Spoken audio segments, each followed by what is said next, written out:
Testing. 1, 2. Testing. 1, 2. All right, to all the free surfers on the lineup, good morning. Let's start clearing the area. We got T-minus 6 minutes to start. I repeat to all the free surfers out in the water, please start making your way in. T-minus 6 minutes to start.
We are live. Welcome to day 3 of the CineFX World Kneeboard Surfing Titles.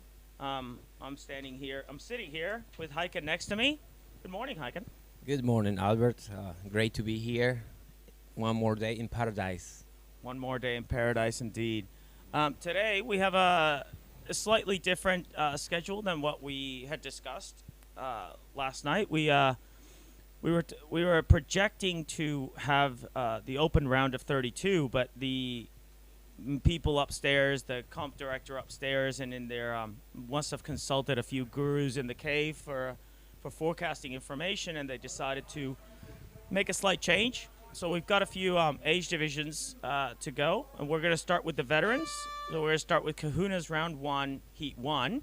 You'll notice that first name on the screen, man that needs no introduction, Giggs Cier. He's been the mastermind and the cogs and the wheels and all sorts of stuff going on behind the scenes here.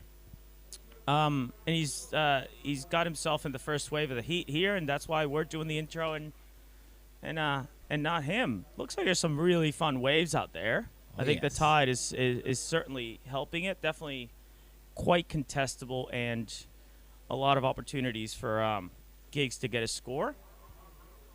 What do you have you had a good look at it today? As I was coming in, I had a few minutes to have a good look at the water. It's got a little texture into it. I think it's still settling in, but I think we're gonna see some fantastic waves being ridden this morning, especially with these 4 gentlemen in this heat number 1 of the day on the Kahuna division. I mean, like Albert said, Giggs Cier. It's the men behind, all the action, everything you see and everything that you have experienced either here or you guys at home. It's been because of Giggs, and we gotta give him big shout out to him and his family as well for all the efforts to get us here. Yeah, absolutely. Look, they let us borrow him for this many weeks. I think they definitely deserve a bit of a shout out for sure. One of the things that we've been getting a few comments here and there, and we love them. Please keep them coming. Absolutely. One of the comments that we got this morning was what's going on with these age divisions, and one of the good things about the Kneeboard Surfing World Titles is that we have a lot of options for people to just have as many surfs as they possibly can. We'd like to give each surfer a few opportunities to surf, and what that ultimately means is a few opportunities to win a world title. So we have an open division where everybody's involved. Everybody gets to surf, and ultimately the open winner has the open world champion has a bit more extra prestige because they had to fight through absolutely everybody that entered the event. But we also have age-restricted divisions, and what that means is we group people together by their age range and make them compete against each other. So these 4 gentlemen here in the Kahunas division are aged between 55 and 59. And ultimately what comes out of this, the world champion that comes out of this division would then end up being the Kahunas kneeboarding world champion. And we've got a fair few more of these age divisions to sort of run through today.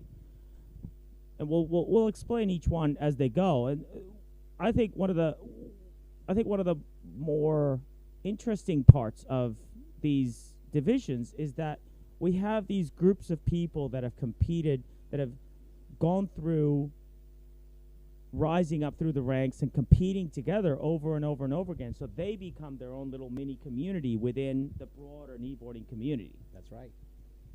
Not only you see this age division, but the most important thing is like in the open division, you'll find a Kahuna that not necessarily because he's of age doesn't have the quality or the specialty surf to come out with a win on the open division. So it's open for anybody. You know, we can see a junior that has just put out the work and the effort and has just risen into the surfing Kneeboard division, and he will come up with a win. So we are here. Our director is taking a good look at this nice setup that we have.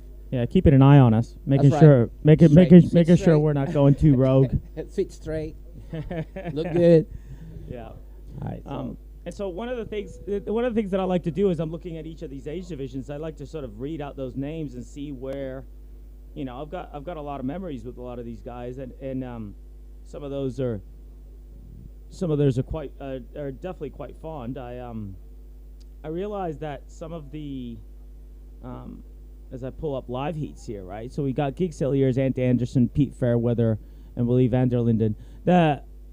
Pete Fairweather has been, you know, a very active member of the kneeboarding community in Australia for a very long time. Lives down in Victoria, surfs a lot of heavy water.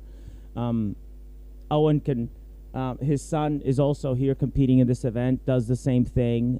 They're great people, and been around for a very, very long time. And you can almost say the same thing about every single one of these people, but they have different roles to play in different locations. But I'll stop that particular story now as we see the set coming in. Let's see if somebody gets a good look at one of this. I think Giggs is the man that's down under. And he goes away with the first wave. Let's see. Look how clean that is. Yes. Very nice. Oh, yes. Nice little positioning in the pocket and all that. And also, for those of you that tuned in before we started yapping about, you would have seen a bit of a short clip that our producers put together of Giggs, some of the footage he's collected over the years around Africa. That was not a bad Not bad start. at all. That was a good starter just to get some points going. I mean, little slow start. But Yeah. 13 minutes of the 20-minute heat have gone by, and he's the first one up and riding. So, Yeah, absolutely. or riding. He's not up. He's just riding. Yeah, that's Correct? it. I'm sorry. I You're all right. sometimes get caught up in commentating other sports. Yeah.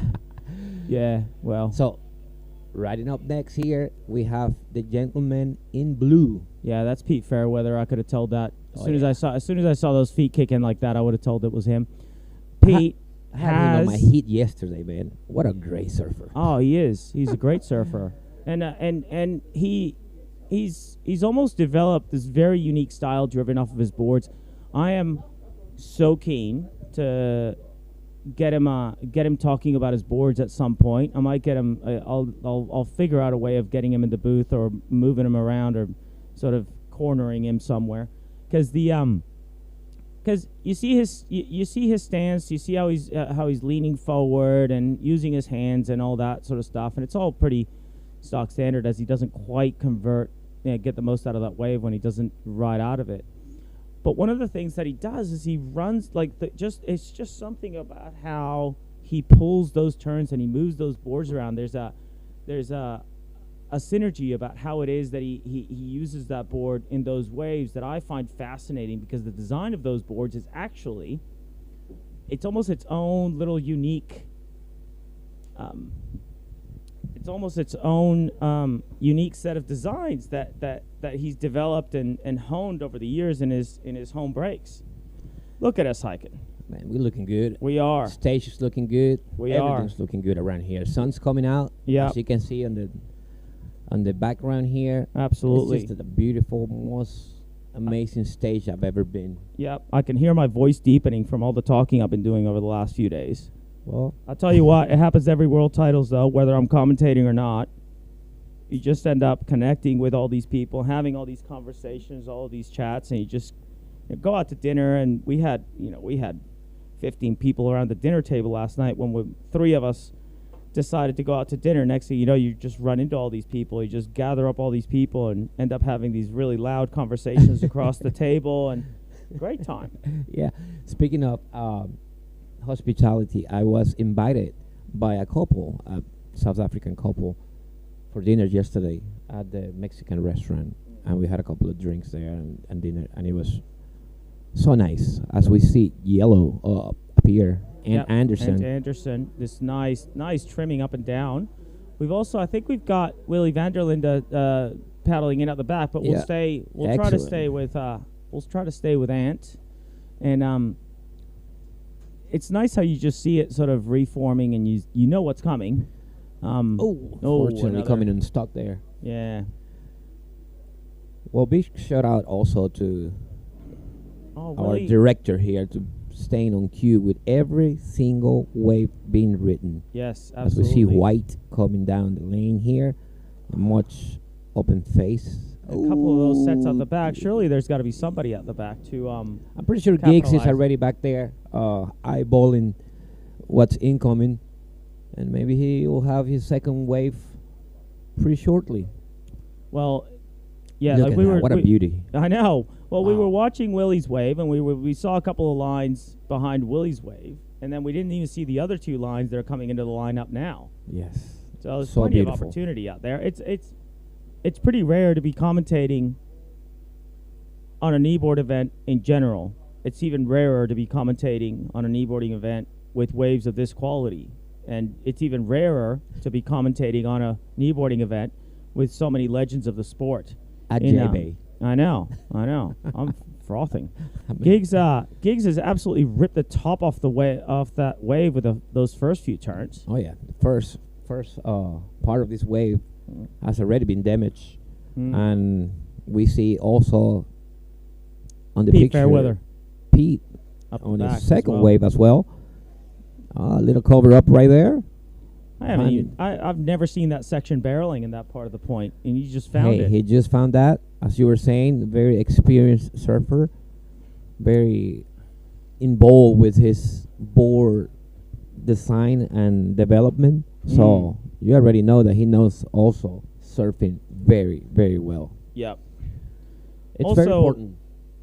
Sorry, very important. It's very important to understand what the surf is doing during your heat. I've said it many times. Surfs change within seconds in this point, and your strategy might change as you're going into the water.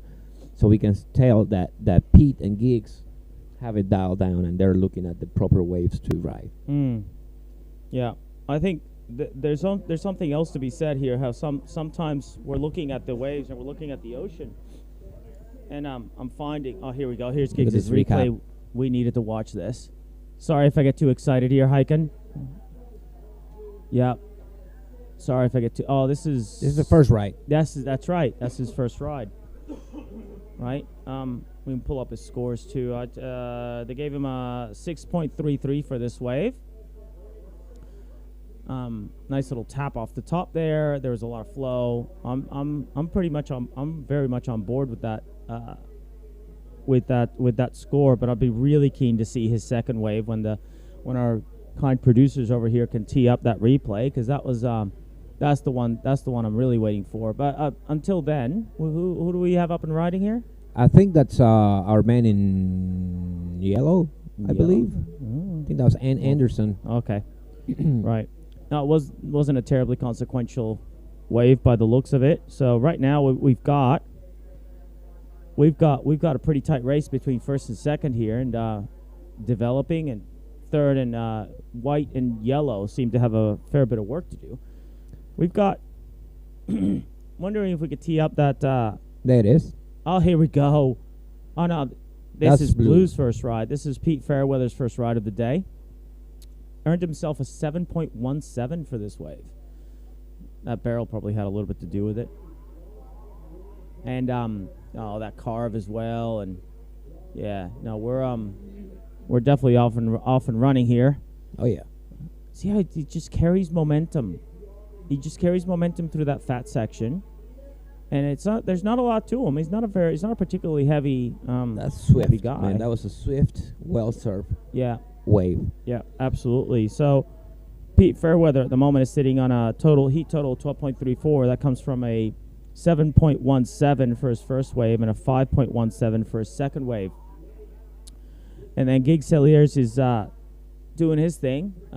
He's got two very good waves, a 6.33 and a 7.83 for his total of 14.16.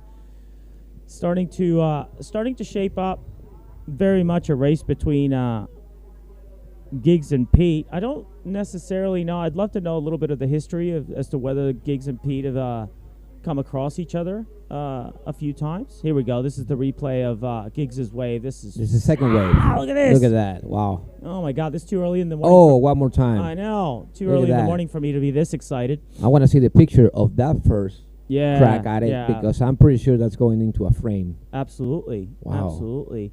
It didn't do much in this little middle section, but he did so The much damage was damage on the done. pack. Yeah. The damage was Yeah, done. Absolutely. Wow. That's textbook kneeboarding right there. Yeah. For everyone that's watching that it's not a kneeboarder. Yeah. Understand that this is quite hard of a sport because you have to move a surfboard with half of your body. Yeah. So There's also a fair bit to be said too about your ability to shift your weight back and forth on the board Yes. is radically different. I mean, you still have 4 points of contact with the Right. surfboard, right? So there's an added stability that comes from that. You got a lower center of gravity. There's an added stability that comes from that. Pete, as we see Pete Fairweather again, he's One about to more rip wave. the top off of this. Yeah. Ooh. Very Yeah. nice. Very Yeah. nice. I want to be happy about that. So you got 4 points of contact. You got a lower center of gravity, but you're limited in how you can shift your weight front and back. Yes. Is this who is this? This is Giggs again. Oh, Giggs again. Look at him. Oh, man. Look Look at that. this. Oh, I knew he was going for the barrel. Yeah, Jeez, You can tell. he'd be happy about his performance here. Oh, Nice little man. whack off the okay. top. It's a He was just warming up, man. I'm I telling know. Feels like we're Fire's still watching. coming. Feels like we're still watching that clip from the start. yeah. He's just putting it on, man. He is. He As is. you can see, well, when we see a wider picture, we'll see that texture on the wave has gone out, and now it's much, much cleaner. With 350, I believe Giggs feels that he has done anything that he needed to do on this wave, and he's coming in. Yeah, I think he wants a bit of a break from from all the mayhem, because he's probably going to have to jump in this either in this commentary booth or in the beach commentary booth or running around Non-stop. with his retail shop and or talking to somebody or selling a board or ordering a board Or helping somebody out, man, because he gave me boards, fins, leashes. I mean, that guy is Yeah. amazing. looking after the wayward traveler. Oof. Here's Giggs's last wave here. Nice little Nice. cover. He would have seen the potential for a barrel there. Yes. And a nice little turn, a nice little redirect. Just Look at he was that. looking at that lip the entire time. Yeah. For sure, he was looking at that lip the entire time. Giggs and I were having this conversation the other day about on this stream as well about the whole PU versus epoxy sort of thing. I had to watch that again. I got to be honest with you, I'm still trying to wrap my head around that. It's his knowledge about board construction and how that affects kneeboarding specifically is something that I'm very glad I pinned him down. I'm very glad that we had that conversation, but I'm feeling a little bit of regret that we didn't get to the real bottom of it. The bottom line. But fortunately, here's the thing, right? So we've recorded this. So this is here for posterity, forever Okay. and ever. Yep. So I can sit there with my whiteboard in my office, in my university, sit there and try and figure this out and do the whole equation thing. And yeah, because he gave us some kernels of knowledge there. As we see Willie have a nice little slash on that That's open a pretty face. good looking wave right there. He's got, I think it's probably going to be his best wave. Unfortunately, once again, coming undone. He was trying to set himself up Yes. into a section where he wouldn't have had to struggle to get past the wave, but it looked True. like that wave in itself just backed off and then backed off again and then backed off again. So Yes. Look, the sets are coming. I mean, there's plenty of good looking waves out there. I think the selection is key. You don't have to rush into things. And because Giggs is not there's out there. Plenty of surf. And Giggs is not out there. And so you Giggs can has catch- already done the job. Okay, so let's take a look at what the scores are saying here. Yeah, The as we last see- wave of as we see- Giggs was 917. That's excellent. That's a an excellent great, wave, Great but- score. But let's see what Pete's going to be doing here because he's still got a little ways to go. Yeah, and so that wave opened up on the inside as well, so Oh, really? we Well, cannot you know what? write him off just Yeah, yet. well, he'd be he'd be keen to get one over on Giggs, regardless of whether or not they have a lot of history here. That's a nice little attempt at a cover up. Not really sure what the judges would think about that, but this last end section, smacked it clean, ran out of it, nice and smooth. He's also coming in. Yeah, with 54 seconds left in this heat, I think he also saw that everything that he needed to do was already done. He's on second place. Well, by the end of that wave, he wouldn't have had enough time to get out the back anyway. So Definitely that leaves Ant and Willie needing some pretty significant scores. Ant needs a 9.1 before Pete's wave here comes in. He needed a 9.17 to progress through this heat, and Willie needed a 9.84. So they're pretty significant scores. Oh yeah. We've got Ant trying to make something happen out of the inside there, but I think he's just going to come in. And great riders, both of them. I had Ant on my heat. I think he got placed second on my open division heat, so he's a good rider. He serves well. Unfortunately for them, Giggs and Pete were able to collect in much better waves. Yep. And did the work. So. Absolutely. You know, one of the things that Giggs is probably I'm gonna try to get in Giggs' head, but I'm not gonna claim that I'm actually doing it. Is he'd be walking up that beach, looking at his heat total, going like, yeah, I just threw it down, that's it. Basically, looking at all the other Kahunas in their division in the 55 to 59 age range, saying, "Come after me." Yep. Yeah. No. What so a that great was heat, man! What a great heat. Yeah, that was a great way to start. Great way to start. We're going to jump right into the next heat, I think, before we, I'm sure Giggs is probably roaming around in the beach somewhere. We might be able to get a post-heat interview out of him. He should be coming through shortly with the interview. As we start with heat number 2 on the Kahuna division, we got Jerome Blanco, Larry Berger, Peter Boswell, and Jeremy Jones. This should be a good one, too. This is going to be a good heat. Jerome Blanco is another one that has had just a very long history with kneeboarding as well. We've seen his name bouncing around social media for a long time, and always keen to make a positive contribution to the sport. And he's up and riding right there. Oh, look at that! Just riding. Look who we have here. You can't script this. Hey, man. Nice little cover up there, and just a medium-sized wave. Just trying to open his account. Just getting things started. But there's a few others in this heat that can't be counted aside. Ooh. Oh, Larry Berger, man. Larry rips. Larry does rip. Larry's one of the more shorter gentlemen. He's probably about my size, maybe a little bit lighter. And he just finds his way into these locations. It's like, doesn't matter how small the space is, he just finds his way in there and he just makes the most out of it, and almost effortlessly. It's almost as if he just finds these opportunities, makes the most out of them with as little effort as possible. It's actually quite impressive. It is indeed. Was that Peter? That might have been Peter Boswell, yeah. Boswell, yeah, that's what it was. I thought it was somebody else. Look at Larry Berger again. Look at how he finds these little pockets. He finds these little pockets and he just makes the most out of them. I was fortunate enough. I'd briefly met Larry before, and we had a bit of an opportunity to sort of find some time to do a bit of a road trip up the coast before this event. Yes. Look at him. He's just gliding. You know what I like? That's what I like about him. You don't see him making, paddling with the hands. No. Nothing. He's just effortlessly going through the wave phase without having to. He's like a ripping motion without the hands. I find myself sometimes, trying to paddle with the hands, trying to move my torso to try to, generate some speed. Yeah. He's just effortlessly going through it, just eyeballing what section comes up next to him so he can go ahead and hit it. So that's really cool.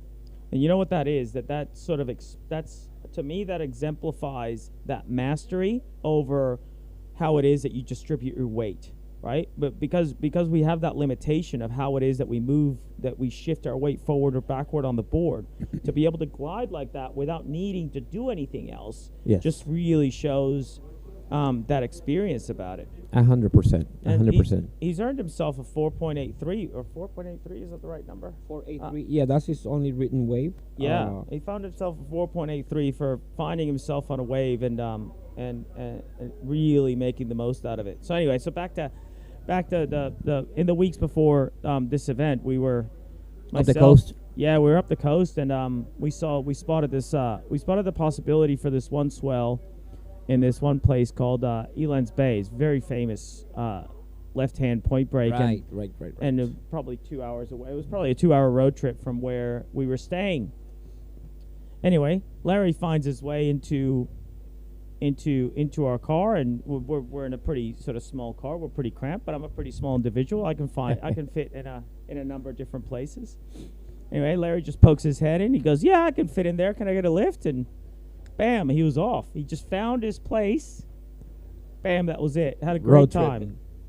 Pro tip: Okay. it helps to be small when you're finding your way in those positions. Who do we got That's here? that's the recap on Jerome's first wave. Oh yes.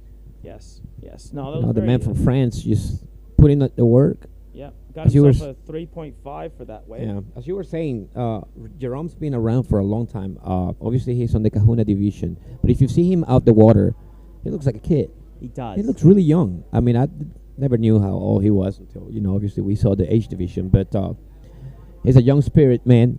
Yeah. Great surfer. He's in second place right now. Larry is up first with a 4.83.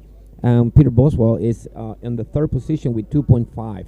Jeremy only Jones have- still to catch a wave. I'm surprised he's been sitting out the back this whole time. Is he? Do we still have 4? I believe I saw 4 in the water. Oh yes. We do have 4 because we have somebody's There's going to a man paddle. right here. Okay. Yeah, Yeah, paddling wide. It looks like Larry Berger's still got a fair bit of paddling to go because of the wave he caught.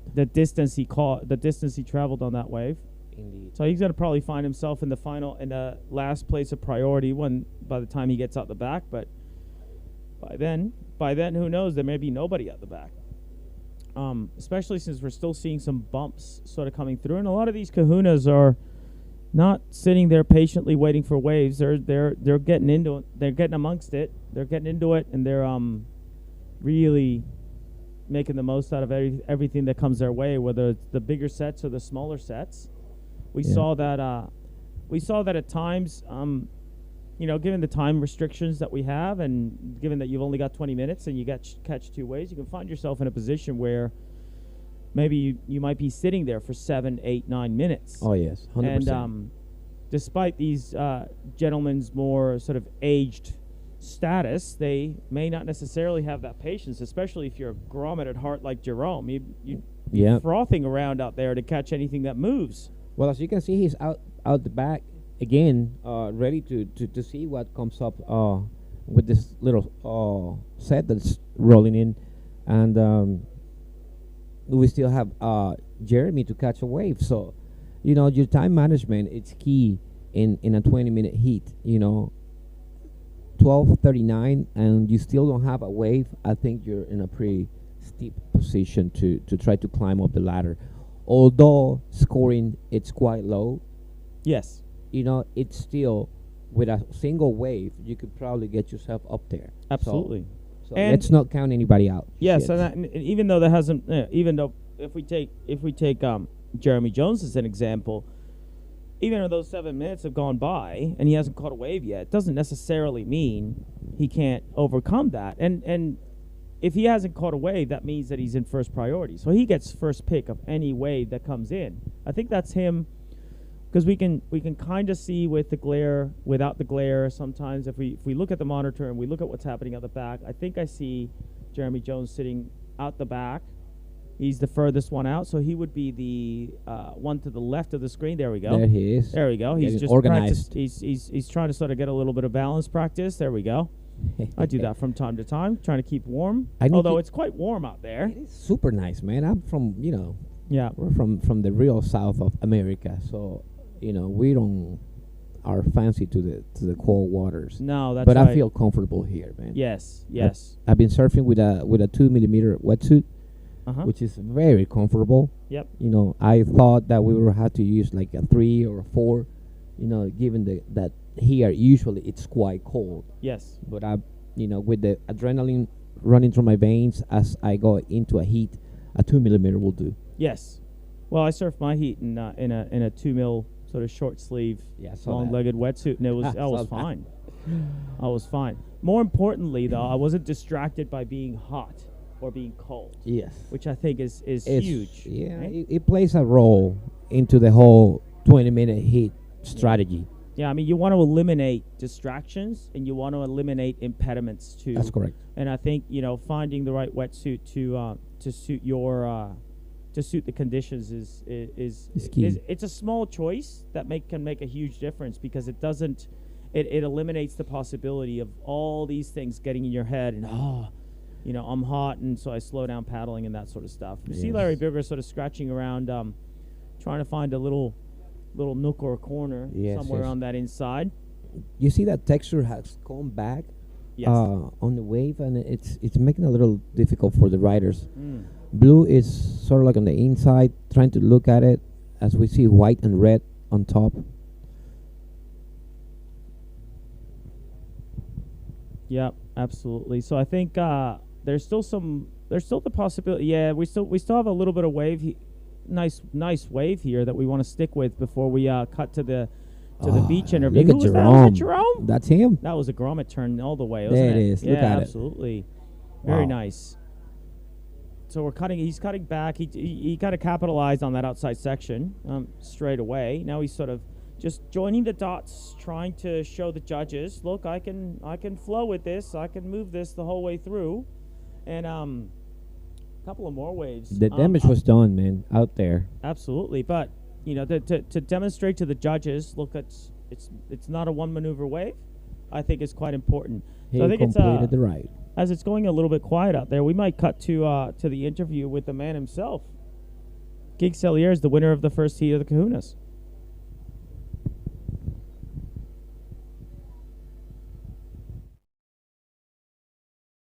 Welcome to J-Bay, and alongside me is no other than the legendary Giggs Cier, and starting off today on an absolute cracker of a day. A beautiful 9-point ride. Giggsy, how was that for you today, this morning? Yeah, morning, Lyle. Morning, everyone around the world. Firstly, day 3, and we got a little bit of swell, so we went through a little bit of trouble yesterday. A couple of heats in the afternoon, and that's just my worst. I mean, I'm 100 kilograms. I can't surf 2-foot waves anymore. I'm nearly 60 years old. But this morning, about 3 foot, 4 foot on a couple of sets, so... I represent the big guy category. It's like boxing, Yeah, I'm the heavyweights. But, when the waves have got a bit of push, and I'm sure there's lots of kneeboarders that'll relate exactly to what I'm saying, is, when there's a little bit of push, you can get your groove on, Yeah, definitely. We had a chat yesterday afternoon after that heat yesterday, and you explained that to me with the smaller guys on the smaller waves tend to do a lot better. And this morning, definitely, you looked good. 2 great waves you had this morning. I think it was a 7.8 was your second ride. And looking forward to the rest of the day for you. And what can we expect from the swell and the conditions? So we know at the moment it's nice and calm, but there is signs that the wind could pick up later on, which could obviously change the conditions for the guys in the later afternoon heats. Yeah, well, I mean, so one thing, right, this is the world titles. There just aren't no easy heats. I mean, I look at Pete Fairweather in that heat behind me there. I mean, he was just pulling out 7s. And that. So there's no easy heats for anybody. That's the first comment. Second one is regards what lies ahead today. I mean, guys, you can go on live heats. You can see the whole schedule and that. But I think the contest director wanted to offer a day that all the age groups could showcase and enjoy some pristine conditions. I see the wind's just gone a bit devil wind. The viewers will see when we go back to picture. The wind has changed a little bit, but that means it's drafting into a big southwesterly. So this afternoon, screaming offshores, and that's never a bad thing for J-Bay. So I think there's a really fun day 3 ahead for viewers around the world. So we're stoked. I mean, we're putting on the world's best kneeboard contest. What can I say? And Giggs, obviously you've had a lot of work to do behind the scenes, and it's absolutely fantastic for you to be a part of the event as well. And I mean, it's a lot of work goes in there. It obviously takes its toll on you as a contestant. But how do you juggle and how do you manage to get everything going to make sure that you're still producing some 9-point rides out there? Yeah, so I'm not coping. I mean, it's a 22-hour-a-day job at the moment. But you know what? It's like, this is the sport that I chose as a kid, and I looked up to guys like, I remember getting this black and white Tracks magazine. There was a picture of Michael Novikov, and then I saw a picture of Simon Farron. We were in the middle of apartheid. We had no idea what the rest of the kneeboard world was doing, but we had this little crew of guys, a pocket of them, like 50 guys in Durban and 50 guys in Cape Town, maybe more. And so so to see it come all the way. It's, for me to put passion into this thing is easy, because that's the thing I chose when I was 14 years old. I saw those pictures and I was like, I don't want to be a bodyboarder, I want to be a kneeboarder. And I think maybe every kneeboarder that is plugged into this or has made the trip here, 123 competitors, it's amazing. Everybody here loves what they're doing, and so maybe it makes all that hard work not so hard. Yeah, we definitely have seen it, and everyone we have spoken to has definitely complimented on the way the tournament has run, and obviously we got it live onto the viewers around the world. Giggs Cier, we're going to leave you. You've got some work to do. You've got some commentating to do later on, and we are so blessed to have you, and good luck for the rest of the tournament. Back to the studio, guys. What an absolute legend. Incredible, huh? Yeah. He's been at the top of this game for over 30 years. I think he won his first world title in 1992. We're in 2024. That's over 30 years of being at the top level of performance in kneeboard surfing. I mean, there's something to be said there for his longevity and his ability to continue to perform at that level. Oh, we got some frustration there from who was that? That's Jerome. That was Jerome. He's on second position right now. Larry was able to collect a 4-point ride on his second wave. Well, this is a nice bowly one from Jeremy Jones here. Yes. We were talking about him being quiet at the start of this heat, and he must have heard us, because look at this. This thing He's is picking it up. It's bending in towards him. It's just There giving it is. itself to him, and he's just taking it. Taking it. Come on. Make something happen here. At the end. Convert at the end. Close it off. Put a full stop on it. Oh, so close. Unfortunately got soft on him, but first, second, and third, Larry is on top with a 4.83 and a 4. Jerome Blanco is second with a 3.5 and a 5. Peter Boswell is on third position with a 2.5 and a 4.73. Now, oh, well, hang on a second. We got some action happening at the back here. Oh man, what a beauty! Look at this. that. This is the wildness of Africa. This is amazing. Wow, man, this is give me goosebumps to see this absolutely. beauty. When I was going into my heat, there were some going through so close, and man, it's nature, man. Wow. Yeah, I know. We're blessed with this. Look at this it's here beauty. on display almost every day, all the time. There's a huge pot of dolphins sort of moving down into the bay, and yeah. I mean, to be surfing a heat, even when you're surfing and you see some form of animal life out there, you get pretty excited to be able to see this during the world titles at this scale as well, right? That's not a small pot of dolphins. That's a lot. Family, the whole family there. There's a whole lot going on out there, right? Some might see it as a sign. Yes, absolutely. Albert. Some people see it as a sign of good luck. Yes. A sign of I don't know, a good sign. Yeah, we got a replay up here. Yeah, from some of the waves that went on during the interview. This is Jerome, is it? That is correct. That's Jerome. That was the 5-point ride that he collected on. Very nice. So. Yeah. No, I could definitely see a little bit of that grommet hood that you were describing before, Heiken, about Jerome. You can see he hasn't finished off with this wave, even though there's not much sort of push to it. He's just trying to milk every possible percentage out of it. That was pretty cool. Yeah, that's what you want to do. Yeah. Let's see Larry's second wave right here. You can see him he's just has this skill. He can just fit into the tiniest corners of the pockets and just get a free ride. You can actually tell that first cut was right under the lip of the wave. The wave wasn't that big. Yes. But I'm pretty sure that if you give him 3-4 more feet of wave, he'll do the exact same turn, Yes. and that will look insane. Yes. Well, he capitalized on this wave all the way to the end, Absolutely. and But I'm pretty here's sure the- that he's gonna. Here's the thing with Larry as well. If that wave was 1 foot smaller, he'd still find his way into that little pocket and just ride it like it's just been given to him for free. That's right. That's right. That was just a magnificent ride. He's the leader of this heat, Yeah. and he's the leader for a reason. Yeah, absolutely. Well, Jerome is not giving up up here. He's on another wave again. That looks like a pretty significant set. That wave There's looks really good. Yeah, a lot of opportunity to get to the canvas. Got a little bit hung up there in that section. It might leave him behind, or he might make it to the open face again and get Oh, he's another got a- opportunity. Yep, there we go. It's amazing how these waves are just giving us that opportunity to just, even if we get a little bit caught behind, make a tiny mistake, we're still able to get through it. One more thing about Larry that I forgot to mention here. He made he gave us well, he didn't. One of the prizes for the West Side event over in Cape Town was a bottle of a Rooibos aperitif. And you're And I gonna have tell- to explain that to me and everybody watching. Yeah, because we that's don't it. know. That's it. So Rooibos is a traditional tea that is drunk here in South Africa. It's a very important part of the culture, and he took the essence of that Rooibos and put it into a liqueur.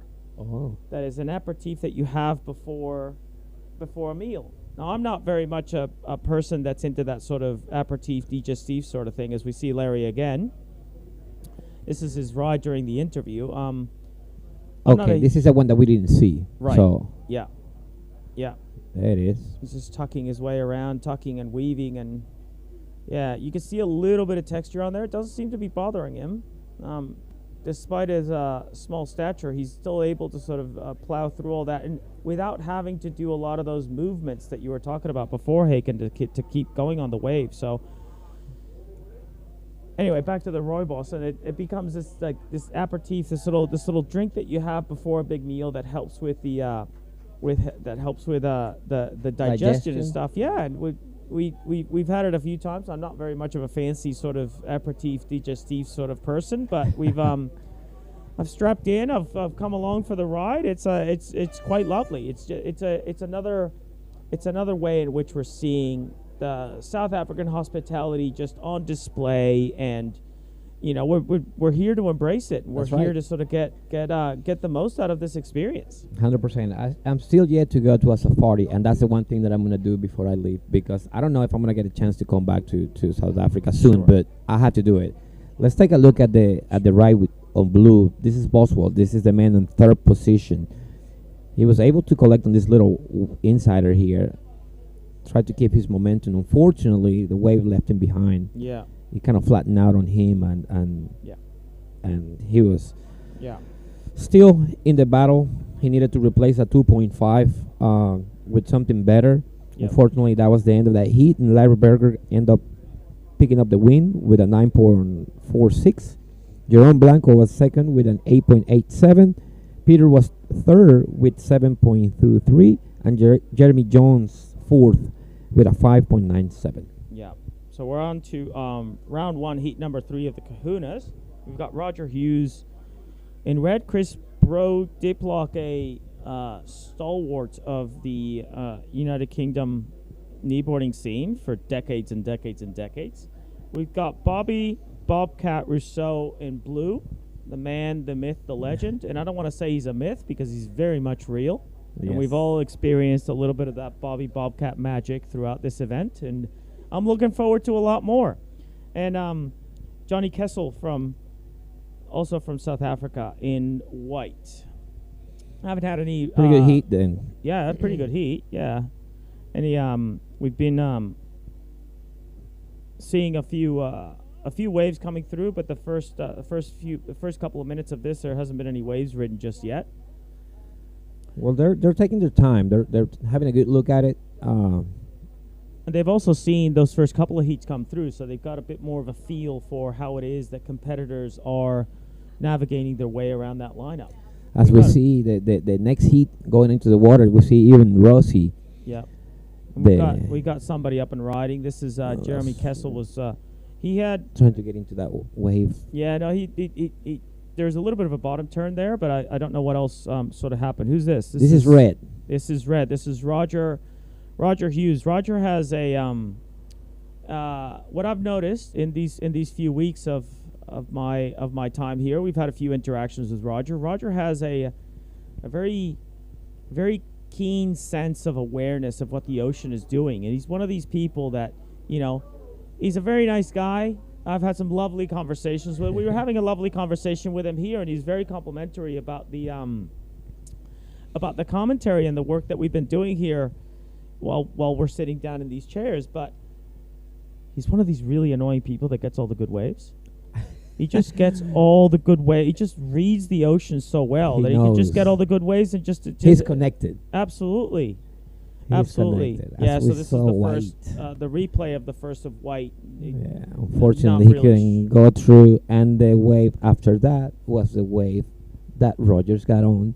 That's right. And collected his first scoring. And so, truth be told, that was probably the best wave that had come through so far. So 100%. proves my point about, you know, his ability his connection. to. And I'll tell you right now, I don't want to get into Bro Diplock or Bobcat's head right now, but they might be a little bit annoyed that he got that straight away, right? That's true. That's true. The locals probably will, you know, well, I'm pretty sure that Bobcat will catch a fantastic wave. He knows this place very well too. He's been around for a while. I was commentating with him yesterday, and I think that's him right there. Yeah. Looking at it. And then somebody on else on the inside. we got Bro Diplock on the inside here. Bro's got this is Chris Diplo. That's right. Yeah, I haven't seen much of his surfing, but I really like what I see. He's got this lower center of gravity, just busy. You know, always sort of weaving and really getting every ounce of speed. Yes, that was a nicely constructed wave. That was a pretty good wave. Closing it off. I think that kick out was a bit of a claim. I think he was pretty stoked with that. We got somebody else riding way out the back on Let's see if the massive set here. Who is this? This is Jeremy Kessel again. Who definitely that is a wide open wave. I think it's gonna give him a real good face on the inside here. So he needs to take advantage of this. This is a good looking wave. Yeah, he's drawing big lines. Those first two turns that he did were big, drawn out lines that I've got this, I don't know, I've got this a little bit of a theory here that I think some of these waves at the point here demand you to take a more arced trajectory during your turns rather than just trying to stay tight to the pocket and really whip the tail out and really push really quickly through sections. Sometimes it wants you to draw these big long arcs and take a different pace to how it is that you approach the wave. And I think we saw a little bit of that on display by Johnny Kessel there. Judges seem to have rewarded him a little bit here. Yeah, he's got the best score wave in this heat. And let's see the wave in red. This is Rogers. Yeah. Look at the difference of the stands as Albert was mentioning. Rogers stands up, almost upright. Yes. But he's still got a great style. Look at his movement on the hips. I know. I don't know. Maybe it's a Brazilian samba he's got going on. Absolutely. With his beautiful wife. Yeah. Excellent person too. Yeah. How's her smile? She's just got this smile for days. It's contagious. Absolutely. It's contagious. We got Bobby here opening his account on his first wave. Kind of caught a little inside one. He might or could have been a pretty good one. I'm not sure. We didn't see the first half of it. We might be able to tee up that replay. Maybe we're going to have to see it on the replay and see what happened on the inside. Yeah. But, yeah, no, you're right about Roger. Roger does have that fairly upright stance, and where Bro's stance is much lower, much lower to the ground. I think what you see is there's two things, my opinion, right? There's two things at play here. One of those is just a difference in approach to the surf, but also another one is just a difference in how it is. Oh, this is Bobby's wave. That's Bobby's wave, yeah. Had a nice turn at the start there, and you sort of cut back, trying to get into the power source, waiting for it to sort of stand up a little bit. Another nice little Nice little turn here. Seemed like he was just trying to find that steeper face, and it didn't. That particular wave didn't quite yield what he's after for him. Yes, he actually shifted on him. Yeah. Instead of running to the outside, he just running to the sandbar. Yeah. So let me go back to the whole upright stance versus the lower sort of more hunched over stance. I find that when you see people that have a more upright stance, they tend to sort of move up and down a lot more as a way of sort of manipulating how it is at those 4 points of contact with the board. This is Roger again, isn't it? Once again, look at this face he just picked up. Man, I'm pretty sure, as you were saying, somebody's frustrated to see that this guy, especially Bobby, as he's going up. See, look at this guy in this fantastic face that he had picked up. Yeah. One of the best looking waves.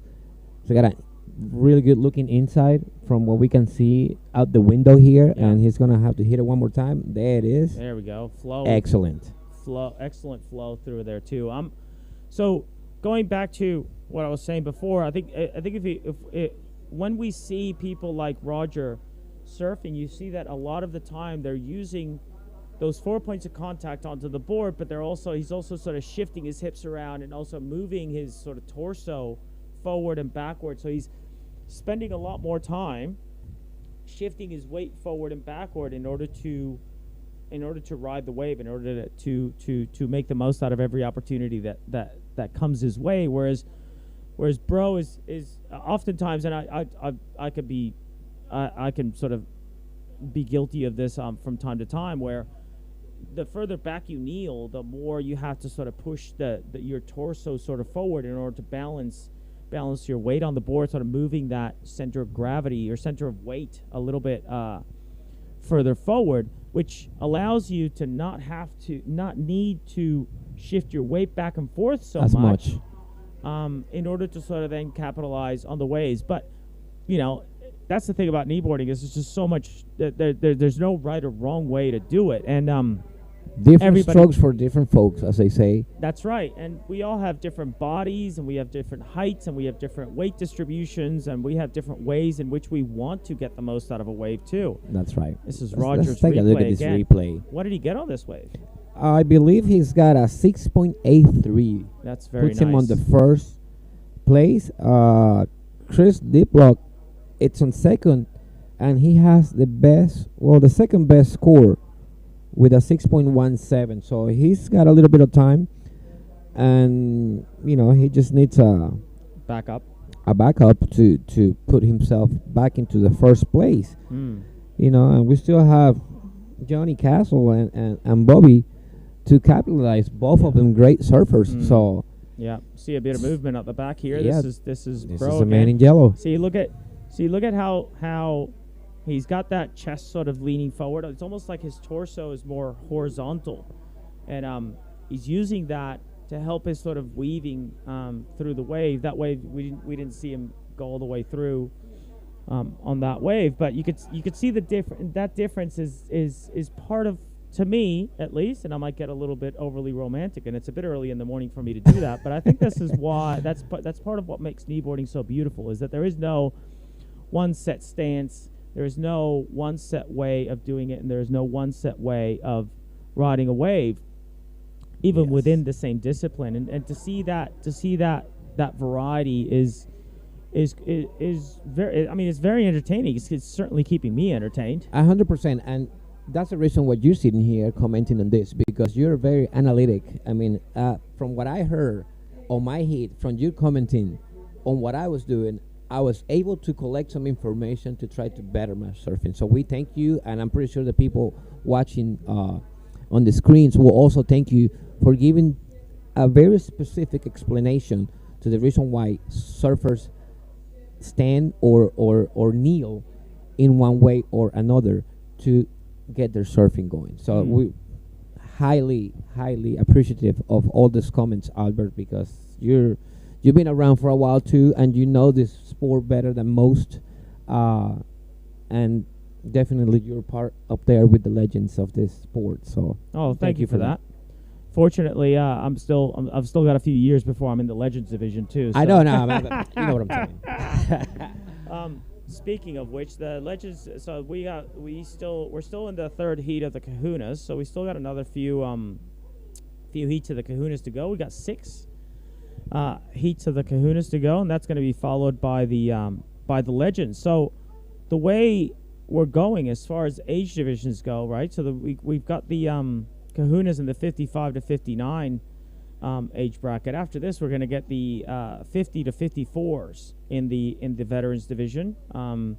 So slightly younger, slightly less experienced, but no less a contributor to the sport. We have who is this taking off behind the peak here? I think this is Bobby. Is Blue. This is Bobby. Look at, he's got a really good wave here. Yeah. Oh, yeah. Come on. Oh, there's something else to be said about Bobby's stance here. Actually, he's sort of not super upright, not super in front. He seems to shift between the two. But one of the things that he does that I find is also quite notable is he spreads his wings. He spreads his wings quite a lot. I do this from time to time myself. I sort of see myself in footage, and I can see that I do that from time to time. But look at him. That's a. Whoa. Oh, look at that. Look at him. Oh, Make it. No. Jeez. Unfortunately, he came undone. That would have been, to me, one of the best ridden wave. As you were commenting early, he went out and did a drawn-out carve, went back into the white water, climbed the water, and was still able to come through into the inner section of the wave and hit it one more time. Yeah. We're So anyway, let me just finish off that point about spreading the wings, right? so a lot of us sort of spread our wings to sort of to allow a more easy transition between one rail or another. But I'll get back into that after we cut to the beach interview from the winner of the last heat.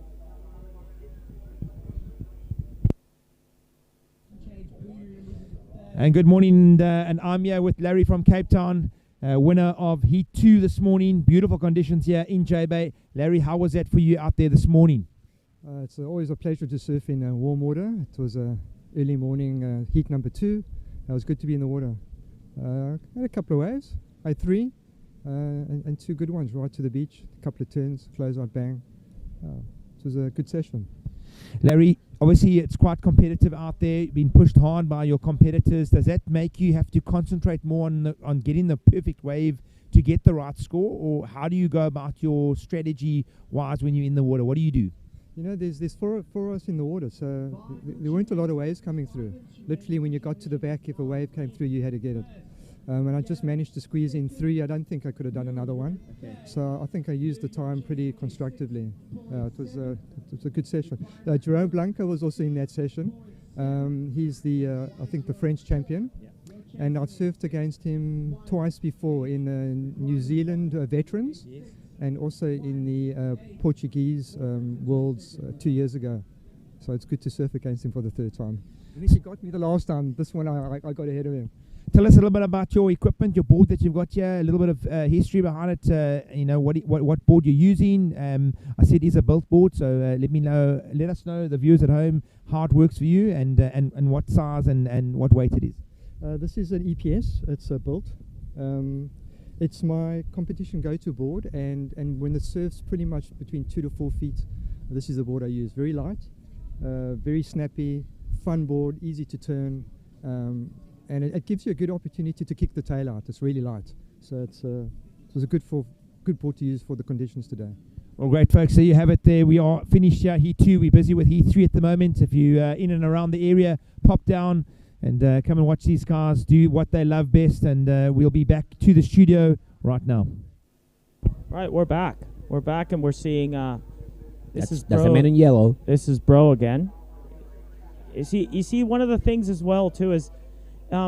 You can see how the length, how leaning forward like that, and having that distribution of weight going back and forward like that. There's a lot more rail in the water when Bro's out there too. So I suppose, you know, I could get really, really deep in the weeds on that one, but that rebound right there. Look at him. That was pretty good. That's pretty good. And that's a nice little section coming back at him. It's a very well put together wave. He's got one more. Yeah. It's a very well put together wave there. Yeah, I'm pretty sure that impressed. he's gonna collect the points that he needs to move up to the first position here.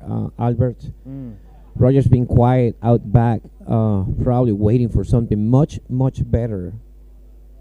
If I don't know if that's even possible, because I think he caught both of the best looking waves, but I think he's waiting for something a little more wide open to see if he can go ahead and display a little more of that great surf of the man from the U.S. Yeah. So Okay. Oh, Roger. Roger, yeah, we're talking about Roger. Yeah. on Oh, red. that's right. Yeah. Red Roger, that. Yeah. Yeah.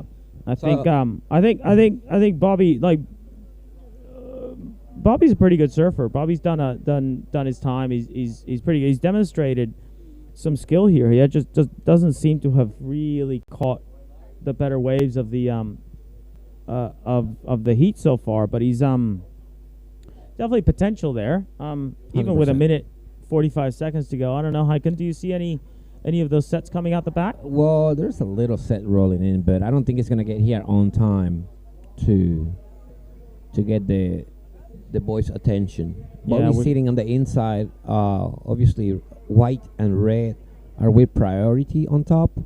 So he's probably gonna try to catch something under their priority to get him the scores he needs. Yeah. Yeah. Still 1 minute left, so I'm pretty sure that wave's gonna get here on time. Roger's moving farther into the inside. He sees something he likes, and we'll see. I'll be interested to see what Bobby's analysis of his own heat, of his own what he was thinking when he was thinking it. I think that'd be very interesting to get a little bit of a glimpse into what he was thinking during this heat. As we see Roger standing up again, taking off way deep. But look at that face, how he opened and panned up for him. I know. I'm I'm telling you. looking he at the just- window here, and he's got like a mile and a half to go. I know. He just does that. He just does that. That is incredible, And I'll man. tell you what, if he could bottle that up. There it is. Yeah. Wow, man, what a good looking wave. What a nice. Yeah, he just cruises. Relaxed The wave surfer. does so much of the work for him, and Yeah, it all comes through so nicely. It's pleasure to watch 100%, man. and really annoying to surf with. Yeah. But you see, his personality projects exactly to his surf. It because does, doesn't it? That's who he is. Yeah, What you're looking at is the man outside of the water, yeah, talking to you, cool, calm, and collected, and just yes. He's staying very, positive. very mellow individual, but there's probably a Sure. lot more going on in his head, and he's probably reading the situation when he's out in the ocean a lot better than most are. Yeah, that's part of it. Yeah, So that's the end of the absolutely. heat. We're gonna have to see what the scores are on this last exchange to give you guys the final results. Yeah. Unofficially, Chris Diplo is on the first place in yellow. Roger Good. Hughes was second. Bobby Rousseau third, and Johnny Castle fourth. Yeah. Unofficial results. Unofficial results. Yeah. As we're moving into heat number 4, we're gonna get a little break here. We're gonna swap over with Liam Torrance and Mark Crawford on the commentary booth as they talk us through round 1, heat 4 of the Kahunas. Stay tuned.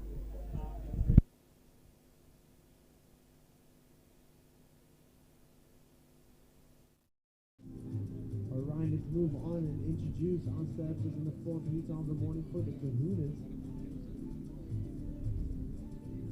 Alright, in red we've got Anne and Michelot from France.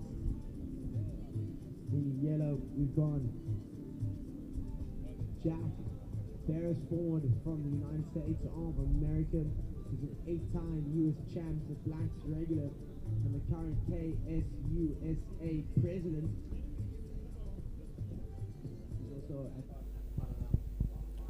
Awesome. Thanks, Albert and Hannah, for the last heats. New commentary crew, new heats. Grandmaster, also Kahunas round 1, heat 4.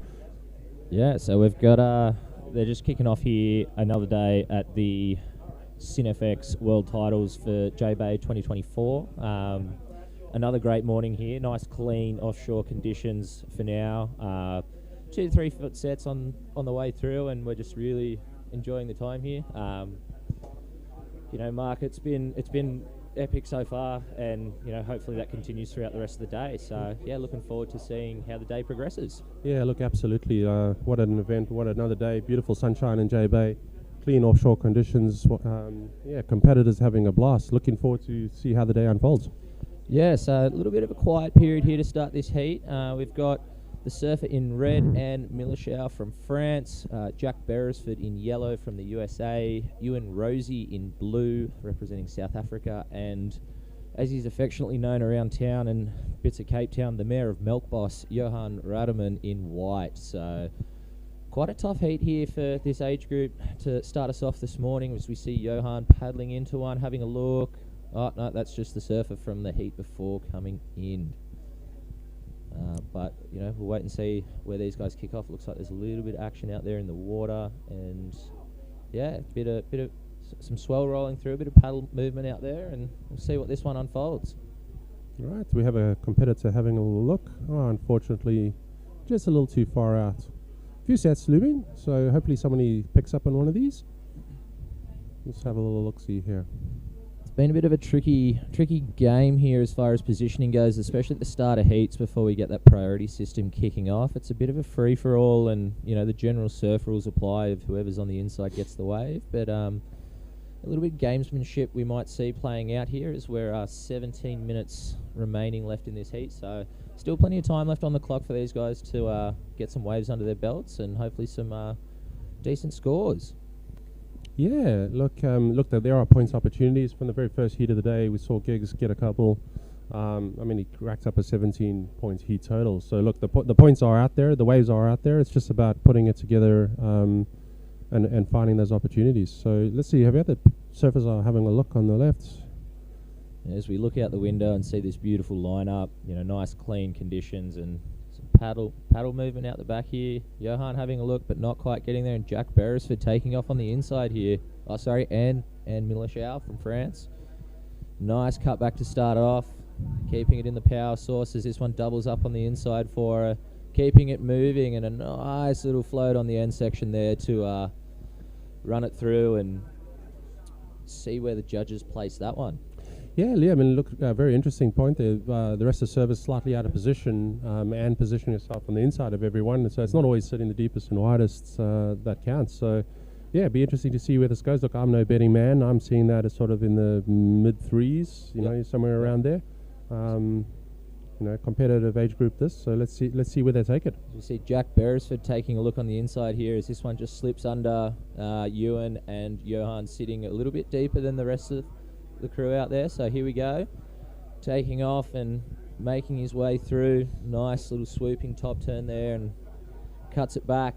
And Jack's renowned for his different shaped boards to what the rest of us ride, a lot shorter, a squared off nose, nice little tail slide there, and just cruising through, waiting to see what this one will stand up on the inside and do for him. But very accomplished surfer, his home break being blacks in the state of California, I believe it is. Yeah, San Diego region. Just look, he's done really well. He's ridden this all the way through. Unfortunately, he didn't get the closeout maneuver there. But look, if you roll back to sort of the mid part of the wave, a few nice little tail wafts, some cutbacks off the whitewater, a few redirects, and incredible length of ride. He's got a little bit of a paddle back for him. Look at the set stacking up at the back. Go.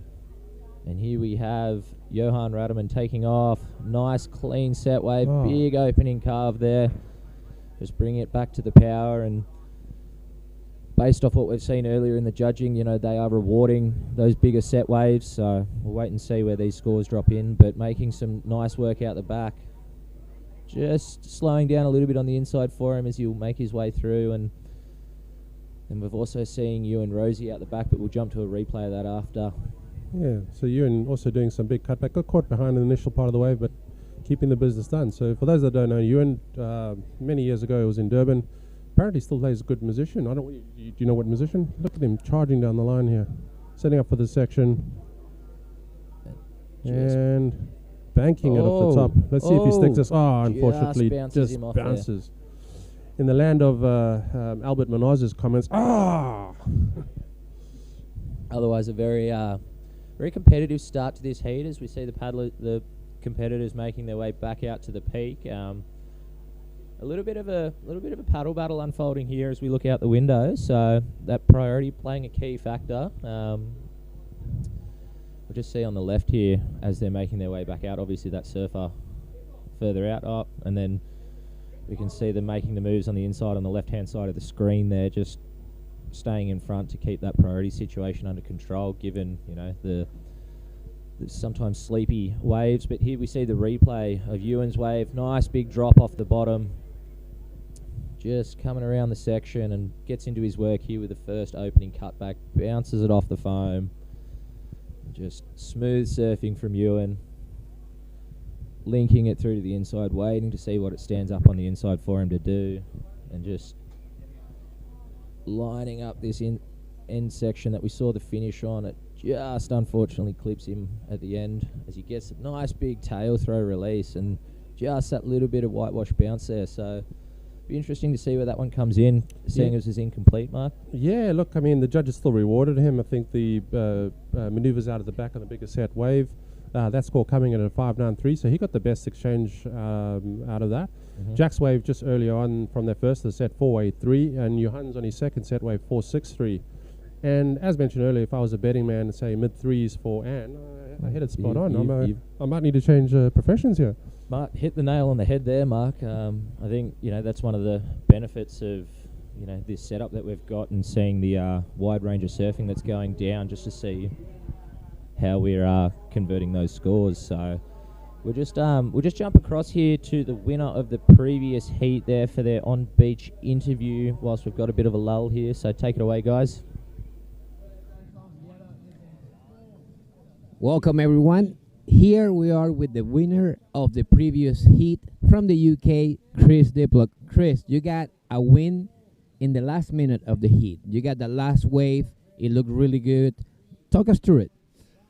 Oh, so I knew I needed a backup wave desperately, you know, because I had one good wave and a really shitty inside wave. So luck of the draw, it was just came to me, and I just swung around and paddled on the inside and got it, you know. And luck of the draw, there was only one other one to come through after my wave, so I was pretty much bagged that heat straight away. So really lucky. Excellent, excellent. Tell us a little bit about the conditions. How do you felt the conditions? Do you have a strategy while you were going in? Did the strategy change while you were in the water? Talk us a little bit about that. So 3 guys took waves before I did, and I sort of got stuck hang out the back. So I thought, right, I've got to get a wave, you know. So I got busy, got one, and then paddled out. I was not on priority then, so I had to wait, be patient until everybody else got their waves, and then it was like, look for the next wave. And unfortunately, I blew that wave.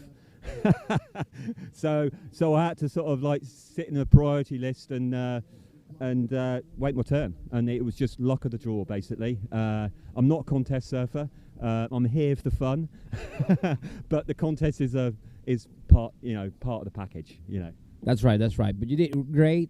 That's amazing. I mean, you got through in the last minute, like I said. Anything else that you want to say to the people back home, people watching? Oh, just keep watching. It's fantastic. Just soak up the atmosphere as much as you can on a screen. That's right. You guys, back to you in the booth.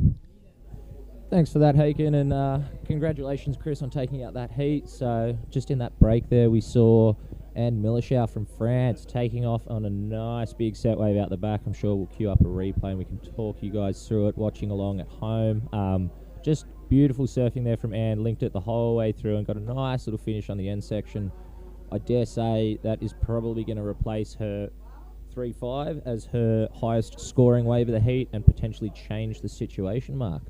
Yeah, Liam, look, I think I got the last one correct, so I'm a bit nervous to judge this, but let's just watch it full play here. So, this is us. Yeah, Surfer in yellow actually during the break got away, but this is Jack Barisford from the US. Little cutback through there, setting up again. Nice, smooth, stylish cutback back onto the white water. Looking for the little inside section here. Second little tail waft, keeping busy.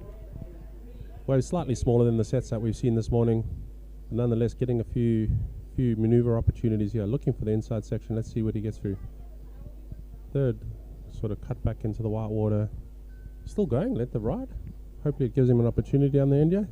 All that hard work and a long paddle. Just runs away from under him. And whilst we had that one going, there was actually a surfer in white, Johan Rademan, taking off on a nice wave out the back and getting some work done in. So judges have a bit of work on their hands to get these scores in, and we'll see where they start dropping in. So Anne Millerschau has replaced her 3.5 with a 3.83 as her highest scoring wave for the heat, and jumps into first place there with 8 minutes remaining.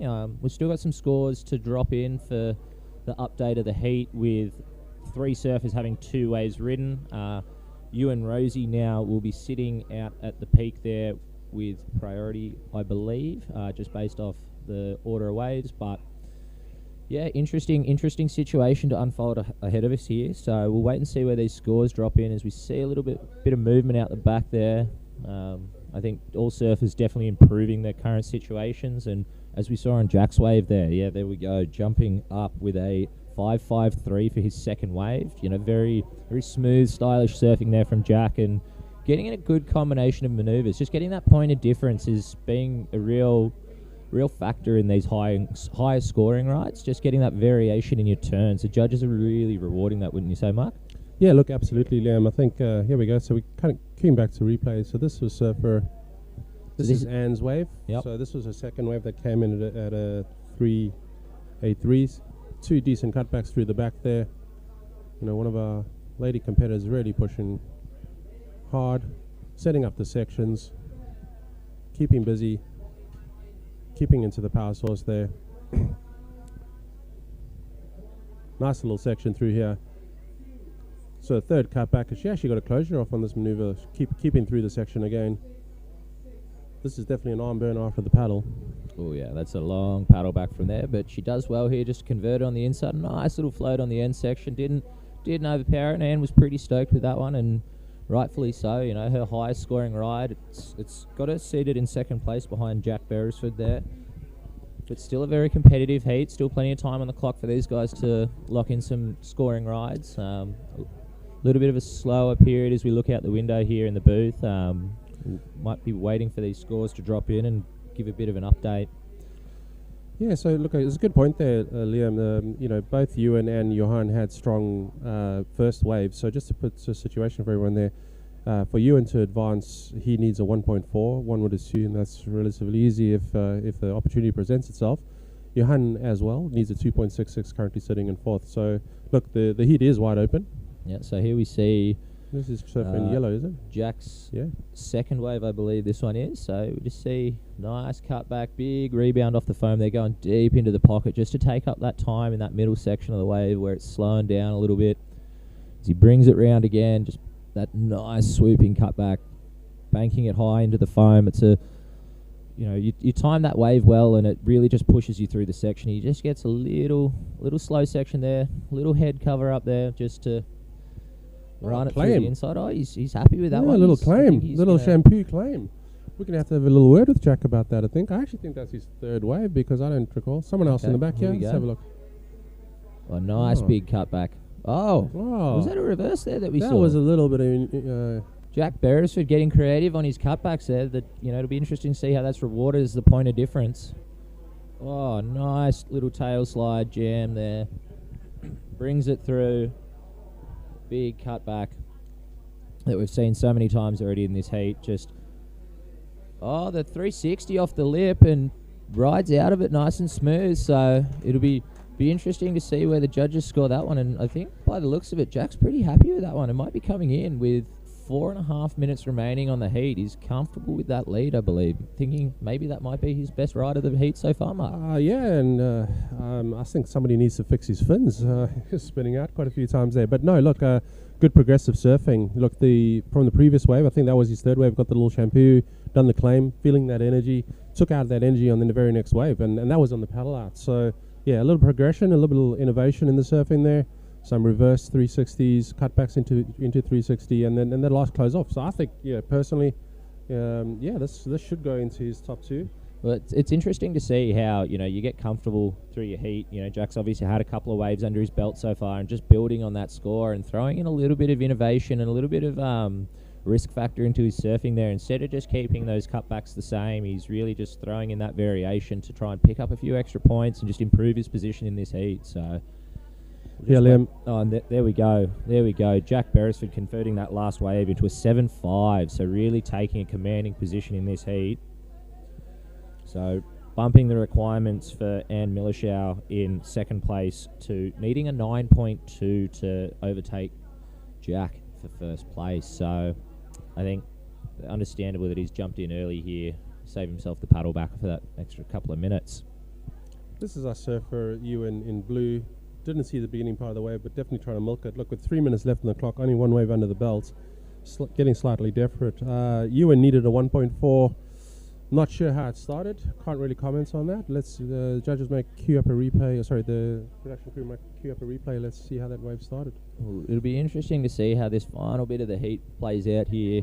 So you and Rosie not needing much of a score to jump to third, and Johan Rademan sitting out the back patiently waiting for a set with only the one wave ridden so far. So here we go. We see a little bit of movement out there and a little bit of a line approaching. So are we going to see Johan capitalise on his patience here and convert this into a score?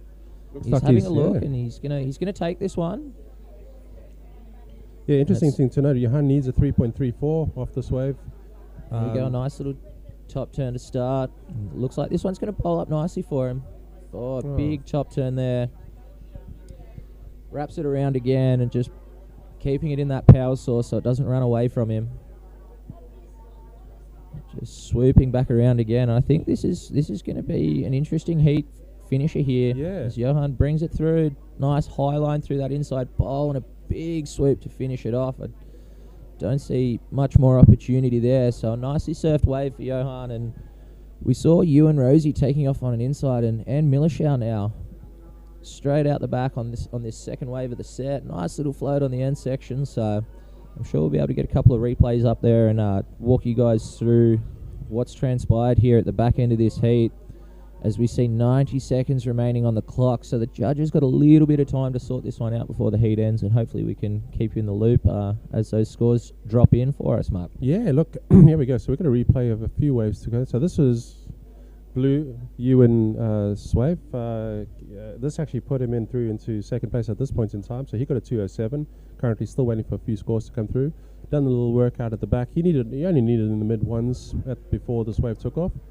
But he banked the one just straight after this. So Johan, still waiting for scores from Johan and Ewan. Ewan also got another wave just prior to Yeah, that. so a lot of scores to drop in. So as it currently stands with the scores that we've got in hand, Jack Barisford and Ewan Rosie are progressing through here in this Kahunas heat. Waiting on scores to drop for both Anne Millerschau and Johan Rademan. So Johan was after a 3.34 as the scores are locking in for Ewan. We'll wait and see how that goes, whether or not it was his best wave of the heat or it's just under his first wave. We'll wait and see. But yeah, interesting finish to the heat for sure. Yeah, Ewan picked up one straight after that. So look, that would have improved his situation. He had a 5.93 and a 207 from that little previous replay. He had the wave just prior to that. One would assume he increased his 2.07 just from seeing it on the screen, which would leave Johan requiring a slightly higher score. So look, Johan's scores come in at a 5.83. So this is surfer Anne, her last wave, cutting back, setting up the section, sticking in the power source here, doing really, really well. Nice little carve back into the inside, keeping all that body and energy going in the lovely warm waters of J Bay. Yeah, so frantic little finish to that heat there as we see the scores lock in to finalise that heat, and Jack Barisford is taking it out somewhat comfortably there with a 5.53 and a 7.5 for a heat total of just over 13 points. Johan Rademan jumping up to second place with his last wave there, so 4.67 and a 5.83 for a 10.5 heat total. Just only needs the two waves, only rode two waves and converted those opportunities into the score there, Mark. So impressive surfing, and unfortunately for Ewan and Anne, that is their time here in the Kahunas coming to a close. It was a very close heat. In the end, Ewan only needing a 4.57 at the back end of that heat there. So all right, so this is Johan's wave. Replay in the back. Yeah. So this was Johan's 5.83. So we see some nice rail work, just keeping it moving. Nice big carves, a little bit caught there, and just a nice top turn down to the pocket, keeping it rolling through the inside, and nice little high line there just to trim it through. And big carve to finish, and just really converting those opportunities there, which in today's conditions is super critical out there. So the mayor of Melbourne's getting it done. So really good of him. And so now we move on to Heat 5. So we have Patricia Hook surfing for the USA in red. Simon Farah surfing for Australia in yellow.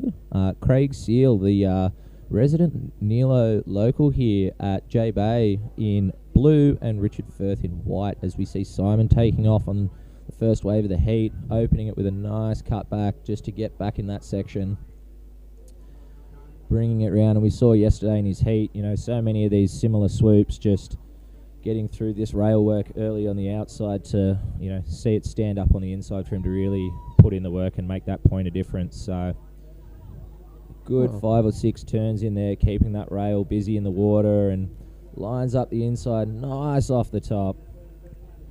Keeps the speed out of there and floats it again. So very competitive start there for the man in yellow. Yeah, and behind him we had Richard Firth on one of the sets as well, sort of milking it all the way through. I saw on the replay, on the back of there, 2 or 3 nice carves, bigger set wave. Simon getting a lot of inside work done. Wow, what a peachy sort of situation. So this was you and Rosie from the previous heats on the wave that we missed out. So his score came in higher than his previous, 3.8s from recollection. Unfortunately, not enough. Nice little tail waft, unfortunately, was scratching. Yeah, so unfortunate for you in there. Very, very competitive surfer. He's doing a great job there, but unfortunately that'll be up. All right, we are going to cut over to the heat interview for our previous heat winner, Mr. Shampoo himself, Jack Barisford.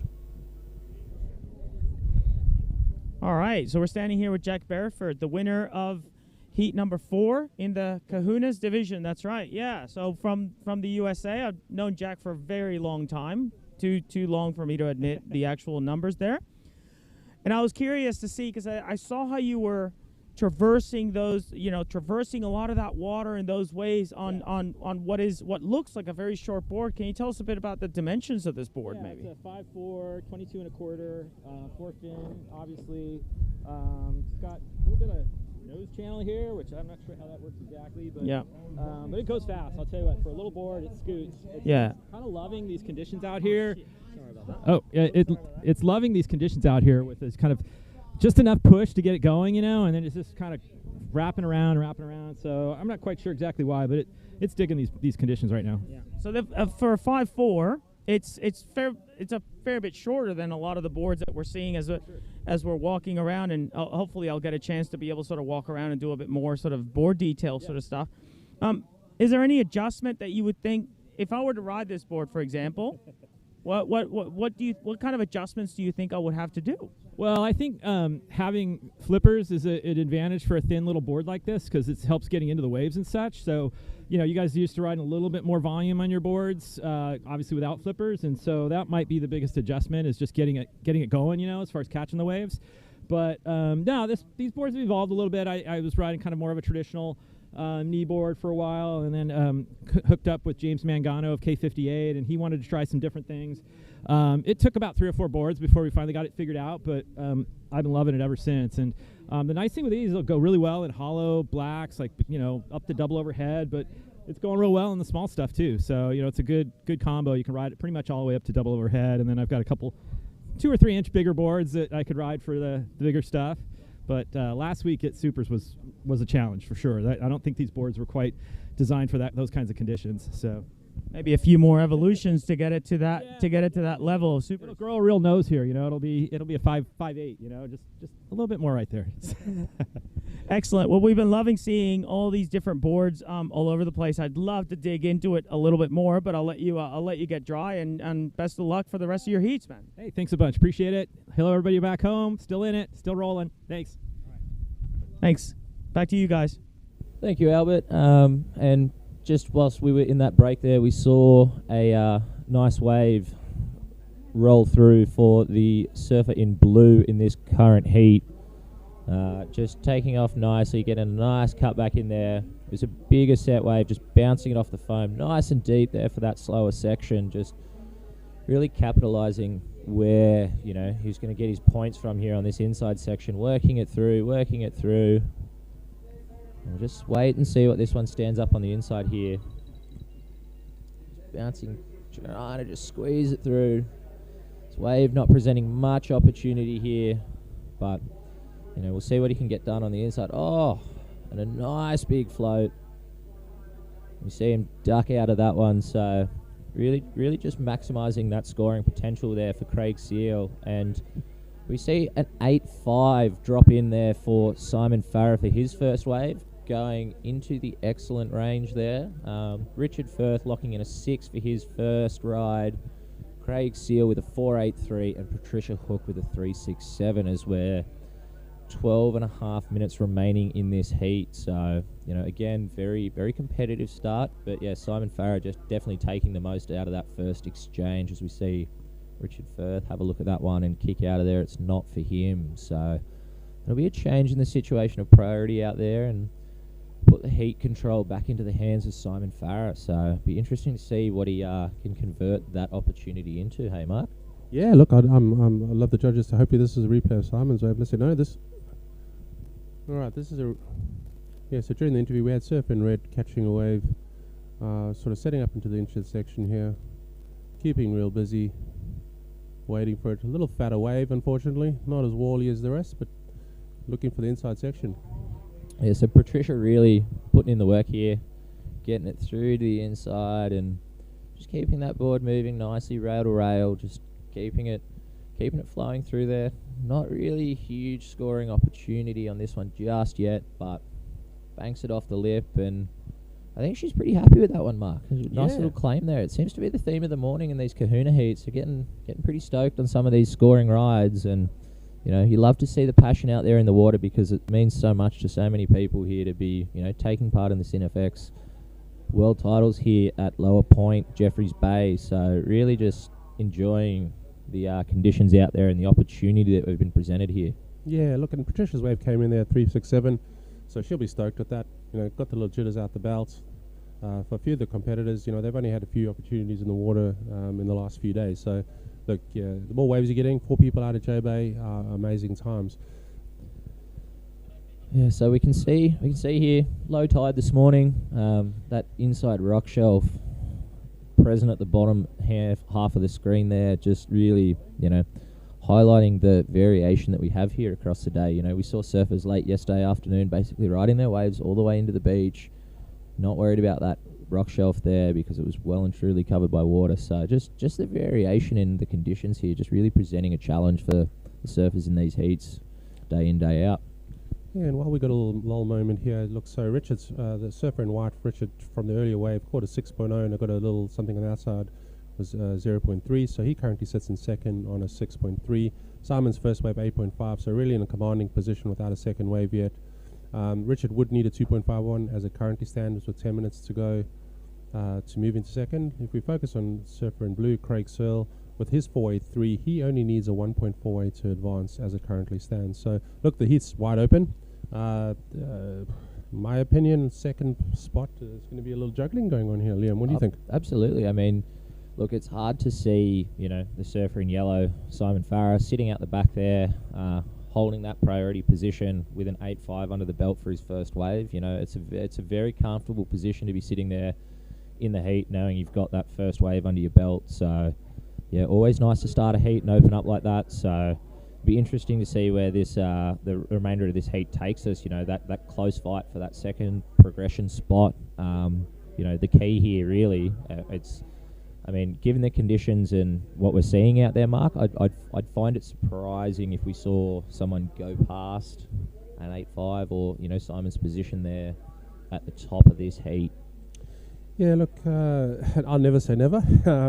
However, to your point, Liam, with the sets the way they are rolling through, opportunities seem to be frequent. So yeah, I don't know. I'm hopeful somebody does give it a good crack. So let's keep watching. Oh, absolutely. No, we're all here for it. But you know, it's definitely a very, you know, as a surfer, it's a nice feeling knowing that you're sitting there, you're in control of the heat, you're in a comfortable space with a nice solid score under your belt to really, you know, maybe open up your surfing a little bit on that second wave to potentially increase your scoring range on a wave that, may only be able to present to you sort of a mid-range score, but some exceptional surfing might take you into those higher echelons there, just to, punctuate the point of, variation and completeness of your surfing. So just while we got a lull in the moment here, I just want to thank all our viewers on YouTube and people that are catching up on the stream. We'll throw a little quiz question out there. How many Simon Farrow movies are there, and can they name them? Maybe throw some comments into the YouTube stream for that. Geez, I think there's plenty of clips, plenty of movies. I mean, we've all seen lots of content from the man affectionately referred to as the Sparrow. So, his Sparrow Productions putting out, some of the great kneeboarding content that is out there. And here we go. We see a quick look on the inside there for Craig Seal, but not quite converting into a wave. But hey, you got to have a look in these conditions, and it may only be a little score that Craig needs to progress into that second spot. So we'll wait and see here, but yeah, definitely another beautiful morning. We're hoping to get a little bit more variation into this. Oh, here we go, another look there, but not quite converting. But yeah, another great morning here. Plenty of good food and coffee supplied by InFood Coffee Roastery here in J Bay. We've got the Nina's Real Food truck sitting out the back here, so great food options on site in the contest area for if competitors or anyone on the live stream's keen to get down here and grab a feed and enjoy and soak up this epic atmosphere that we've got, that the team and Giggs have prepared for us here. So again, just a phenomenal show of our sport. So we'll just jump into a highlights package from yesterday. As we see, sorry, apologies about that. We'll just wait and see what this heat remains to do as the clock keeps ticking down here. Not too much opportunity as we look out the window here, Mark. Yeah, it's got a little lull moment here, but just maybe coming back to a few of the comments you made around the environment. Not just Nina's Mexican. I had the fortunate pleasure of having some loaded nachos yesterday that really solidified my stomach, which was awesome. So the Mexican, another one of the trucks out there. We should get through today, take some breaks and show the team. Got a little paddle in the back. Yeah, just the event, the setup, the sites. There's an athlete zone. We've got warm-up cycles, fitness centers, masseuse on site, artists, food trucks, even a pop-up shop that's selling paraphernalia for kneeboarding. That's amazing. Yeah, so if any of the crew around needs, pads, wetsuits, boards, fins, jump in, get into the merch stand and sort yourselves out with whatever gear that you're chasing. There's t-shirts, there's hoodies, beanies, caps, all the memorabilia and, items that are in there are up for sale, and, really make the most of remembering what a great event this has been. Just support the crew that are sorting us out and helping us out and getting these events off the ground. So it's really, really critical that we, back them and get behind it.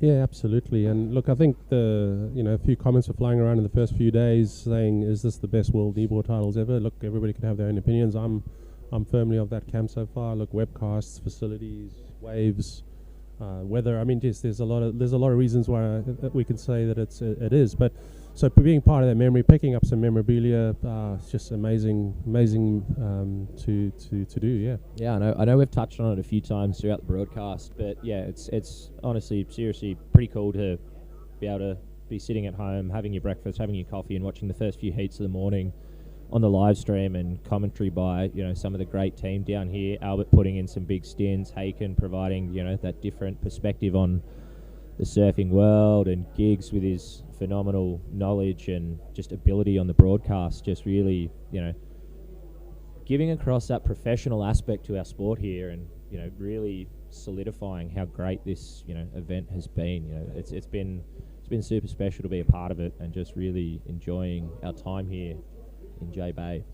Yeah, it looks phenomenal. So just back to the heat situation, with about just over 4 minutes to go, Simon's still sitting solidly with his one wave score at 8.5 in first. Richard in second with 6.30, Craig Searle 4.83 in third, and Patricia with 3.67 sitting currently in fourth. Just with regards to Craig would need a 1.48 to advance, and Richard would need a 2.51 to take over first. bit of a lull in the set, so in the next 3.5 minutes, hopefully some more action. Here we See a see paddle in red. Trisha paddling for one on the inside there, but not quite converting it into a wave, as that one's just going to slip underneath and roll through unbroken here. That's one of the big challenges sitting out in the water here. They seem to sort of stand up in front of you and then disappear right in front of your eyes. So you think you're going to get a wave, and then it just evaporates into thin air. So it's definitely tricky out there. It is great waves when they come through, but yeah, you've got to be on your game. So here we see Surfer in yellow taking off, Simon Farrer, and his second scoring ride of this heat. So looking to solidify his position at the top of the heat there to improve his heat position on that 8.5. So a second little cutback and a little bit smaller than his first wave, but a nice inside bowl for him to get some nice rail work in there, that big long swooping carve that we're so used to seeing. And just converting this one nicely through to the inside. A little bit of variation there, just throwing the tail a little bit and bring it through and banks it off the top. Oh, the Sparrow has landed. He did land that one, Mark. You're spot on the mark there, and he's gonna bring this one in here. And again, just very solid, complete surfing there from Simon. Nothing too crazy, but just converting, the scoring opportunity that wave was to very high potential. So we'll see where that one locks in. I don't think it's going to be quite as high as his 8.5 in the first start of the heat, but definitely a solid backup given how slow this heat has been, unfortunately, for the rest of the guys in this heat. So just wait and see where that one comes in. Yeah, Liam, look, you got some business back on the outside. So there wasn't a set wave, but rail-to-rail surfing. Got our surfer in white taking off here now. So this is Richard. He's chasing a small score just to solidify his second position. Decent little cutback, second little cutback into the section, looking for the inside here. Keep him busy, at least giving him an opportunity. Holding on to that nose and setting it up. Jam off the top, making it through. So Richard getting some business done on the outside. Judges will love this. Good cutback. So Richard will definitely be improving on his second score of a 0.3. Oh, little inside barrel there for Richard. We'll see how the judges reward that one for him, but I dare say definitely solidifying his position there in second place with this ride. So remain to see what the remaining minute and a half of this heat has to unfold for us, as we've seen another late flurry of waves. Seem to be a recurring theme here in Jeffreys Bay for the world titles here. And, well, there you go. Simon has converted that second wave into an 8. So a little bit under his first ride, but still just on that edge of that excellent range, and a really solid 16.5 heat total, and has put the rest of the heat into a combination situation whereby his heat total is so high that even a perfect 10 is not enough for a competitor to overtake him in that position. So all surfers in the remainder of the heat need another 2 scoring rides. And with only 40 seconds remaining on this heat, I don't think that's going to quite come through. So our surfer in white, Richard, with his tube, which was not claimed, so we've broken that theme there, Liam. No more claiming on the tubes, but that came in at a 5.33. That's really strengthened his position into second, where that leaves Craig in the last dying 20 seconds of this heat. He needs a 6.5. Doesn't look like anything out on the horizon. Unfortunately, Craig will be frustrated that he's not had that second opportunity. Hopefully something swings in the next 8 seconds, and he will just jump to a quick replay here. And yeah, just a tough situation for Craig, because that 6.5 would be the third highest scoring ride of that heat. So unfortunately, not able to find an opportunity to give that a crack. But we see Simon Farrer take out that heat with a 16.5 heat total, and Richard Firth in second place with 11.33. So we jump into heat 6 now of the Kahunas, with Roman Rezak in red, Marco from where's Marco from? Sorry, Brazil in yellow, Big Ed Quinn in blue from the USA, and Donald Bentley in white. So again, another competitive heat for this age group. Very accomplished surfers in this one here. So we saw a lot of great surfing yesterday from a few of these heats. So here we see a quick replay of the surfer in white from the previous heat, just making his way through to the inside here, waiting for this one just to sort of stand up, and banks it off the top there, brings it around, waiting for this inside just to stand up a little bit slower this morning, but definitely plenty of scoring opportunity on. There's a little inside barrel. That was a little section that he got, yeah. And we've seen a few of those on that little inside shelf this morning, Mark. So definitely something to keep an eye out for in these later heats. But plenty of opportunity there, and it looks like there's small little scores being thrown at those opportunities when they present themselves. So definitely one for competitors to keep an eye on as we just see that previous heat making their way to the inside and coming in, staying well out of the way of this second heat because you don't want to cause any issues there. We see some action out the back. Ed Quinn having a look, not taking that wave, and Marco taking off in the wash, a little bit deep on the section, and don't see where this one, and he's out of there. It's not going to present him with any opportunity he likes the look of, so...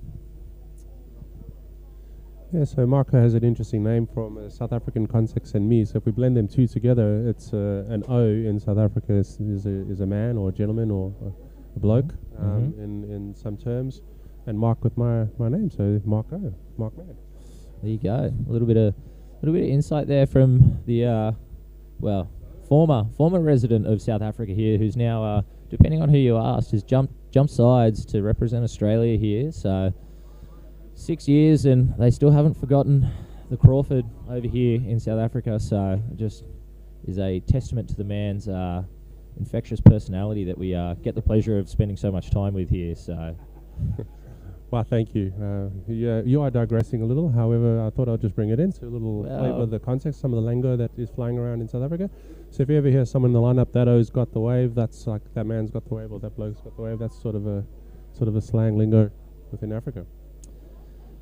Yeah, so it'll be interesting to see where this heat takes us. So we saw some very competitive surfing yesterday afternoon from Roman and Ed, and Donald Bentley surfing his way through in the opens. So again, just tough conditions out there to be interesting to see. So we know that Ed is quite the aficionado of the bigger boards and EPS construction. I think earlier in the week he was riding a board that's 6.5 by 25 and I think 3.5 thick, which, as we jokingly referred to, Albert Munoz would need a paddle and could use as a stand-up paddle board given the dimensions on it. But it seems to be working for him, especially in these smaller waves, getting him through those sections that some of us larger surfers aren't quite making it through. But very competitive opportunity for him here. We'll just wait and see as the ocean seems to slow down a little bit for the start of this heat. So Marco locking in what you would presume is going to be a throwaway score of a half a point for that takeoff into the whitewash, but it may be enough as a backup score to get him through after what we saw in that last heat, Mark. Yeah, look, you never know, Liam. Seeing heats where nothing happens, the ocean could go flat on us. I don't assume it's going to happen this heat, but you just never know. Look, that'll leave the competitors in background, knowing that Marco's sort of out of the lineup for priority, so he'll fall back into the fourth priority. The other surfers currently, I assume, no priority sets, so they'll all be jockeying to get their first race under the belt. So Mr. Roman Rezak in red, probably talking to Ed, knowing how Roman operates. He's got the gift of the gab. And here we see Marco staying. Is it Marco? No, that's Donald Bentley staying busy on the inside, and nice. Oh, just catches his rail there. But yeah, it's an interesting position now for Marco and Donald. They're sitting without priority as we see Ed Quinn paddling in. That big EPS board getting him into this wave nicely and opening it up with a nice big swoop there. So brings it round again. He's going to bank this one off the foam, just linking that section nicely. Big sweeping carve there off the foam again, just to stay in that power pocket, not run too far ahead of the wave. And this one looks like it's going to bowl up nicely for him as we look out the window here. Oh, and a little inside section, looking for the barrel, but a little bit ahead of it. And a nice, big finish, and just falling off the back there. But it'll be interesting to see what the judges think on that one. Yeah, in Albert's language, rah! Probably would have stated that during his commentary stint. But look, Ed got the best exchange so far in that heat. Nice bit of paddling. You can see that big EPS board floating him through some of these lolly sections. Banked a few times off the white waters, a few clubs. So yeah, surfer in white up and riding now. So this is Donald on his second scoring wave. sort of setting up 2 turns to the outside, keeping busy in the power source, looking for this little inside section. Let's see how it sets up for him. Yeah, that first turn was like a little swoop under the lip line there, so it'll be interesting to see where the judges go with that one as far as, you know, the criticality of that turn. He was right under it, so very, very critical section of the wave, and we were told that that was what was going to be rewarded, so it'll be interesting to see where they go with that. And we'll just jump to the replay here and wait and see what happens for the remainder of this heat as all the paddlers are all the surfers making their way back out. But just jumping back to that start of the heat where we saw Marco searching for a wave and missing out, but then, you know, taking off on that wave, which was only the 0.5. There's an interesting strategy there. Do you then duck to the inside mark, knowing that you're the lowest rung on that priority ladder, just to stay busy and maybe find an inside scoring opportunity? We're not seeing huge scores thrown at them, but in the conditions that are presented to us today, you know, even a low score as a second backup is, you know, always nice to have in your back pocket. Yeah, look, I mean, my strategy, or I'm sure some of the competitors' strategies are, if you're not sitting in priority, let's just watch this wave and then back. We'll come back to that. So Mr. Roman Rizak is in pole position, dominating his priority. Nice looking set here. Mr. Roman kicking off here, setting up a bottom turn. Nice looking wave.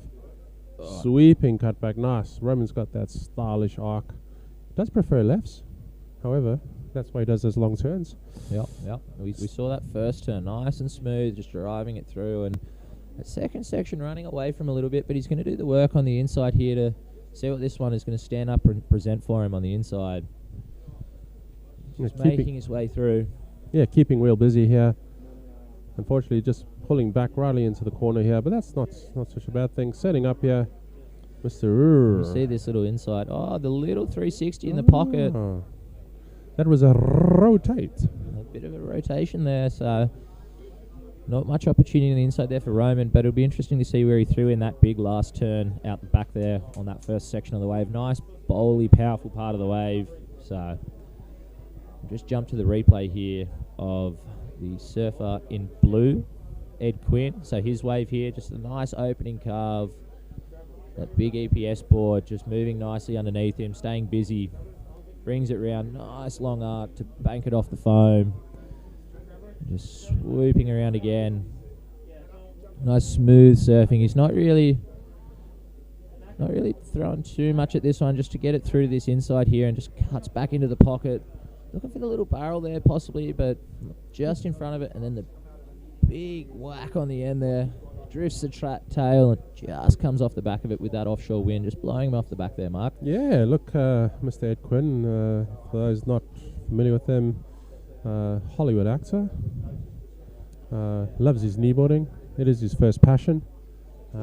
Acting second, or at least that's what we're going to claim.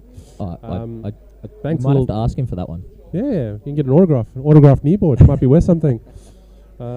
Yeah, it looks coming in a 4.33 with that wave. Looks so just considering the slowness of the heat, with about just over 10 minutes to go.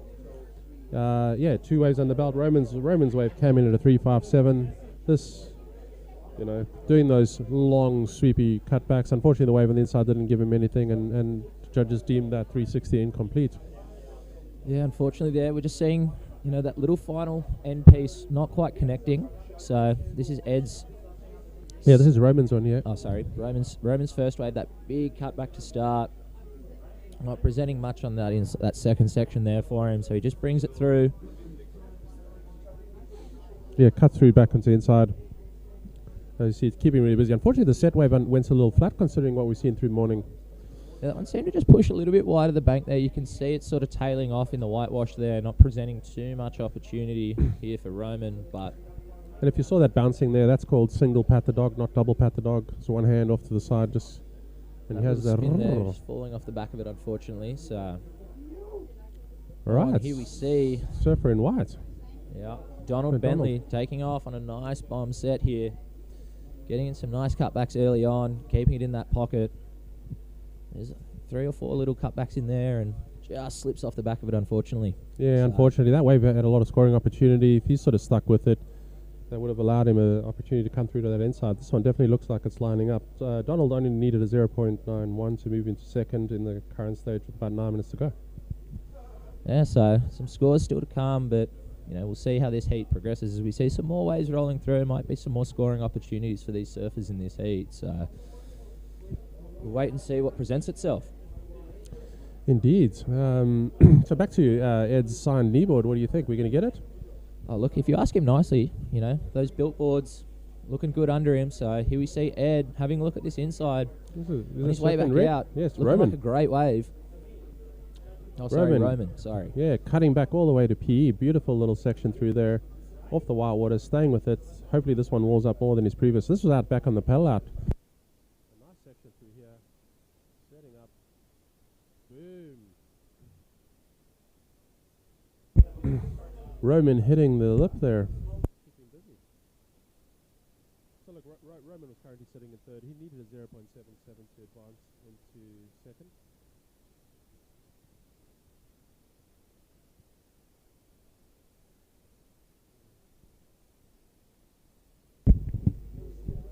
Yeah, so Roman sort of getting his head down there, pondering life, saying, why didn't that lip give me more?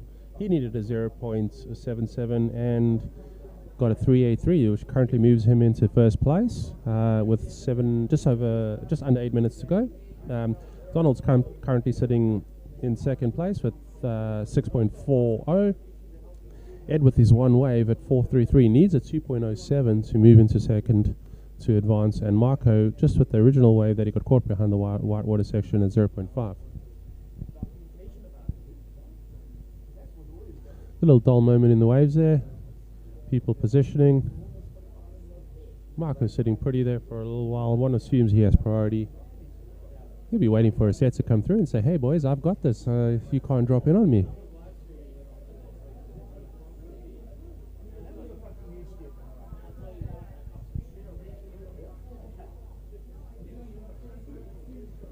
Well, we got a lull in the moment there. Just want to thank our sponsors, CineFX, for really assisting the kneeboard circuit in South Africa, along with many, many others.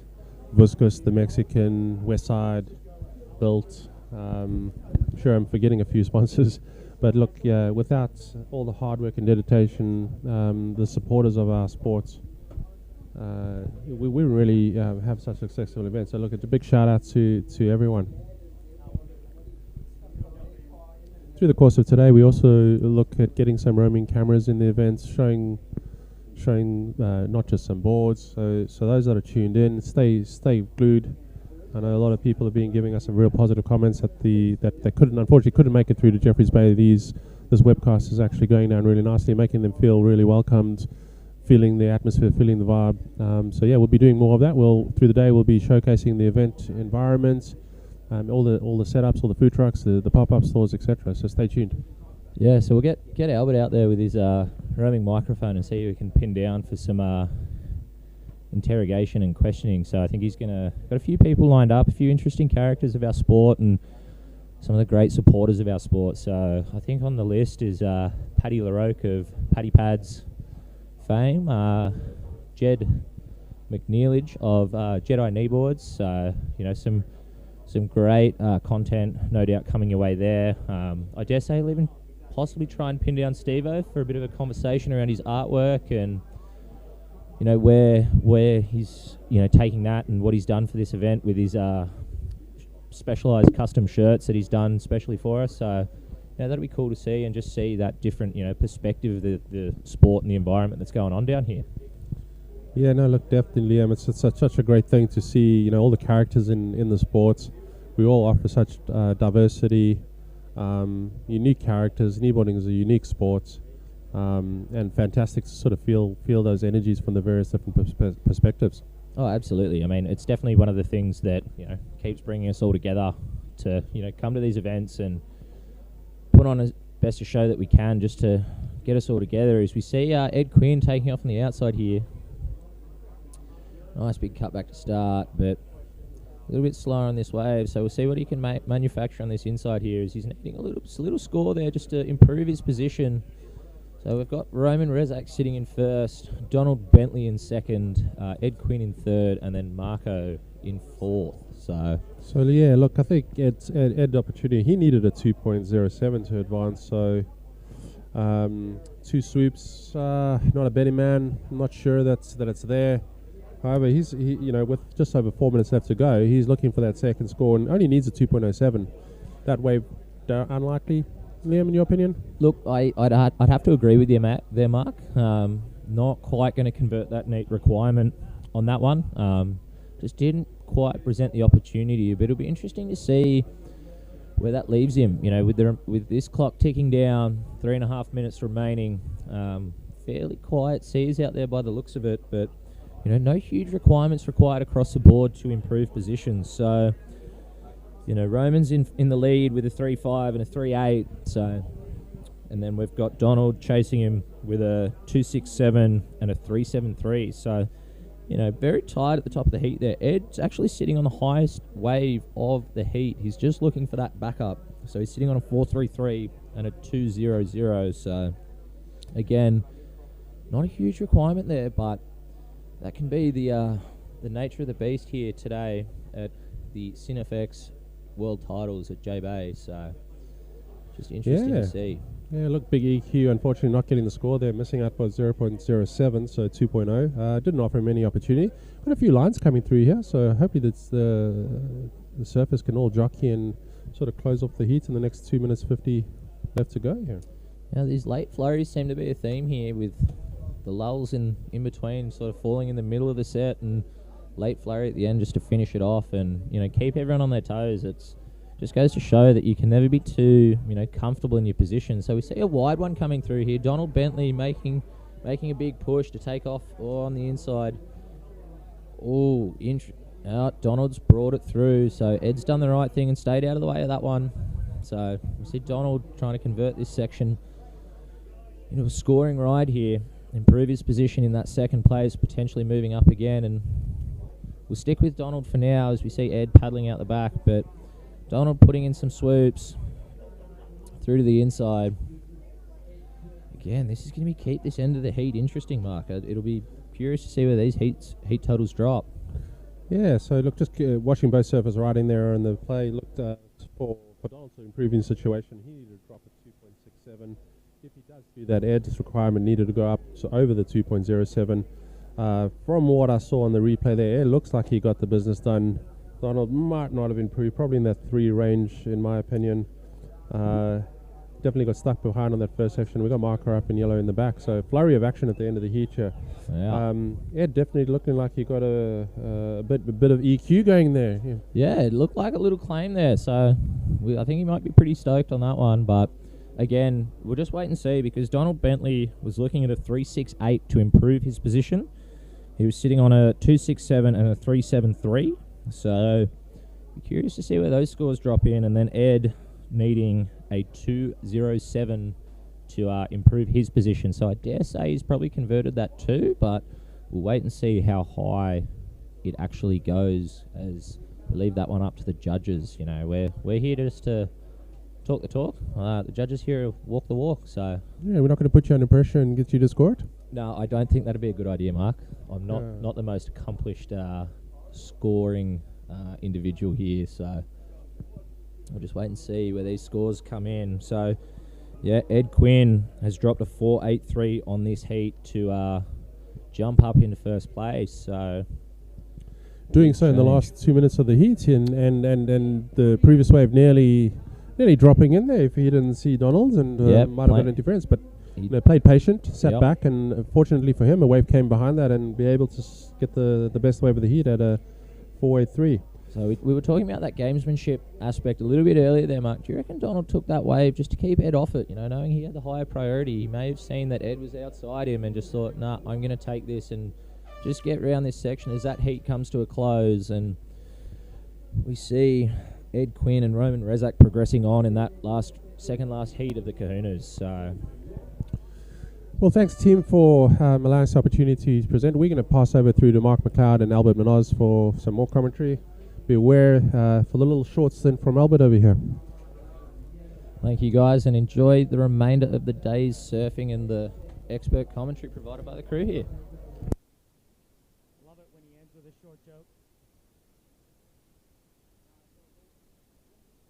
We got a replay straight off the bat. We got highlights of day one. We're on. We're on. We got Chadders. Phil Chadwick from Australia has had quite an adventure getting here. By all that we've, by all accounts so far, had an issue with his board transfer. Had an issue with getting his passport at the last minute. He's quite the journeyman. He's been through some stuff. I'd love to get him in a bit of an interview at some point to get a bit of a story of his travels so far. I'm sure we could organise that, Albert. Yeah, why not? So, legends, round one, heat one. Ed Dimmick representing the USA, Phil Chadwick from Victoria, Australia, and Terence Hopton from South Africa. Waves are pumping here this morning, Albert. Absolutely, absolutely pumping so much that we've been having the contest organizers and everybody else have been having a fair few meetings and stuff like that. Who's this? Is this Ed Quinn? Ed Quinn straight away. Look at how he's gliding through that with that massive unit with a massive board, and he's just gliding through it effortlessly. Look at that. I believe this is a replay from the previous heat. Oh, is it? Is that correct? No, it's a replay from this. Oh, it's Yeah. sorry, replay from the last heat. That's right. Yeah. So Ed got the win in that last heat, showing some smooth rail to the judges there. Yeah, So not just surprising catching at up all. with the replay. Still no waves ridden. Yep. In this next heat. Yep. Everyone just got to drop an anchor out the back. Plenty of opportunity. Plenty of beautiful waves offshore. It's been a wake up and see what's happening type of surf situation here. Yeah, but let's before we get into that particular discussion, which is going to take us down a definite rabbit hole. Oh, there's rabbit holes. Yeah, oh yeah. So the Legends division is an age-restricted division for gentlemen between the ages of 60 and 64. So these people have been around for a while. They've seen some winters. They've seen some winters. They've seen some summers. They've got some stories. Some of them may be true. Some of them might be a little bit more elaborated, but I'm here for them. I'm here for them. As time goes on, these stories get somewhat manipulated. Yeah, but regardless of the their departure from the truth, they're just all the more entertaining every single time.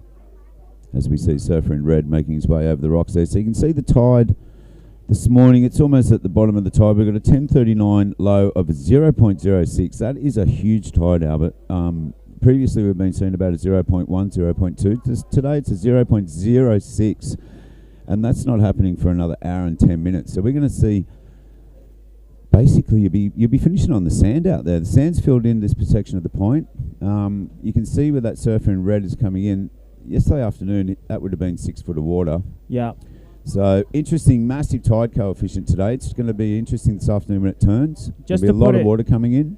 Just to put in a little bit of perspective, Macca, where the Surfer in red is now standing and starting to walk in, as I look outside, he's got a good 40, 45 meters worth of walking through over rocks to get back to the shore.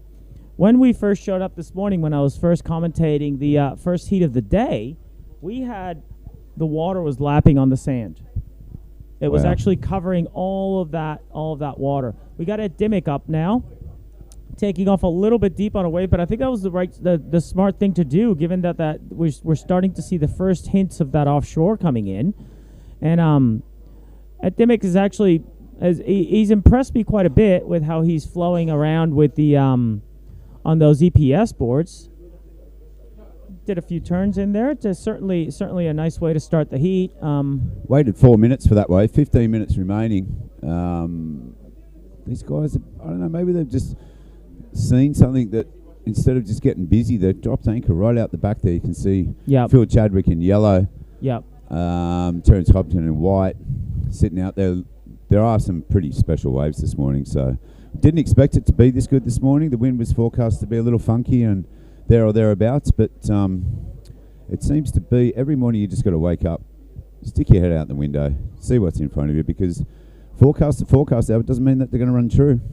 Absolutely, and especially here, this part of the world, I've just found that my entire experience in South Africa, every time I look at a forecast, and I try to sort of make sense of it and try to use it to sort of direct whatever decision it is that I'm going to make for the day, I find that I'm wrong most of the time. So we heavily rely on local knowledge in this part of the world, and we've been consulting with the locals extensively. But what we found is that on a day like today, when there's a lot of potential outcomes, there's a lot of possibilities as to what might happen throughout the day, we found that flexibility is going to be our biggest asset.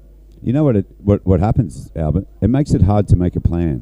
That's right. It's hard to make a plan. Okay, surfer in white, Terence Hopton, first wave. 13 minutes remaining, 6.5 minutes to take. This was nice right back into the pocket. Clean rail, off the foam. Second turn. How's the smoothness? Looking for a connection on the inside here. It almost looks like they've spent the last 61 years of their lives just perfecting the smoothness in how they approach these waves. Some would say that's potentially true. Yep. Nice little gaff in the pocket. Second jam. Be looking to finish this one off. That's a long wave. That is a long wave, and it's still not over yet. No, still going. I mean, this just tells you the paddle. Think about it. He's been on this wave for about 30. Oh, gets the connection and a clean finish. Nice. So be happy with that as an opener. Well, in regards to the conditions here and forecasting, Albert, you've got to bear in mind there is nothing between here and the southern tip of Chile, Patagonia. So huge fetch, massive ocean. 2 oceans. Well, that's right. And anything that happens down there is kind of magnified by the time it gets here. So there's so much scope and scale. Here we go, we've got a paddle. For swells, weather patterns, etc. Especially this time of year, winter, it just doesn't seem to stop. I mean, no, it hasn't really dropped below 3 foot in the last 10 days I've been here. Yep. Topping out at 10 foot plus. Yep. And even today, forecasts, you know, if you want to read into it, you'd probably say a couple of foot there or thereabouts, but there are some amazing opportunities out there as we see the surfer in yellow, Phil Chadwick, up and riding, Albert. Yep, absolutely. He just he's traveled a long way to be here, and looks like he's having a great time on this wave. This one was a little bit more on the smaller side, and didn't offer him the opportunities that he really want, but he's just motoring out the back. He's sharing the lineup with 2 other people on his twin fin in priority. So oh yeah, he was riding that Trigger Brothers twin fin. That's correct. Yep. I Choptail 20. Yeah, I'm wondering if I could just sort of have a feel of that one later and ask a million questions about it. Real bucket list trip here for a lot of guys, and none more so than Phil Chadwick. He was super pumped to get. Look at this, scores have dropped. Yes. Terence Hopton's first wave. At 8.33. Judges deeming that excellent surfing. Let's have another look at it here. Surfer in white comes around the section. Absolutely. But look at this, the smoothness. Smooth rail. And then going straight into the white water, not missing a beat. Another sort of slash, so there's a bit of variety going on there. This it steepens up, and he just hooks it under the pocket again. 3 different turns on the outside, trying to place himself in the most critical part of the wave the entire time. Just a little bit of busy work and some connection through this middle section here. Another roundhouse in there to keep the judges interested, and then just a little lip line. Runs through it, comes out of it with full control. I like it. Did well to keep the nose out on that finishing maneuver. Yeah. Like he's going to poke the nose there. Judges rewarding him accordingly. Massive score. Yeah, absolutely. I think quite a statement that he's making at the beginning of this heat here. I think one of the things that we also should acknowledge is that every time there's a change in age divisions, the judges upstairs have a little bit of a powwow, a little bit of a meeting, and make commentary. Recalibration to scale absolutely. accordingly. Absolutely, because as we're changing from one age division to another, we're going to see a change in the relative skill level to each other, and what the judges are really trying to do most of the time is just make comparisons amongst people's waves and how it is that they perform to that criteria. But they also have to keep in mind that performance is relative to each other, to the people that are in the water at that point in time. Couldn't agree with you more, Albert. I mean, to put that in perspective, to garner an 8.33 in the open division, which is the 120 competitors vying for an open world title, you've really got to do something special to get that 8.33. So potentially they're a little using the scale in a broader manner as they move down in the age divisions. As you can see, the competitors making their way back up to the top of the point. Long paddle. Current's kind of laid down today. It's a little nicer than 2 days ago. And guys making up to the top. So we're going to cross now to an interview with the winner from the last heat. Take it away, guys. Alrighty, folks. So I'm sitting here with the winner of the previous heat, Mr. Ed Quinn, also known as the President of the United States. Tell us, Ed, how was it? You know, that was one of the trickiest heats I've been in this whole comp. You know, we transitioned from the open to the H division, and so all the pressure's off, and the surf is firing. And I found myself just, like, I saw some just 10s out there, and this is the first time priorities come. I had some very savvy guys in my heat where they had priority and paddled me off of waves, and then the wave that I wanted would come. There was one double up that came through that would have been a 10. I would have gotten so barreled, but it was such a double up that it didn't break until 30 yards inside of the reef. I couldn't get to it. I found myself needing a score at the end of the heat. I actually took a little one. I couldn't really hear with the offshore. We couldn't, even the situation and how loud the comms are, couldn't hear. I didn't know what I needed. I figured it wasn't a big number. Took off on a little one in case I just needed 1 point. And then, but really repositioned myself down the point to be sure I could get a wave and get a mid-range score, which I was able to do and get through. So relieved. Awesome. We were talking earlier about the board. Yeah. Tell us a little bit about it. It's a build that's brand new board for you.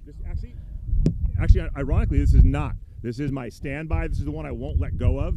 I've been working with Giggs Cier and everybody and Jason at Built for about 2 years now. And look, I am 6'5" and I am 225 pounds. I know I need to lose 10 pounds before I go back to work. And I put a lot of pressure on a board, and the guys at Built have been starting to work with this EPS that is, it's so strong, it's so light, but for me, it's also so buoyant. And it makes me feel like I can surf a lot lighter. I literally picked up 3 new boards when I got here. Delta Airlines, I love you. Be gentle with me when I try and fly home with 2 board bags. Yeah, it's been awesome, and it's just, this is the board that I feel like I can ride in my sleep. Never lets me down. Do I let the board down? Often, yes I do. But the board doesn't let me down. I'm so stoked, and it's really fun to be here in South Africa where the boards are made. Excellent.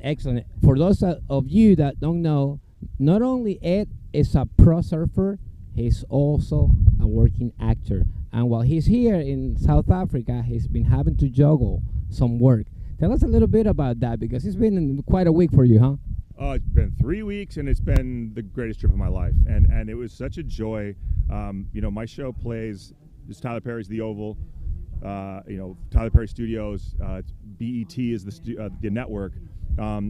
It plays in 114 countries, but 48 of those countries are in Africa. And we've been wanting to come and do a big press tour, and we were going to, but then COVID hit.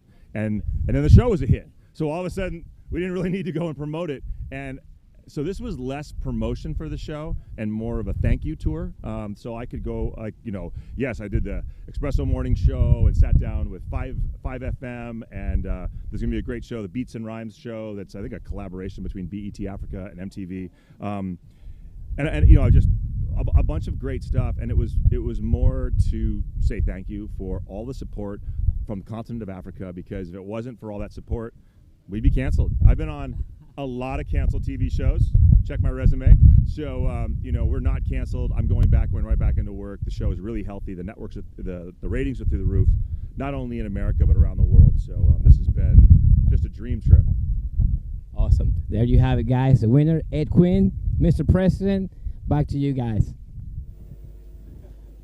It's quite an honor to be in the presence of the President of the United States. It's been quite an experience, Micah. Yeah, Ed, Hollywood Quinn, getting the job done. As we cut back to replays, the flurry of waves while that interview was going down now, but Surfer in Red here. Yeah. Nice connection. Look at these conditions. Some nice. You notice how he's turning back into the pocket every time? I think they're feeling the presence of that offshore out there and looking, showing a little bit of frustration there. I think he's Ed Dimmick there in red. He was showing. I think he had high hopes for that wave, and that was his second wave there as the time has kind of slid away here. We've got 4 minutes 35 seconds remaining. Terence Hopton, current heat leader, with a single wave score and an 8.33. Ed Dimmick 4.17 and a 3.0. Phil Chadwick sitting on a single score of 2.5. Small requirement of a 4.67.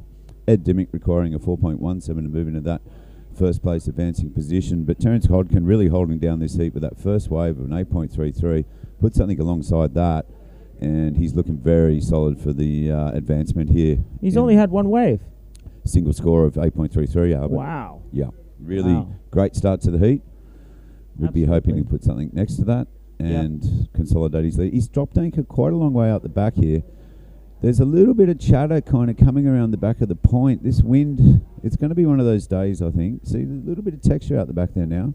We're going to keep talking about the wind. We're going to keep talking about the conditions because they will be constantly changing today. And it will govern the running format and how today looks for all competitors. Everyone's kind of on notice. Yeah. Conditions are far exceeded what was expected this morning. So we've got a liquid schedule here, and we want to capitalise on the optimum positions for the Open division being the premier event.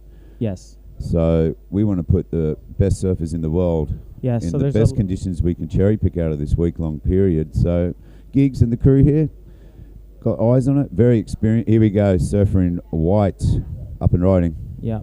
This is Terence. Did Terence get a second wave? Is this his second wave? Oh, this is the replay of the 8.33, is it? This is amazing. I think this might be his second wave, Albert. This has got to be a second wave for sure. Yeah. We already chatted there. that. Yeah. He's working his way around and it hit the little trench there, and he's off. Yeah. Look, it's a nice backup. It's always nice to have that. He's on another one. I think this is live action, Albert. Is it? This man's a machine. Yeah. Well, that was a replay while we were listening to Ed Quinn's interview there. That second wave of Terence is just a 3.5. Yeah. And then this will be another one to put alongside it here as he makes his way to the inside. Yeah. 2 minutes 25 seconds remaining. I think Terence has done an excellent job at constructing a good heat. He's built a house. He's done very well. Absolutely. One of the things that I noticed, I was able to sort of, as we're sort of looking around and sort of exploring the technology and getting a little bit more comfortable with how it is that we run this, I pulled up the live chat from YouTube. Love to be doing this a little bit more. I tried to do this a little bit on the first day, and it's sort of come out. And it's funny how you look at it, and it's the comments are all nice and they're great and positive, but it's the names that pop up that have been really sort of impressing me. I see Wayne Jennings. Smurf. We've had we've known Smurf a long time. He's an absolute legend. I'll tell you what, if Smurf was out there, he'd be a threat. Smurf backs. Absolutely. Everywhere. Big shout out to Smurf, all the whackers, all the boys down the south coast there. Yeah. Watching, probably thinking, why didn't I come over? Yeah. I've been enjoying these pristine conditions with just three other competitors. Yeah. As we see White, that offshore picking up, becoming a little bit of a factor there. But he's pretty comfortable in first position. As the clock counts down, there's only 1 minute and 9 seconds remaining. Terence Hopton with a combined heat score of 14. That second wave was a 5.67. Put that alongside his 8.33, commanding two-wave total there. Ed Dimmick. Intimidating total. Well, he's thrown the gauntlet down for the rest of the legends in this event. Well, Ed Dimmick's requiring almost a near perfect score to leapfrog him, an 8.93. Yeah. And Phil Chadwick just needing a 5.6 to slide into the second position there. Yeah. As we can see, the massage area here is really been very active. Yeah. I'll tell you what, I had a massage yesterday. I was floating afterwards for about 4 hours. Unreal. Yeah. I think that's Mr. Mark Crawford's just gone in to get a little bit of work done. Well, tuned up before his heat today, in the event that the schedule changes again. Well, he surfed a couple of heats yesterday. He did surf really well. And we've only got 9 seconds counting down. So this heat is winding up. I think we're in for a treat here. This is the replay of the 8.33 from Terence Hopton. It was the one. It was the signal. I think replaying this again is only going to help feed the fear of his fellow competitors in this division. Massive score. Absolutely, but just a well-ridden wave. I can see why the numbers are what they are, and I can see what the judges saw in this wave in order to award it with an excellent score. He trimmed, he was in the right spot the entire time. Every time the wave just gave something to him, he just took it and he made bread and butter pudding with it. It was amazing. Absolutely. Look at that. Got wonder the if- I nose wonder- out for the finish there. I wonder if he's got a good recipe for bread and butter pudding. I'd like to see that variation. I mean, I'm sure every country, a little bit of cinnamon in there, maybe some raisins. Absolutely. Condensed milk, fresh they've all- milk. they- Pick your point. Here we go. Next heat is round 1, heat 2 of the legends. We've got Randy Reid in red, representing the United States of America. Grant Robinson from South Africa in yellow. Darren Akana from the USA via Hawaii. Aloha to Darren and all of his fellow Hawaiians watching online. And Wayne Walker representing South Africa in white. Heats just kicked off. And we can hear a little bit of noise out the back there, so one can only assume we've got some action. People positioning, jockeying, getting ready to pull the trigger here as we see paddling up yellow. Grant Robertson. Is that Robertson Senior to Shane, who's been helping us out in the commentary? Yeah, that is excellent. That's the South African father-son connection. Absolutely. Well, look, it's I think could be a good thing that Shane's not here, but we might be able to tee him up for the post-heat interview if he wins this heat. That could be a bit of fun. That would be all time. Father-son. He can interview his dad if he gets the W here. Yeah. Maybe imagine commentating your dad. And look, there's been a few of these examples over the last few days. We've got the Fairweathers from Victoria. We've got Sam and Joe Coyne. Yep. Pete and Owen, lethal combination there. Yeah, absolutely. Really feeding off each other's energy, and you can see it in the way they're both surfing. Just so pumped. Such a great thing to see. Yeah. The boys really pushing each other, and young Owen really following in his dad's footsteps. You do not want to get those couple of guys in the heat, let me tell you that. Absolutely not. Absolutely not. Fierce watermen, Victorians from the Southern Ocean, not dissimilar to this kind of raw energy that we're seeing in South Africa. Victoria synonymous with Bass Strait, deep ocean, open swells, long periods, and breeds a different type of surfer than us soft East Coasters, would you say, Albert? Yeah, absolutely. Definitely soft compared to them. Every time we go down there, we go down there. We go down there really keen to sort of explore some of their coastline and get some of their ways. And then we tuck tail as soon as it gets a little bit too out of control and run home. That's it. They breed them tough down there. Breed them tough. In the commentary booth, we've just got young Shane, who's just come in to check out the action from his dad. Well, I can tell you now, Shane, that your dad has dropped a 6.33 opening wave of the heat, and he's got a lead at the moment as we see Randy, first wave up and driving first turn, Albert. Yeah, driving first turn. I think he tucked that one a little bit tight. That's why he kind of got left behind, but he's managed to sort of flow through that quite well. I think he's another one of the Americans that have adopted the South African style of kneeboard shapes and some of that EPS construction as well. You can see that there's a definite flow going on there as he opens his account. Here we have Grant Robertson again. Yellow. He's, getting busy. Getting busy, absolutely, and doing a few turns here and there. Certainly constructing a well-rounded heat in these first 4 minutes of the of this particular heat. I think there's a lot going on. Does your old man move that quickly most of the time? It's not like him at all. His normal nickname is Arbel Robertson. Takes him a long time to get in the wetsuit. Takes him a long time to get the first wave. So it's good to see him moving this early in the heat. Yeah. Bit of absolutely. Bit of extra coaching, or do you think maybe something was happening? Or maybe a bit of urgency Anyway, Here we go. Paddling. Darren from Hawaii up and riding first wave. This is going to slide under him. He's doing a lot of effort to stick with that. That wind kind of playing factors out there now. Yep. As the temperature changes, the movement down. Look at these sets, Albert. I know. Look at these sets. I just keep pinching myself thinking how lucky we are to Yellow up again. He's look just at him. A wave catching machine this morning. Okay, he's off. We just had a glance at Shane over there. He's just shaking his head. Can't believe what he's seeing. White. Got an extra gear, the old man, Shane, huh? Wayne Walker, first wave, getting a little caught behind. He's staying with it, and he's off. So first wave there, little reset. Yeah.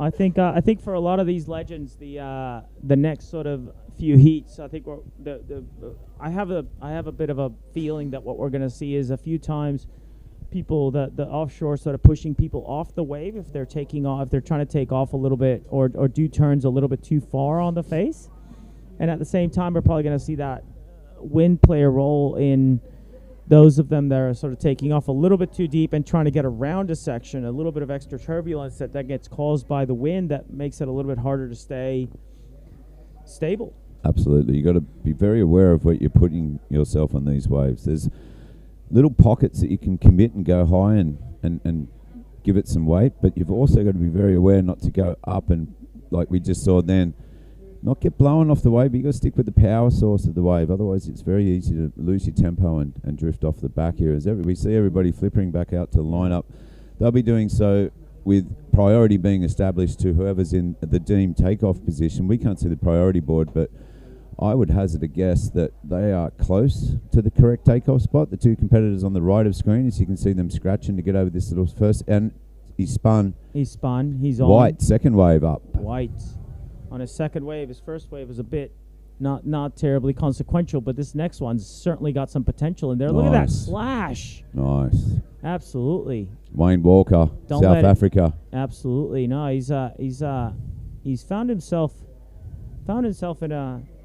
in the heat now. He's absolutely definitely got a nice way to open the account, nice way to get things started. Can we bring up the live scores there, Albert? Yeah. And I'll have we'll a just quick give look. this a breakdown because all competitors had a couple of waves. Darren open. Oh, here we go. Darren's opening his account here. Nice. Very nice little slash. We'll catch up with what he got done on the outside there. Nice movement.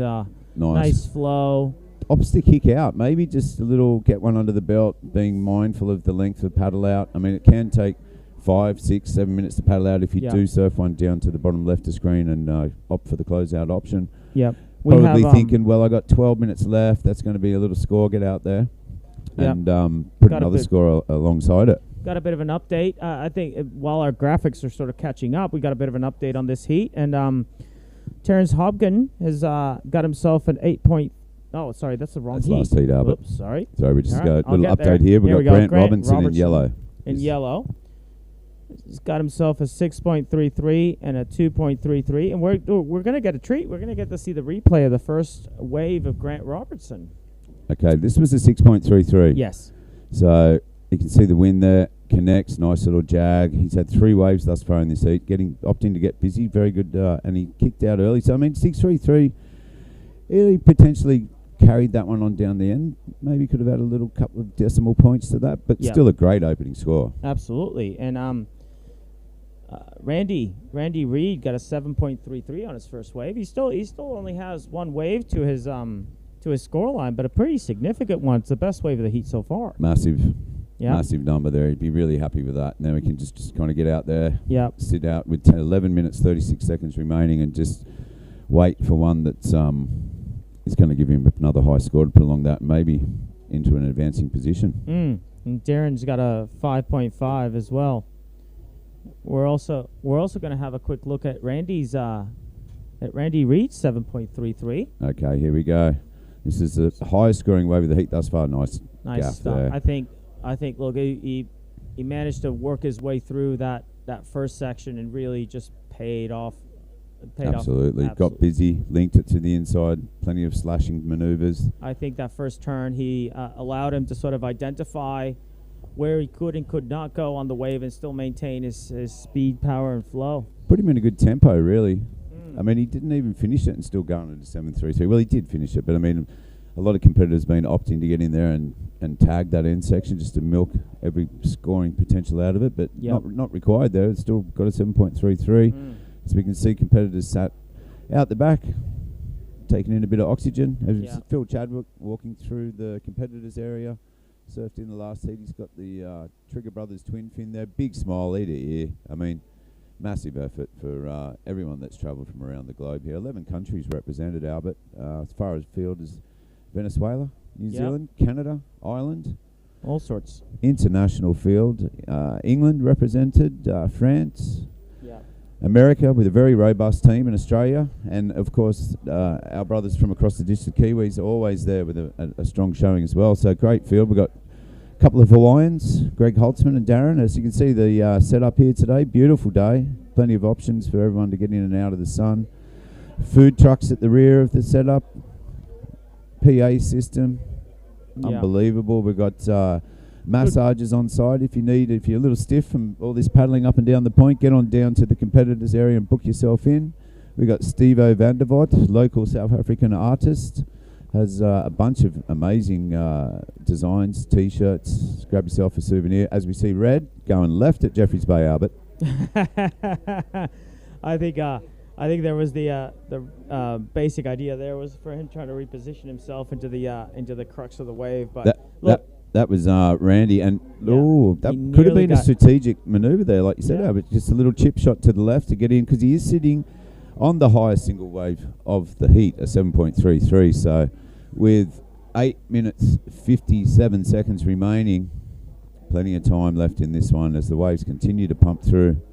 You know, you mentioned the number of different countries that have been arrived here. I think there's been some quiet, very intense conversation happening amongst all of the teams. We also have the Aloha Cup as one of our events in this competition, where we get 5 competitors from a lot of these countries, and we have a bit of a surf off as a team to try to So we were sitting around the table last night having a very intense conversation about the Australian team. Of course, I'm not going to disclose any secrets here because this is okay, but just to divulge, we got Surfer up and riding. Looks in like white. This is Wayne Walker. Currently in 4th position, requiring a small score. To nice turn. Absolutely. That board looking. Look at that lovely rail work there. Great turn. Bear in mind, this is 60 plus. Ladies and gentlemen. Absolutely. Inspirational. So if you're out there and you're 30 or, my back's a bit sore, just think these guys are 60. They're out there paddling up and down the point at Jeffreys Bay, which is no mean feat, and shredding, Albert. Yeah, and they are putting rails in the water, and it just looks like a samurai cutting a tuna. Wayne Walker was sitting on a 4.33 and a more inconsequential 0.6, and I think that that'll definitely help his scoreline out, especially that one searing turn. He put like 18 feet of rail on that turn. Great turn. Yes, we see the Hawaiian Darren paddling up and riding, gouging back to the power source, trying to work this one to the inside. He's going to get a connection. That one just slides under him. Surfer in red, Randy with the 7.33, looking to consolidate and put something alongside that as he cuts back to the source. Nice setup work here. Goes around his fellow competitor. Darren punching back out. He's going to get around this one.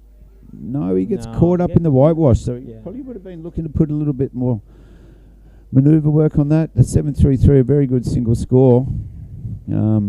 Might still help his account. I mean, he was only sitting on one. He was sitting on a 7.33 and then a 0.4. So I think anything would have helped him. That 0.4 is gone. Yeah, it's in the history books. Yeah. So just back to the competitors area. We've got everything you need down here. Come and grab yourself something to eat. Nina's, the famous eatery. They've got their little caravan out the back. In-food coffee, great coffee. Roastery out there, and of course the Mexican. So you've got all your options out the back here. Yeah. No, it's a bit of a little self-contained little village here. You get to be fed. You get to have a look at some great waves. You get to have a bit of a chin wag and stories, and pretty hard to sort of walk around without meeting up with somebody, learning something, making new friends, all that sort of stuff. That's really what a lot of this is about. Is this process of connecting, reconnecting. Well, it's the camaraderie. Yeah. We're Building a up small subculture of the surfing world, so and we can build up community, and that's a huge part of what keeps the sport going. These connections that we have as humans to each other. Absolutely. That went deep, didn't I? Did I go too deep there? The rabbit hole's just popped out. Yep, there we go. And we can just burrow down. Yep, for sure. So just quickly, as we wait for competitors to, there are sets out the back. Everyone just a little out of position. They're getting caught as we see flippering quite heavily. Darren from might Hawaii get having to there. think about this one. Yeah, he's Opts getting to there. pull the trigger. Not sure what the priority situation was out there, but he's seen some value in this wave. Cut Yeah. back. He's currently sitting in 4th position, requiring a score. His current heat total is 6.10. Yeah. I'd say that this is going to put a dent in that. He's linked a couple of turns, looking for the connection on the inside, and that way just peters out under it. Yeah, no, he had a single 5.5 and a 0.6, so he The definitely 0.6 needed. should be gone now. He needed a second wave too. We had a few other updates. So Wayne Walker's current score, he has a 4.33 and a 6.5. Randy Reed still hanging on to that 7.33, and his last wave was only a 2.5. I think he can build on that quite easily if I think given he just enough got a time. wave. I think we'll catch up with the replay of that, but it appears that he just got a linker right through to the shore there. Oh, did he? Yeah. All right. He's as we count down, we're under 5 minutes remaining now. 4 minutes 14, and it appears that Surfer in white did get a wave. So we're going to have a look at that after that. But before we do that, we're going to cross to an interview with the winner of the last heat. Take it away, guys. Well, it's a very good morning to you all. I'm coming to you live from Jeffreys Bay at the CineFX Kneeboard Surfing World Titles Point Wave Lower Car Park, and I'm with the winner of the first of the Legends Heats. I'm with Mr. Terence Hopton. Terence, tell us about your heat and especially the occurrence before the heat. Let us know. Well, I was walking out and I slipped on the rocks and I used it to galvanize myself to win. Walking out, slipped on the rocks. Thereafter, no slipping on the board, being the heat winner. Yeah, no, it went well. I was quite happy to get an 8.33 in my heat, and I backed it up with a 5, so I was pretty stoked. Thereafter, anything else onto the fans and the family back home? Oh, thanks for all the support back home, and Giggs for getting me here. Thanks very much. Mr. Giggs Cier is backing you up, making your way down here yet again. I've known you from the early 80s, from the days of the Cape Nilo Club, the Natal Nilo Club. What do you think of the whole scenario occurring here in Jeffreys Bay at Point Wave? It's the best kneeboard contest I've ever been in. The venue, the organization, video, interviewers such as yourself. Brilliant. Well, listen here, Terence, keep on doing well, and listen, stay secure and make sure you don't slip next time before you even enter the water. I'll try. Thanks, Bobby. Right, you're coming to you from here, Point Wave. It's Bobby Bobcat, Nilo now. Stand up and watch. We're out of here. Thanks, Bobby. What a Always spriteful in the mornings, Bob. He's a true character. Great interview there. And He's a big fan. He's a big fan of cold showers. Okay, this is White. We've had a little bit of action while we crossed that interview there. There has been situation change in the scores. We'll keep you updated with that as we see White surfer Wayne Walker from South Africa connecting. Yeah, he got a 6.5 for this wave, I believe. Is it? Yeah, this is the one. That was that rail turn. Yeah. That was amazing. 60 years this division, ladies and gentlemen. I Just bear know. that in mind. And as a real treat, later on in this event, we've got the 70 plus, Albert. Oh yeah, that's going to be be pretty amazing. Just have a think about that. 70 plus. I mean, a lot of people are pulling out the golf clubs. Not these boys. No. They're pulling out thrusters and 6.0s and rock hopping their way out there and having an absolute ball. Guys travelled from all around the world to be part of this event in the 70 plus. All right. So we're going to catch up on some replays here. This is a wave from Yellow. This is a wave from Grant Robertson. So, Father of Shane. yeah, father of Shane. This is he netted himself a 3.9 for this wave. He's caught 5 waves so far, and It's no mean feat in 20 minutes out the I point. know. Let me tell you, I it's know. tiring work even for us young fellas, Albert. yeah, absolutely, and it's a pretty good wave. Got himself a pretty good score. Definitely upped his score line, but sounds like we've got a pretty tight race for second place for advancement in this heat. I mean, look at those scores. We've got 2 competitors, Randy Reed in red on a 10.23 combined heat total, equal to Grant Robinson on Yeah. a 10.23 heat total. So we're going back to the highest scoring wave. Is that correct, Yeah, Albert? that's correct, because Randy Reed still has a 7.33 as his highest scoring wave, whereas Grant Robertson has 6.33 as his Wow. highest scoring wave. So that creates an interesting situation with only 17 minutes left. This heat has been absolute cracker. There's only 1.83 dividing all the competitors. Yeah, absolutely. And that tightness is part of that drama. It's part of what we came here for, Maga. Absolutely. Part of what we're here for. All these guys can be proud of their performances out there. All that of was this a drama. very, very close heat. As the buzzer goes down and taking that heat out was Surfer in red. Yeah, in white. My apologies. No, Wayne Walker taking up that heat. Yeah, and Randy 10.83. Reed. And Randy Reed is able to secure second place off a countback. Wow. Okay, counting down round 1, heat 3 of Legends. Straight into it, more action. Linias in red, representing South Africa. Eric Schwana from the USA in yellow. Kenny Horton all the way from Australia in blue. And in white, Ryan Wade.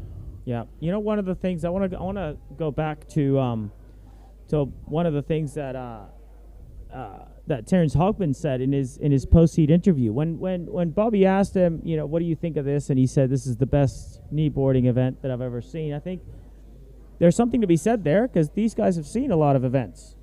Well, as you have also, Albert, as has most of us, because I mean, it's not. We love coming to these things. Let's be honest. Yeah. It's more about catching up with your mates. We get these opportunities every year or two in Australia. We're lucky we have opportunities to catch up. But on the global scale, these events happen biannually, and they were 3 years apart previously. This one's a 2-year gap, so it's an opportunity for everyone to come together. I mean, guys from Hawaii, Venezuela, everyone, and this is where we catch up. Yeah. Reconnect. Friendships are formed and. Old ones rekindled, and I still firmly believe that is how we keep this alive. That is how we keep this sport going. That is how we sort of we create that. You know, kneeboarding is an individual sport. There's only one person, except for the Aloha Cup, Albert. Yeah, that's right. That's right. And we'll touch back on the Aloha Cup. That is an event that we run. It's similar to the tag team formats that you'll see in board riders events. I know they're very popular in Australia. We've got a strong board riding club culture in Australia, and it's basically you've got a five-person team and an hour allotment, and each surfer has to get away. As I'll cut back to live action. Sorry, surfer in white. Ryan Wade. Oh, nice little hook under the pocket there. Nice first turn. Are we sure this guy's in the right age division? He's very sprightly. This could be an absolute cracker of the heat. Absolutely. As the Look waves at this. pump. Look at that roundhouse. Roundhouse. This man, Ryan Wade, is making the judges' brains melt. Their heads are going to explode. We might need to find new judges after this. Look at this. Look at this. Oh. That's it. That's how you start a heat. With 17 minutes, 30 seconds remained, Ryan Wade has opened up with an absolute cracker, and the action doesn't stop. Out the back, here we go, Kenny Horton, the man himself from Mona Vale. He knows how to surf a heat. He's talk about history in the sport. Ken Horton has been there. Look at that carve, ladies and gentlemen. Oh, right there. Wow, this is Ala D-Bar, 1989. Yeah, absolutely. There was a wave at D-Bar that just cried after seeing that. Yeah. Let's just put this into context here, right? So we've had, Terence Hopton in round 1, heat 1 of the Legends division started off with an 8.33. And somewhere along the way, Randy Reed in heat 2 got a 7.33. What we're about to see here with Ryan Wade. Ryan Wade is could be quite special, and I'm here for it. I would hazard a guess, and like I said yesterday, I'm no judge, but that has to be in the excellent range. Well, I'll tell you what, we can speculate, and we can get excited about it, especially if we can tee up a replay of that. I'm sure that particular we'll get that teed up as soon as we can. But I mean 15 minutes remaining in this heat. Great opening exchange there from the surfers in blue and white from Australia. Absolutely. I think are we sure we checked everybody's passport on this? Some of these guys are surfing better than surfing up division. Do you think, Albert? I think so. Well, exceptional surfing for 60 plus, as we see the competitors from the last heat making their way over the rocks as the tide is 20 minutes off its bottom of a 0.06. Huge low tide today. Yeah, they got about 80 meters of rock hopping to do to get to the shore. And isn't that fun? It can be.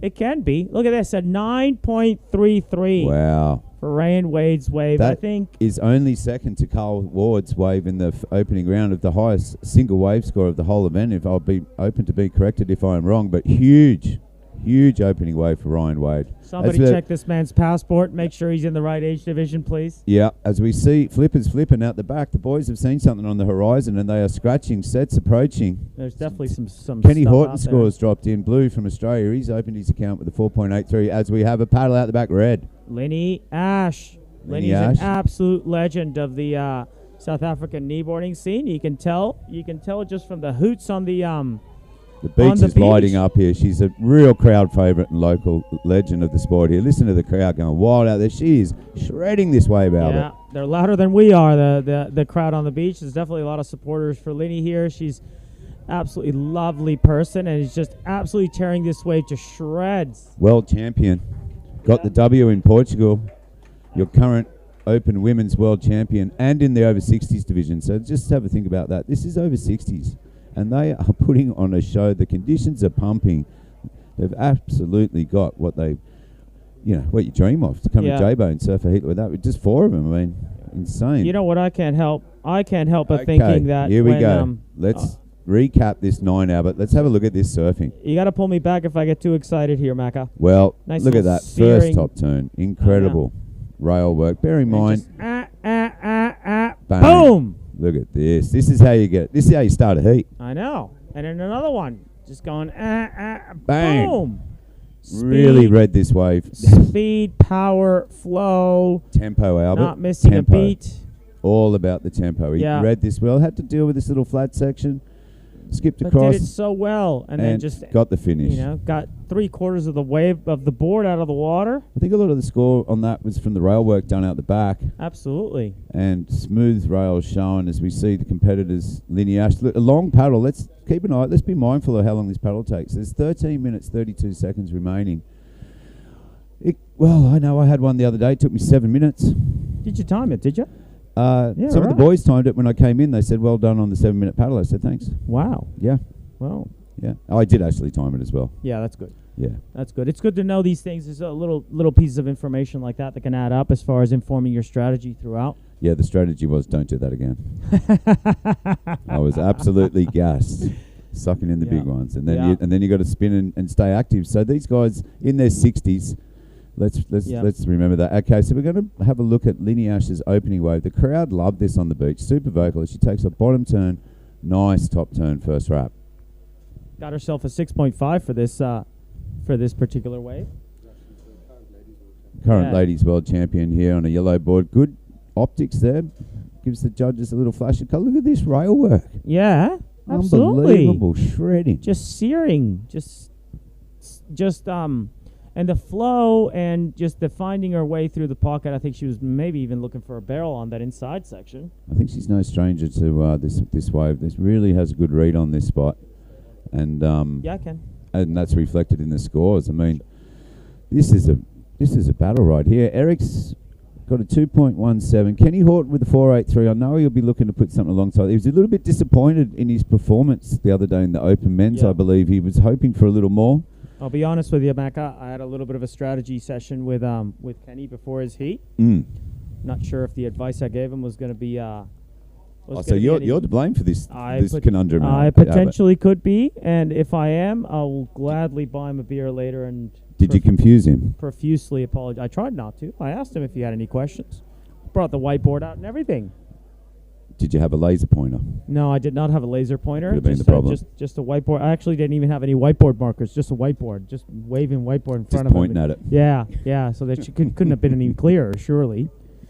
This Anyway, is the whiteboard. This is the plan. We and you can work around. There has been it's not easy to adopt the learning curve of priority and be able to figure out how to make your decisions as you navigate through a dynamic lineup like this one that keeps changing all the time. And a lot to take in out there. It's absolutely a really large playing field. As we see Darren Akana from Hawaii coming back in, dropping up his rash vest. He'd be stoked. Had a nice heat out there. Yeah. Surfer in white, up again. Ryan Wade, again. Current heat leader with a 9.33. Yeah, nice little hit out the back. Is he going to make it around that section? Because if he does, then I'm definitely going to start questioning his age. You can Because see that the was tide so low. We lost him in a trough there. well, he would have had to cross about 100 meters worth of whitewater in order to make it. 17 minutes off the low tide with 10 minutes 35 seconds remaining in this heat as we catch up with a different view from another camera down the point. Incredible setup here, Albert. We've got Absolutely. cameras catching the action from all angles. Yep.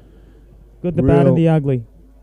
Well, that's Yeah, one camera per feature. Per feature, absolutely. Yeah. But I think one of incredible the setup here. I mean, honestly, this is world-class production. It's been here. fantastic. But if I can make one comment, getting back to this Legends division and the age range of these individuals out in the water and how it is that they're absolutely putting on a clinic here.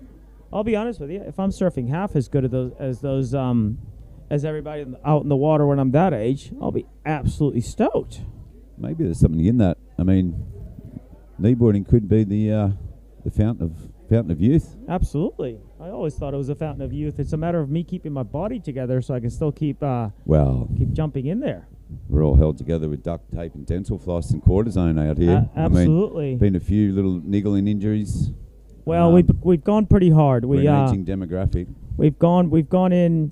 You know, I can speak for myself. I came on this trip as soon as I got off the plane. I was ready for anything, and I just was open to every and any experience that this country had to throw at me. I was trying my best to sort of absorb as much of it as I possibly could, and the surf included, and got myself in a few nice interesting situations from time to time. But you know, I've That's had what a great happens when time you here. travel with Mark Crawford. Absolutely. I think I've had about 4 birthdays in the time. Loves a birthday. Loves a birthday. We wished him happy birthday last night. He's got this. It's about time it was his birthday. Absolutely. He's been aging all of us with all these birthdays, and about time we got him back.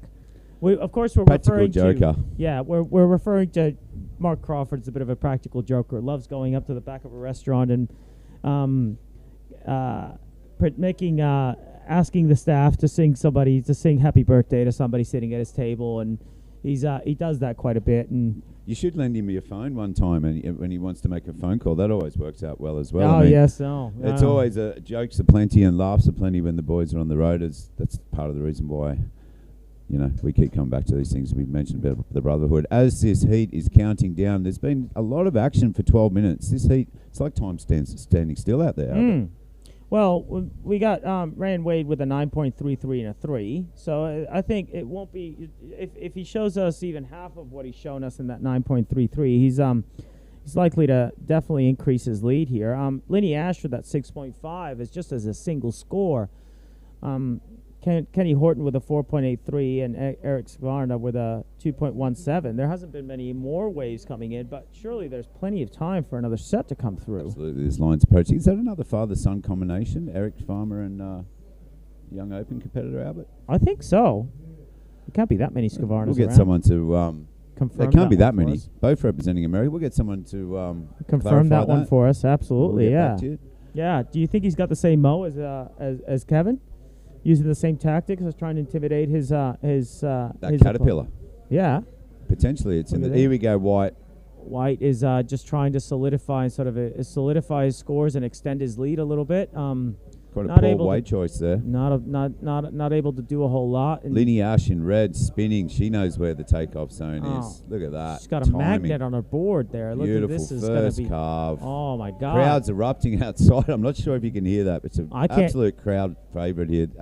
People, absolute legend. She's been around this sport for a very long time. Current world Open women's champion, surfing in the 60s against the men. I tell you, she's in an advancing position, and this is going to help consolidate that. Currently sitting Absolutely. on 6.5. Yeah, she's doing fantastic. That's definitely a very nice backup. Great We still backup. got waves coming in. Do we have any other potential riders? No, I think we That's good. I can catch my breath. I gotta be honest, Mecca. I didn't hear you throughout most of that. The crowd had me a bit deaf there. Absolutely. I'm pretty Gonna sure need you could have heard that up at Magnus and Super Tubes. The whole town just going absolutely getting behind their athletes. We could hear the French yesterday afternoon really getting behind theirs, and this is what it's about. Yeah, community. Absolutely. The team element of it is still going. We got We got Ryan Wade again with a nice wrap. Yep, very nice wrap. I think he's trying to. I think he understands that his position, even with that 9.33, can be in a bit of jeopardy, and is trying to create a little backup here and just build house and get some get another nice score on the board. In the closing minutes of this, we could see. Oh, look at that slide! At this. My goodness, these people would have discoed back in the 70s, surely. Absolutely. This is insane for a 60-plus heat. I can tell you, you get a couple of waves out there, you are expelling huge amounts of energy. He's tagged that thing to the inside to put that alongside his 9.33. Be interesting to see where the judges go with these. Ken Horton out the back, needing a second score. Eric Schwarner also needing a second score. Linny Ash and Ryan Wade absolutely having a smorgasbord on out there. And we're going to cross to an interview with the winner of the last heat. Take it away, guys. Well, once again, it's a very warm welcome unto all the viewers who are watching at the current moment. We're here at the CineFX Kneeboard Surfing World Titles. Point Wave Lower Car Park is the venue, and I'm with the winner of the second heat in the Legends Division. I'm with Mr. Wayne Walker, also being known as John Wayne. So Wayne, tell us about the conditions that you had and the waves, and especially about your equipment that I see you've got here. Yeah, the waves are fairly inconsistent, and you're lucky if you get a good one. And I was fortunate enough to get one really good one, which took me through. And as far as my board goes, Greg Smith used to make my boards. Justin Healy makes them now. Twin fin, Waveworks, and this is my new stick, which goes really, really well. On the twin fin, could you swing over the tail a bit? Could you show us actually the actual dimensions, and can you run us through it? Is it taking you back to your youthfulness? I've never changed my shape nor the colors of my board, so I've always had the same shape, just different lengths. I generally ride a 5.6. Yes. I've got a 5.7 and a 5.8. I've never ridden the 5.8. I've ridden the 5.7, but this is my go-to stick, the 5.6. Anything else you'd like to say to anybody watching, or to come down here, or your supporters? Yeah, no, come down. It's a wonderful day. It's been a wonderful competition. I definitely recommend it. Next World Champs. Yeah, participate if you're a kneeboarder out there. Yeah, the more in the competition, the better. And yeah, thank you. Well, thank you, Mr. John Wayne, the Duke. We'll be coming back to you later on. Thank you. Thank you. Cheers. Great stuff there, the winner from the last heat, as we see Linny Ash zipping across another wave here, competitor in red, lip line float, blowing off the back there. Ryan Wade has consolidated his lead. Looks like a combined heat total of 16.83, Albert. Massive score. Yeah, absolutely. He got a 7.5 for that that last wave that he got, including the disco shuffle there on the inside. Disco ducking. Absolutely, it was fantastic. Okay, so we're gonna catch up with a few waves that went down during that post heat interview. Yeah, I think we're first gonna see that wave from Ryan again. Look at this. Surfer in white. It's not the biggest wave that has come through so far, but certainly quite deep. And look at it just form up. Just looking to put another score against that huge 9 that he got earlier on. Nice gaff there. Absolutely. You know what? I'm noticing noticing a few things here as to this man's age. I'm still not 100% convinced he's in the right category here. Maybe we need to put him in the pro juniors, especially with that. Great control. Yeah, there'll be some turning around, saying hello to the wave. I'm yeah, just go absolutely. Check it out. Sort of giving a bit of a death stare to the rest of the competitors that were sitting out the back for sure. Yeah, check me. See that as we have under 5 minutes, under 2 minutes, 1 minute 36 remaining in this heat. Kenny Horton looking to get another score. I mean, it's only probably a small requirement to get him into second. Linny Ash has got. He needs a 6. Kenny Horton needs a 6.67. Very attainable score for a surfer with Ken's experience. And Linny Ash, 11.5. Eric Farmer with a 2.17. So we get around to see a minute left. We get to see Kenny's replay here. Here we go. Look at him. Look at him. Got that staggered stance straight away. Just lining up a few turns here. A few turns here. Jeez, looking for the connection. I just can only imagine what kind of damage he would have done on that inside. That wave kind of ran out. We are pretty much at the bottom of the tide now. 7 minutes to 0.02 low, like I was saying earlier. Super low tide, maybe a little trench, so you've got to get one skip over it. Yeah. This lineup looking very different to what we've been we got some used to movement over here. the last week, as we've got Surfer in red on the inside. Maybe a little lap here. She knows there's only 30 seconds left. Yeah, I think so. I think she wants to come in style. Come in, Lynn. You've had an absolute cracker of a heat. Be interesting to see this women's division. Should be a red hot favourite for that. Absolutely. And that goes down later on in the week. Absolutely. Might need a minute or two to let my ears readjust after the crowd has gone wild. Really love. Yeah, absolutely. You can feel the love here. You can feel the excitement. You can feel the stoke. You can feel the froth. It's been quite an experience. There's the hooter. That's it. Heat done. Ryan Wade first place. In second position, Linny Ash advancing in the over 60s division. Ken Horton, unfortunately, bowing out with Eric Schwarmer. So they'll be progressing into round 2. Stacked division, the 60 plus. Yep. As we see Surfer in white coming in. And in the next heat, Legends round 1, heat 4. Paul O'Neill and Andy Vermeer, 2-man heat. I'm going to nip out here and put you back in the very capable hands of young Shane. Yeah, Thanks, young guys. Shane. Young Shane's been very keen to get on the seat with me. He's pointed to me earlier, said, "Oh, I got a couple of questions for you." I'm a little bit scared, but I'm here for this. As we see Paul O'Neill just searing his way through, turn after turn after turn, and then a nice end to that wave. I'm sure the judges will reward that one accordingly. There was a lot of movement going on for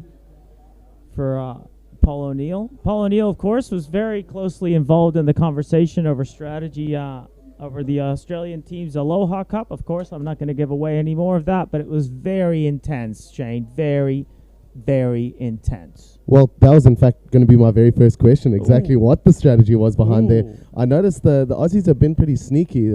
In studio here, there's been a little koala that's seemed to attach himself to some of the local flora. Yep, absolutely. I don't know where it came from. It just sort of crawled up out of the pot where the plants were sitting, and I don't know where it came from. We just can't seem to keep you Aussies out. No, that's right. That's right. Some of us, well, we're still not sure whether all of us are going to make it back. Well, I mean, I remember, I think it could have been after your first or even your second surf down at Super Tubes, I bumped into you on the beach, and I mean, they tell you don't meet your heroes, but growing up, getting into the kneeboard scene, you know, most of the footage that's getting put out there on a platform like Legless TV is footage of you, Shayna, and Simon Farah. So we were always watching your clips and really enjoying them, and it was pretty awesome to get the chance to speak to you. And one of the first words I heard out of your mouth was the word yes. Yes.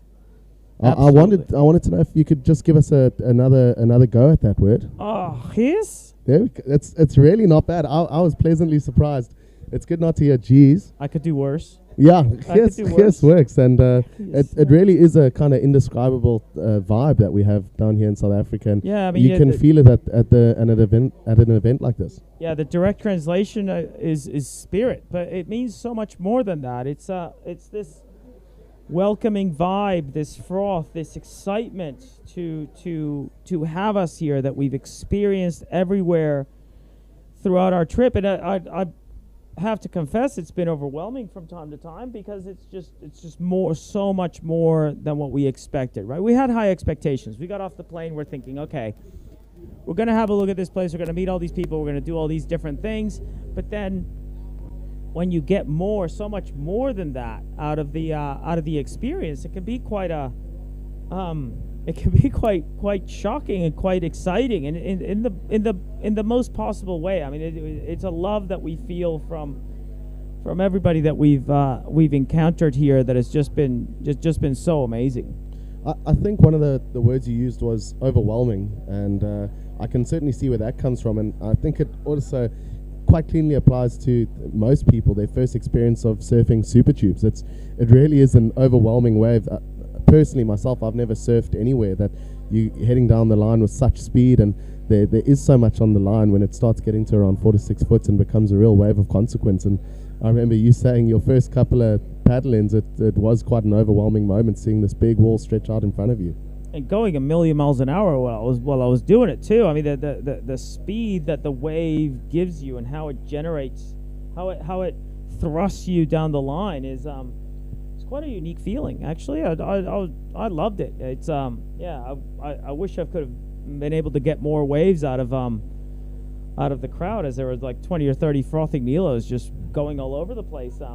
On that, elbows and flippers flying all over the place. It was quite a sight to see, and I think we've had an amazing experience here, and really one that we'll never forget. Absolutely.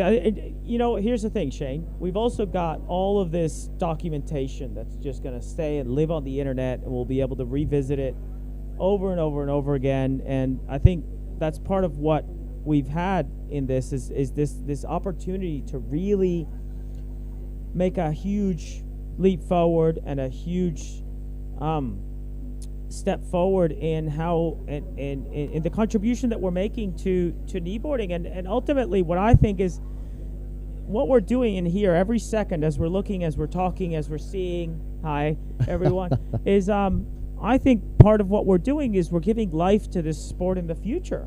I know that's a bit deep and sort of concerning. I don't have my notes, but I have a few of these little phrases sort of tucked away because it's the genuine reaction that I've had to that hiss. There we go. No, you're getting the hang of it well, and I know what you mean. It is deep. It can be emotional, and not only moving into the future here, but getting such great looks back into the past. I do encourage you. I know Stephen Crookshank, who has been ripping it up at Cork Bay Reef for over 50 years now.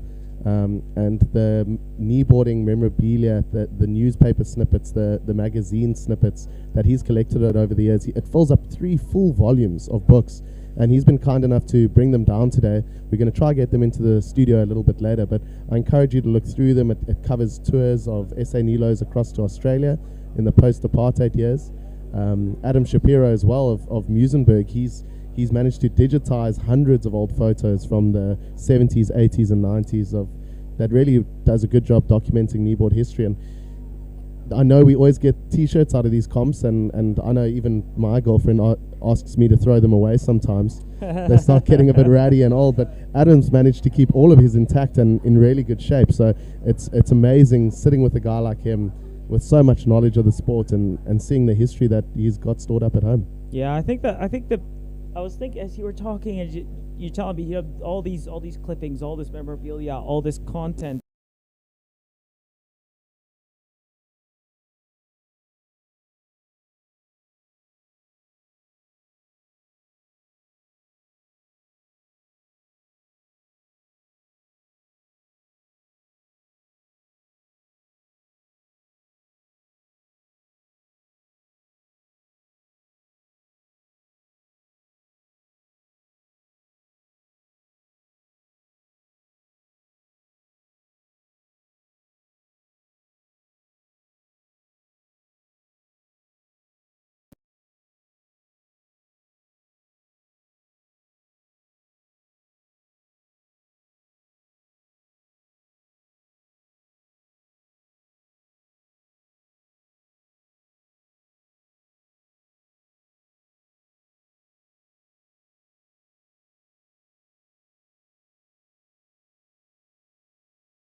No, he's doing well.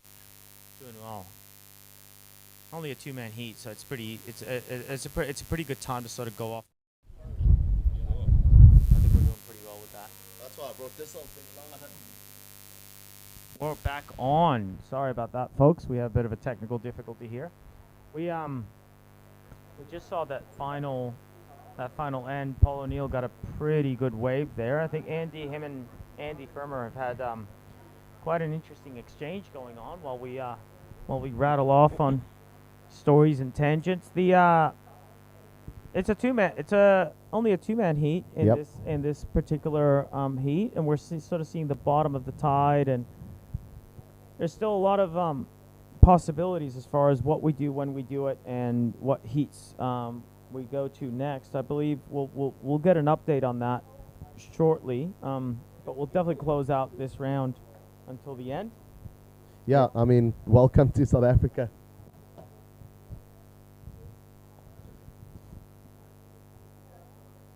Yeah, so along with these technical difficulties, you lost the whole stream for a moment. We're going to get the graphics back on screen for you soon. Yeah. I'll just be pulling up live heats here. Yeah, no, I've got live heats up here, Shane. We've got Paul O'Neill with a heat total of 16, with a 6.67 and a 9.33. Last wave that Paul caught there was a pretty good one. I think he's got a fair few of his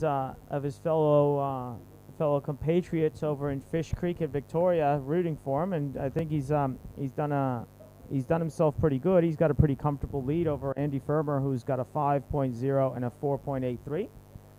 It still looks like there's a few sort of sets coming in, few possibilities here, but it's all changing. It's all changing. The wind, the tide. There's a lot of possibilities as to how all of this is going to eventuate as the day progresses, and that's why we're still not 100% sure where what heats are coming up next. Fortunately, we have a little bit of time. We still have a little bit of time. This is the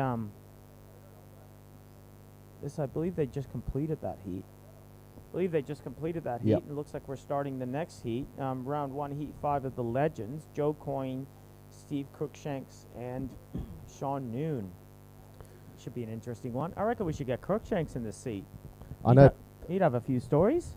Big smiles, plenty of stories. He's an incredible guy. As we round out that last heat, both Andy and Paul will be automatically going through, I believe. So just a nice warm-up for the guys. Andy Fermor will be pretty happy with the second place. I know he hasn't been getting too much time in the water. He lives down in Plettenberg Bay. You would have passed it on the way up. It's a beautiful, picturesque city, but it's also just a couple of hours down the coast. Oh, right, yep. It's a beautiful holiday town here in South Africa, but it's also the place where I had my most significant shark encounter. Got a proper bump out the back from a great white there, and I was completely spun out. There were a whole bunch of us in the water that all saw it go down, so we rushed out, and the very next day we did a hike through Robberg Nature Reserve, and it's this beautiful island spit just off of Plettenberg Bay, and you're quite high on the cliffs overlooking the water, and it was crystal clear that day. Yep. And that's the day I realized that Plettenberg Bay is one of the biggest great white shark breeding grounds, and the area where all the juvenile great whites grow up. So we saw these schools, almost you could call it, of great whites circling around, plenty of seals in the area. So that was quite an eye-opening experience. You can understand why Andy doesn't necessarily surf his home break so much anymore. Yeah, do you reckon that bump out the back was a shark trying to bring you into the breeding ground? I certainly hope not. I didn't want to get anywhere near it. Albert and I are having plenty of fun here in the studio, but we're going to send you guys at home through to an interview with last heat's winner. Well, it's a wonderful morning to you all here from Jeffreys Bay. We're broadcasting live here at the CineFX Kneeboard Surfing World Titles. Point Wave Lower Car Park is the venue, Jeffreys Bay. And I'm with the winner right over here, Rain Wade, winner of Heat 3 in the Legends Division. And I'm going to go through a little bit of story with him. Wade, tell me, where did it all come into it? Bobby, nice to see you again after 30 years or so. Yeah, I'm apparently surfing for Australia, but I'm not. SA all the way. I came out on holiday. Giggs was very kind to me, got me to the contest on very late notice, long after the closing date. Couldn't surf the open division, but he put me in Legends age group, and I'm stoked to be here. So tell us about the waves currently at the current moment and the waves that you had that got you into the winning pole position. I haven't surfed point in maybe 40 years, but my first wave was an absolute gem. Apparently I got a score in excess of 9. I was stoked. So a bit of nostalgia, would you say? A lot of nostalgia, Bobby. Does it call you back? A lot of nostalgia seeing you as well. We've both aged very gracefully. We both aged very gracefully. I think it's due to the great southern suburbs and everything else, and basically the fresh sea air. That, kneeboarding, camaraderie, friendship, yeah, it's been great. Nilo now, or stand up and watch. We're out of here. Thank you. Thanks, Bobby. Are we still sure about this guy's age? He was definitely surfing like he was a little bit lighter than that. Yeah, it looks like he could have done some damage in the junior division. You spoke about Gavin Coleman's cat-like reflexes, but Rain Wade's certainly putting on a show with you could describe as cat-like agility. Absolutely. We're still sort of testing our way through. We're kind of working through this as if we didn't have any technical difficulties, but there's the possibility that maybe we were half talking to ourselves here. Yeah. That's all right. That's all good. Yeah, you guys have missed out on plenty of interesting discussion if that's the case. As we look into this round 1, heat 5, we're looking at Sean Noon in blue, representing the United States. He's an export from our beautiful land of South Africa. He's alongside Joseph Quinn in red, also representing the USA, and Stephen Crookshank in yellow. Again, we're going to try to get Crookie into the booth during the rest of this competition. Big smiles, but you saw the competitive nature come out yesterday when he took out Giggs Cier in his heat. Yes, absolutely. I think Giggs had a little bit of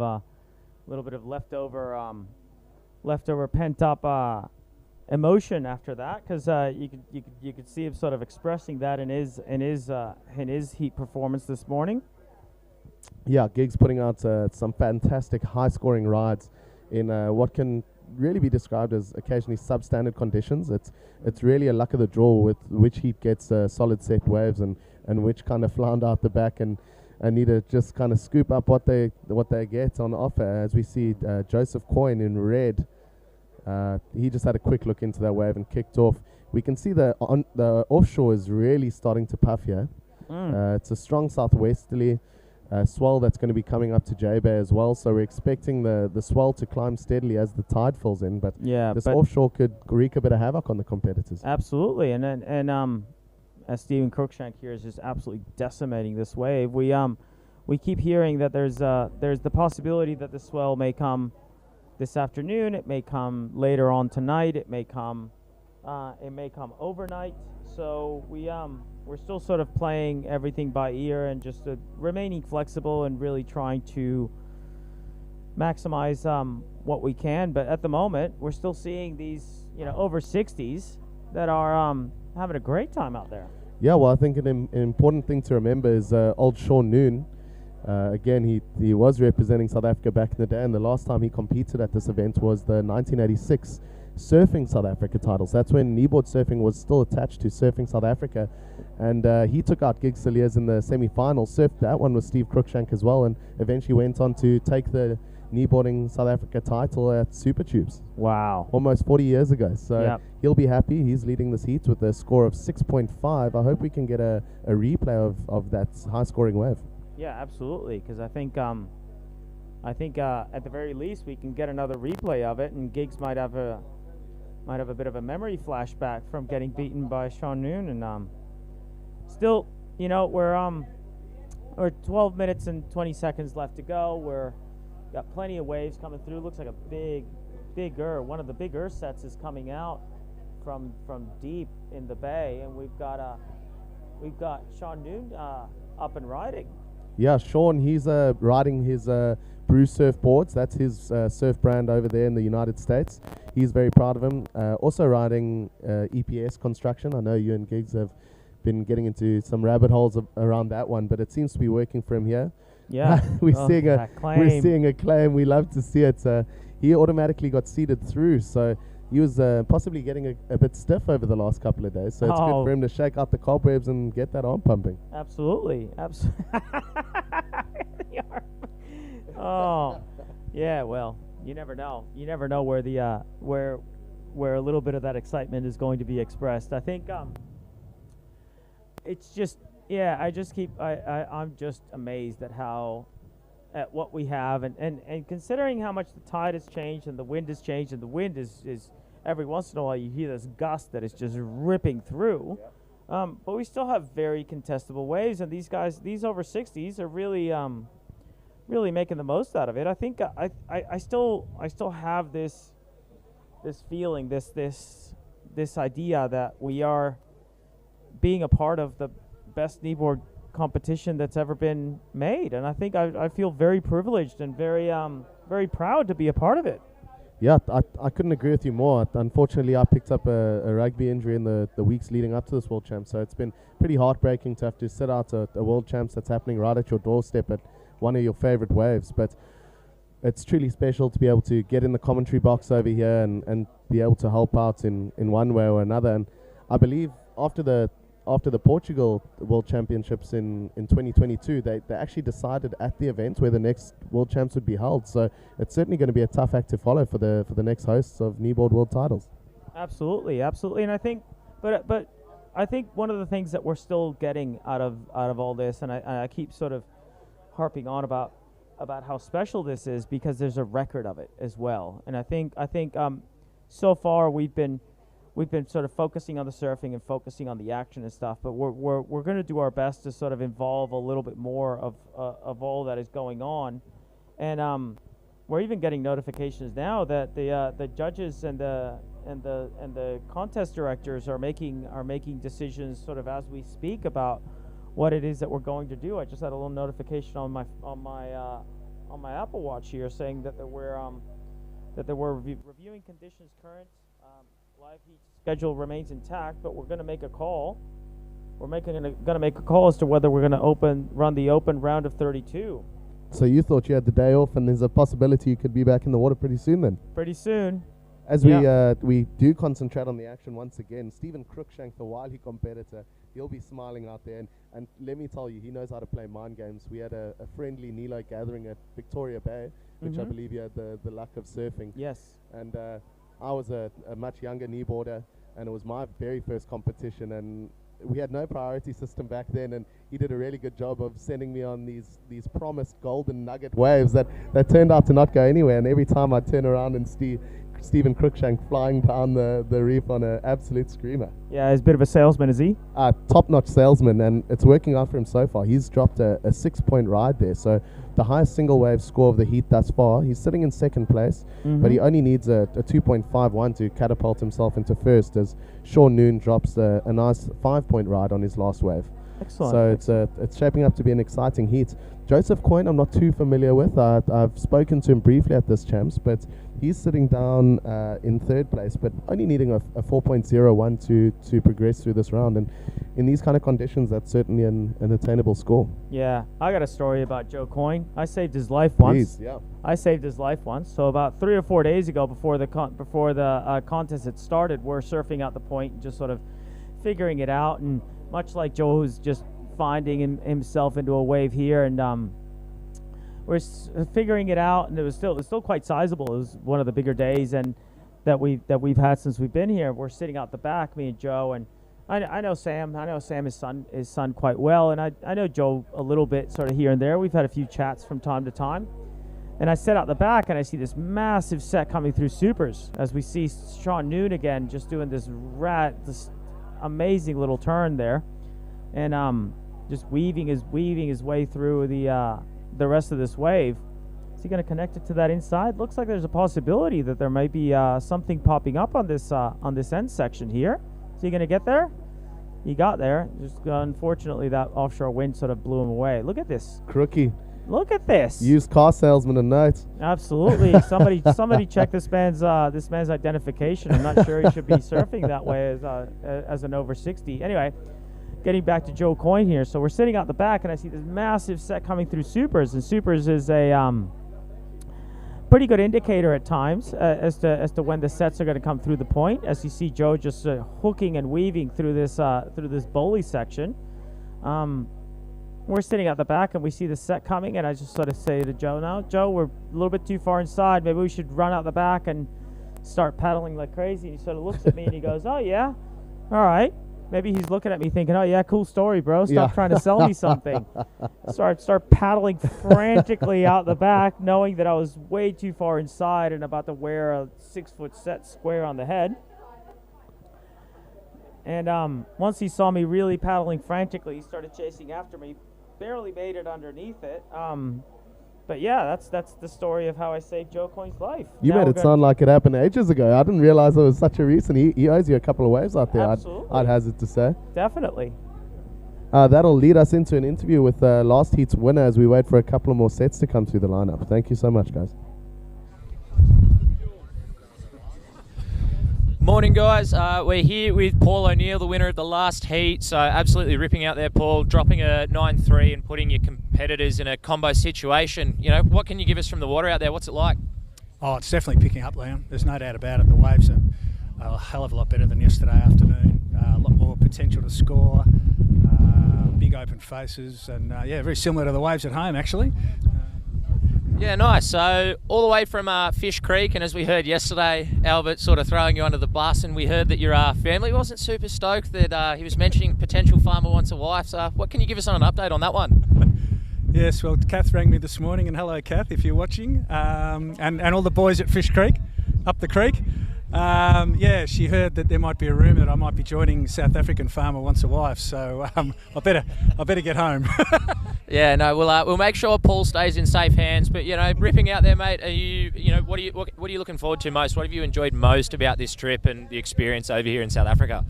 Oh, just the whole experience, Liam. Just the people over here. I mean, the event is amazing. The South Africans have put on an amazing event, and there's a group of us come over here from Victoria, and we're all going out for dinner with some of these boys and meeting a few of the locals and meeting a few crew from all over the world. So it's gold. It's brilliant. Awesome. Thanks for that, Paul. So keep ripping and best of luck in the rest of your heats, and we'll cut back to the guys in the booth. Cheers. Thanks so much, Liam. Thanks so much, Paul. Congrats on that heat. As we see Steve Crookshank, gentleman and a scholar. You would know more about that, Albert, than I do. But his second wave coming in at a 9.17. So it just goes to show you pick the best wave out there. You give yourself an opportunity for a great score. I think part of what we're seeing, as far as our reactions go to some of these waves from some of these legends, is this concept that when we look at them surfing a wave, and we start to question whether they're actually in the right age division, then we're definitely being impressed here. I'd like to qualify one thing for the masses here. I believe my precise statement was, if Paul O'Neill was single, then we should put him on a farmer wants a wife. There's a big if there.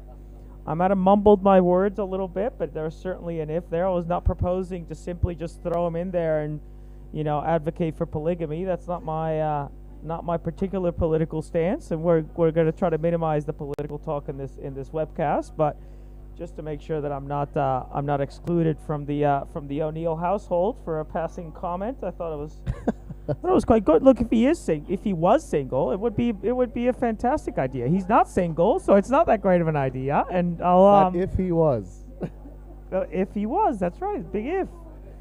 Conditional statement. It's all good. Anyway, moving on. you might have to hang in here for a couple more months. It sounds like you might be suffering the wrath of Paul O'Neill's wife if you go home too soon, Albert. It could. Well, fortunately, there's a fair few Ks between Paul's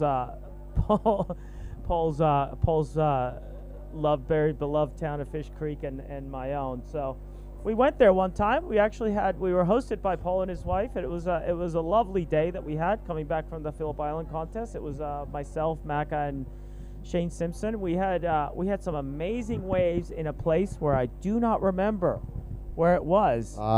It might have been the blindfold. It might have been that they pulled a hood over our eyes, or they chucked us in a dark van, so we didn't know where we were going, and removed all of our devices, so we didn't have any GPS. But we had a great time surfing there, and there's definitely a lot of amazing potential in that part of the coast. Very much like this. I mean, they sort of face similarly into big slabs of open ocean. So we starting to see it go a little bit quiet here in the latter stages of this heat. Certainly everybody had plenty of opportunities to make a good score and to construct a a solid heat score out of all this. Yeah, I mean, Sean Noon and Steve Crookshank certainly shrugging off the years. This is a great throwback to that open final heat 38 years ago. 38 years ago. Pretty nuts to think about, right? I mean, I'm only 28. I know. You certainly don't look a day over 30. I think the sunblock you're using is doing a great job of hiding some of the grey in the beard there, Bert. Yeah, absolutely. That's why you always get the colored zinc, just to cover some of the grays. A little bit of paddling and strategizing going on. Do you reckon Crookshanks was trying to sell something to somebody there? I think I don't know if he's holding priority, but he looks cool and calm and collected, as he always does. I mean, he's got a tough task ahead of him. His local really is Cork Bay Reef, and that is a short, sharp, punchy left. I know there's a good amount of footage that gets out to you Aussie blokes, but it's about as different as can be from a long right-hand slow point break like the points, and he's just ripping it apart. He doesn't look out of place here at all. Look at him. It was a nice look back to the judges going, yep, that's it. Over 60 and still smashing it. I would have loved to see another claim there. I'm really enjoying these claims, to be honest. As we count down the last 20 seconds, Crookie's comfortably in first place. He could even increase his score there, depending on how the judges feel about it. Sean Noon, I don't see him out in the lineup. He might have come in already, so he's feeling pretty comfortable in second place. But Joe Coyne, 10 seconds to go. It looks like the ocean's gone flat, but there is a chance for him to progress through this heat. Absolutely. Unfortunately, it's gone a little bit flat on him here. So that'll be that. Sean Noon and Stephen Crookshank progressing through. And I mean, how great would that be if in their age group final they set up the same heat they had 38 years ago? And we throw Giggs in there just for posterity. Yeah, absolutely. Yeah, definitely worthwhile. Yeah. So, well, according to our live heat schedule, we've got the seniors quarterfinal up next, and I'm pretty sure that the graphics are accurate. The notifications that we've had so far have sort of indicated that the live heat schedule is still accurate for the next few days. Now we've gone the sort of the other way to the more younger people of. And I reckon Sam Coyne's just collected that red bid from what I can assume is his old man there. Oh, this is amazing. This is a nice little treat that we get here. We'll get to see the replay of Stephen Crookshank's 9.17. Is this the one that he had to close out the heat, or is this the one that he had a little bit earlier? No, I think this is the 9. This is the 9.17. Talk us through it, Bert. No, the final one he got an 8.0. So to see this top turn, to be able to time it and maneuver that top turn in all of this wind, he definitely had a really good feel for the wave. And the way he sort of, the wave he selected here, he's just got every opportunity in the world to just dig all that rail in there, throw buckets of spray everywhere, and just keep the board moving with speed, power, and flow, and really sort of addressing that judging criteria. There's a bit going on in this man's head here. So yeah, I was very, very stoked to see that wave, and you could see he was pretty stoked about it himself there. Yeah, I mean, for a guy who surfs takeoff behind the peak, super short, punchy left-hand barrel for around 99.9% of his surfing time, he did not miss a single beat out there. He made that look so smooth, and you can see why the judges rewarded him so richly for it. Oh, well, when it comes down to it, sometimes, Shane, surfing is surfing. I know you had a metaphor prepared. I did have a metaphor about the hiss. Yes, before our electricity cut off. Yeah, absolutely. No, I definitely want to revisit that before I swap over to another commentator here. I found that hiss, that as you were describing it with Crookshank bringing in all the books and books of clippings and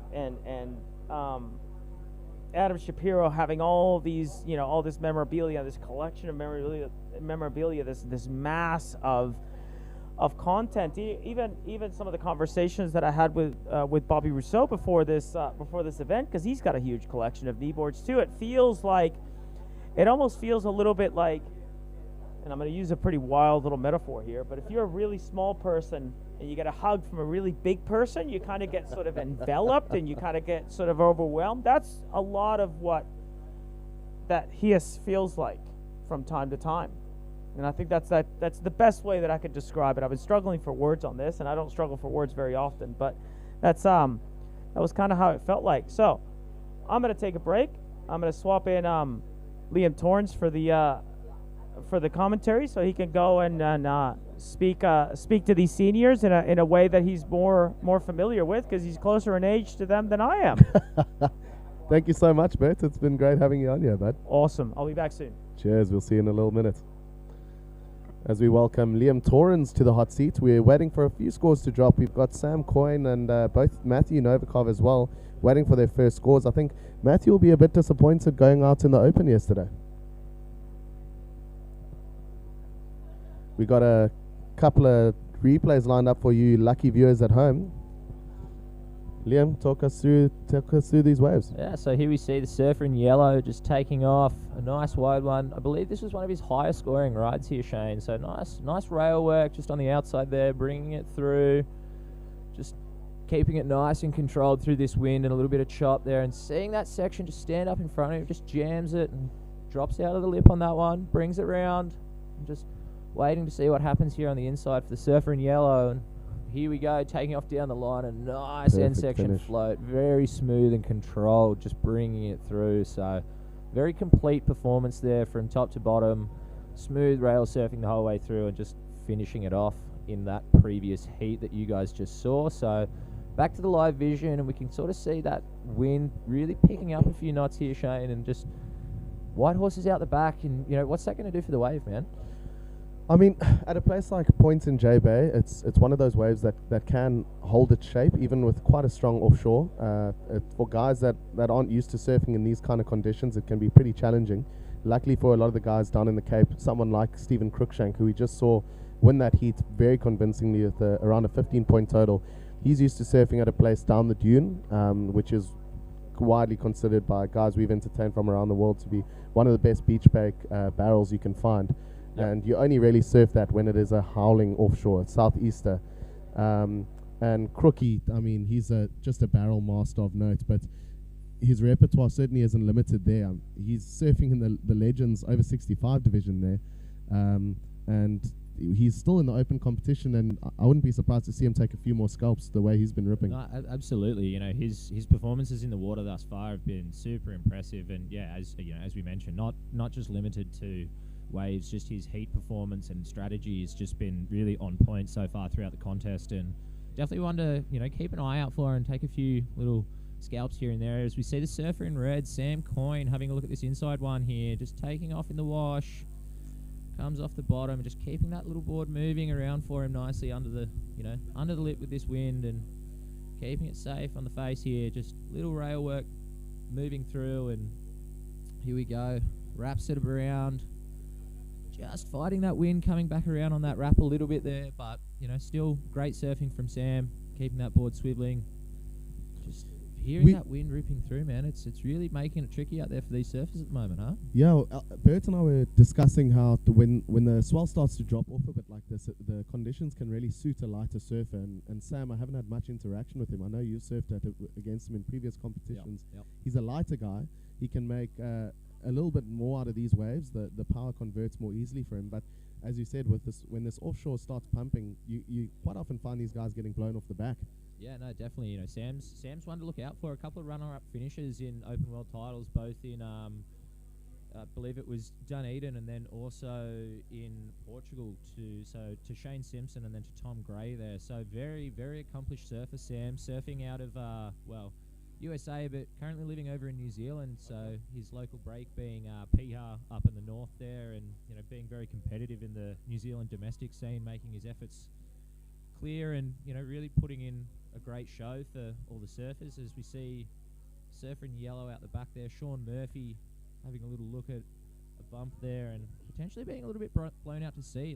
Positioning being a tricky challenge here today, and this wind just making things a little bit more havocable, because if you're sitting there, you'll get blown out to sea before you know it, as there's 12 and a half minutes remaining, and Sean's yet to have a wave. So yeah, we can see him communicating with the judges' tower. So for the viewers at home, not only do you get us here in the studio letting you know what's going on, but for everyone on the beach and the surfers out in the water, we've got a full loudspeaker set up. So you saw him tapping his wrist there with just around 12 minutes to go. He hasn't even had his first wave yet, so he's nervous. He's asking for the beach commentator to just give him a breakdown of the time, as well as what scores he's going to need to get into second place at least and progress through this competition. Yeah, no, absolutely. And the priority situation update, which I think for him at the moment should be pretty clear with only a 3-man heat and the other surfers having had waves. It's he should be sitting out there at the top of the peak, and you can sort of see there's a bit of a spread here going on, and we see some movement out the back here as Sean's hustling in to get into this wave and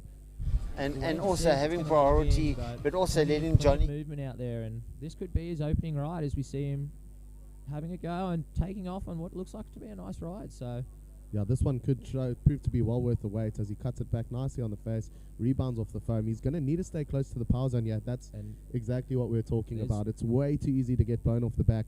He's now used his priority. He hasn't been able to milk that all the way through, which really limits his scoring with only 2 maneuvers, really. Absolutely, and so here's where we might see, having a look at this second inside, a change of strategy here potentially on the cards for Sean. You know, he's spent his time for that first half of the heat looking for that opening ride, which he won't be happy with that conversion there after that amount of time lapsing in the heat to then, have that one unfortunately not work out for him. So we might see him duck to the inside as you see a 2.5 come in for him. So, it's a score on the board, so it might be something that comes into play, but we'll just have to wait and see how we play out in the remaining 10.5 minutes of this heat. I mean, yeah, we've seen sets come through thick and fast, so this heat's by no means over. Matthew Novikov, he's sitting with the highest single wave of a 5.17. Sam's score of 5.83 is made up of 2 waves. His highest is a 4.00. So Matthew Novikov's sitting in a good position here. I think he's got priority out the back, so he can pick his wave. If he gets another wave of similar quality, he should be able to put a pretty decent score down. He certainly won't be wanting to go out of his age group, as he had a pretty disappointing showing in the Opens yesterday. Yeah, no, I was having a chat to him just a bit earlier about the Opens and where he went wrong, and had a tight heat yesterday. Only got pipped by a little bit, but yeah, very very accomplished surfer. A couple of age group world titles. So yeah, very very competitive member of the Novikov family, which have a storied history in kneeboarding. But just whilst we've got a bit of a laydown period here in the surf, we're gonna duck across to the previous heat winner for an on the beach interview. So over to you guys.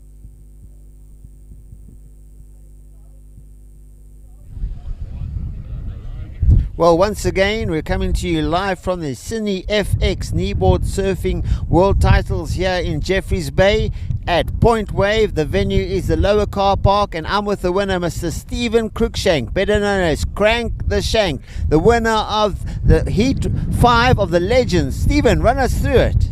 Yeah, it's again, the waves are just pumping, man. It's just, what an event. Really, really good waves. The wind's picking up a bit, so there's a little bit of wind, but no complaints. The wind is holding onto my board here before I get blown away. The wind's coming up, but the waves are just pumping. It was really, really good. Loved it. And by the way of your performance, Stephen, people are really considering, is this your true age in the Legends division? I'll have to go get my idea. Let it be known, he is certainly a legend. Anything else on the equipment wise, anything else to your family back home, or any of those that are watching near, far and wide? Yeah, to my daughters back home, I know that you guys are watching. The support is awesome. It's wonderful to be paddling out there and just thinking of you guys back home. It's good to have my wife Lucinda here in J Bay with me. The support from the local reef rats and just generally just the support from everyone around. It's just absolutely awesome. It's an epic event. It's going to go down in history for sure. Well, that's it from the winner, Mr. Stephen Crank the Shank of the Legends. And I'm telling you now, kneel low now or stand up and watch. Well done, Bobs.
Welcome back to commentary, at least, of the JB Nilo World Titles.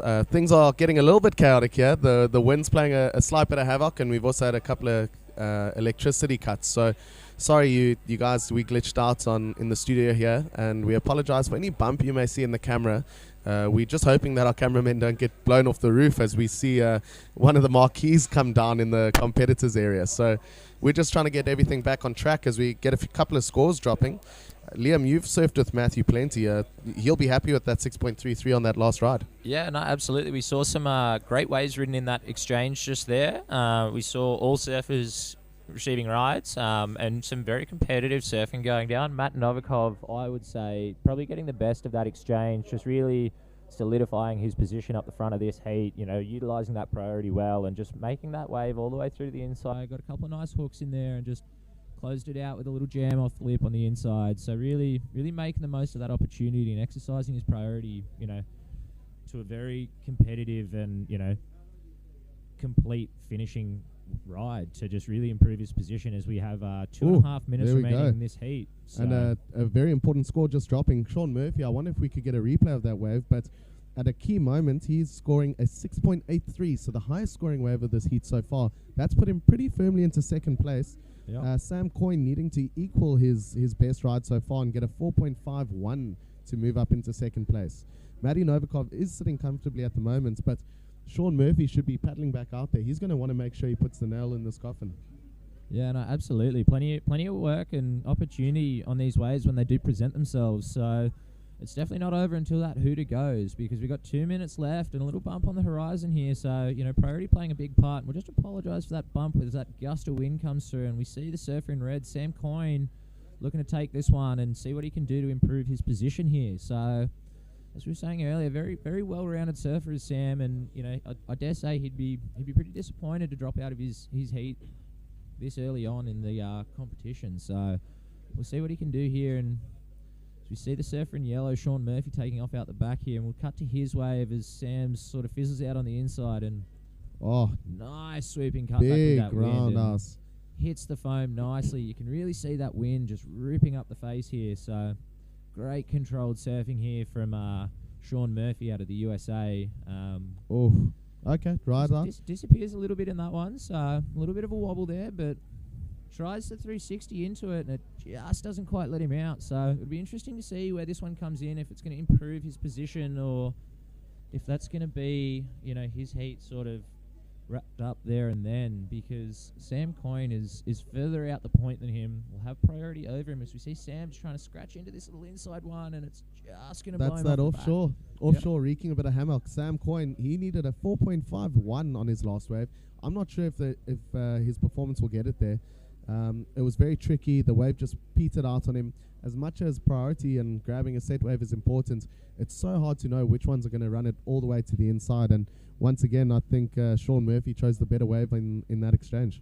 Yeah, and definitely with this wind, holding the waves up a little bit, and equipment choice going to be a tough one here. Do you go the longer board for the extra paddle ability, or do you stick with a shorter board to keep it out of the wind chain? It's a tough choice here. Like, a lot of people came in here with the expectation of cranking waves and a bit more size and push. I think this has sort of thrown a bit of a curveball, and it's really going to highlight the proficient surfers, as we're going to see, Matt Novikov and Sean Murphy take out this heat.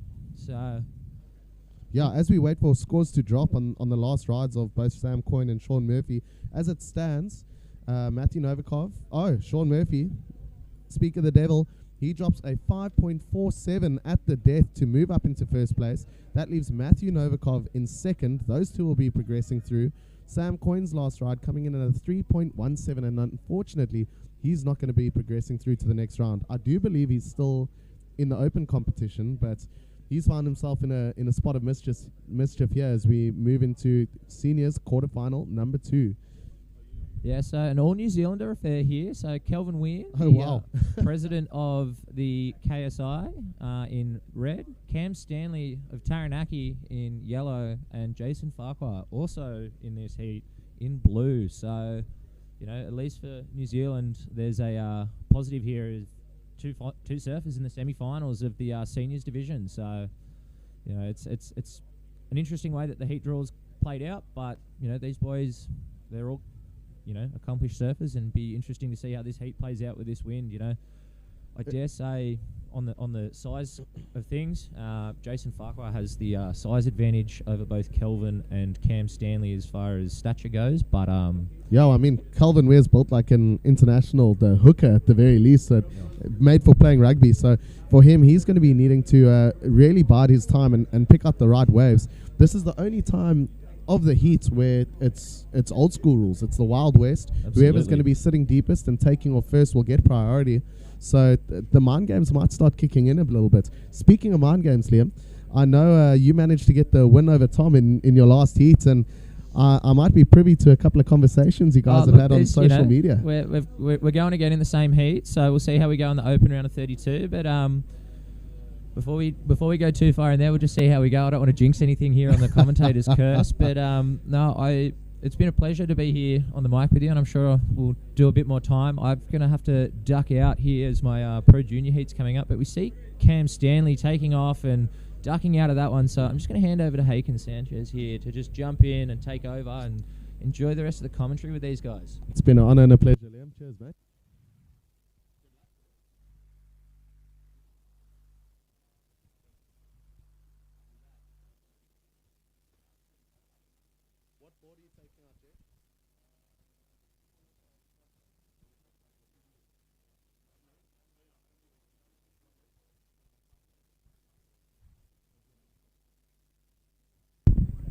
All right, so Liam Torrance ducking out. He's got to get ready for his Pro Junior heat. I am lucky enough to be, this seems to be a pretty regular affair. Haken and I have been really enjoying our time in commentary together. It's great to have you sitting here next to me again, man. Thanks, Shane. Thanks so much for everything. Thanks for having us here. It's been great. Magnificent event. Waves are, wind have picked up, but the waves are still coming through. Good looking waves. Everybody's able to get into the action here. So well, I got to say, I haven't seen the smile leave your face, and it's really infectious. It's awesome to be around, and I mean, completely unplanned, but you've formed a major part of our broadcast team, both here in the commentary booth as well as doing the winners interviews after. As to your points on the waves, this offshore is absolutely howling, and it is causing a bit of hassle for some of the competitors. However, with the increasing wind, we are still expecting the swell to be picking up. So as long as we see a kind of equal increase in swell, the point is a wave that can handle quite a gusty offshore. So hopefully we see a bigger swell coming through. As Liam and I touched on, Calvin Weir is a pretty heavily built guy, so he's going to be needing some solid set waves in order to put down some big points. Yeah, 100%. We saw it on his open heat that he was struggling a little bit to get some action going on the power of the wave, being a heavy set fellow. Don't get me wrong, he's a fantastic surfer, so if you give him a wave that has enough power, he will do some damage for sure. Yeah, as we see first ride of Cameron Stanley, he just had a look into that one. He's on a 0.67.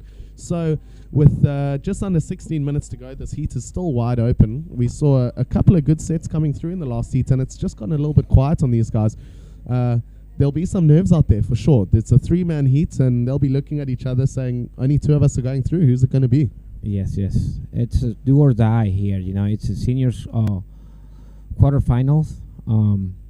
They still have 2 more heats to make it to the final on this division of the event. And this is a truly, it's a very strong age group, and it's a very competitive one. We just had Jed McNillage with us in the commentary box. I mean, what a surfer. He's an incredible kneeboarder. He's really taken to kneeboard shaping as well, like a duck to water. There's must be around 30 Jedi boards at least that have been patrolling the lineups down here. Just had a quick chat with him before he heads out. He's a big advocate of PU. He only rides kind of PU construction. He's going to be taking out a little swallowtail or fishtail thruster. He reckons that's going to be the best board for PU, correct? These kind of conditions. Is that what he said? PU, yeah. Okay, awesome. I think that's what you need on these conditions. I wouldn't attempt to work on epoxy. It'll be too bouncy, and with this wind, it'll probably play against you. As we see blue right here taking off on this wave. We just need the cameraman to catch up a little bit. Looking out of our studio window, we see surfer in blue, Jason Farquhar of New Zealand. He had a really nice roundhouse cutback off the foam. You see how close he has to stay to the power zone of this wave. When the offshore starts gusting like this, it's all too easy to get a bit too far out on the shoulder and to get blown off the back of the wave. We see there. As you can see, you were just talking about it, and it just happened. It's just like it hurt us, and couldn't get down to the face and complete that maneuver because the winds are really picked up. And we hope that doesn't hurt his scoring too much. We've seen the judges have been very strict. They've been very clear and very concise with the competitors. They want to see a good variety of major maneuvers done in the critical parts of the wave. So that's where those end section hits are so important. It's great and it's fine to do a couple of good cutbacks on the open face. But if you want to elevate your score and put yourself in a good position to win the heat, you need to be nailing those end hits, throwing the fins out. A couple of guys have been throwing in some 360s on the face of the wave just for a point of difference and to entertain the judges a bit.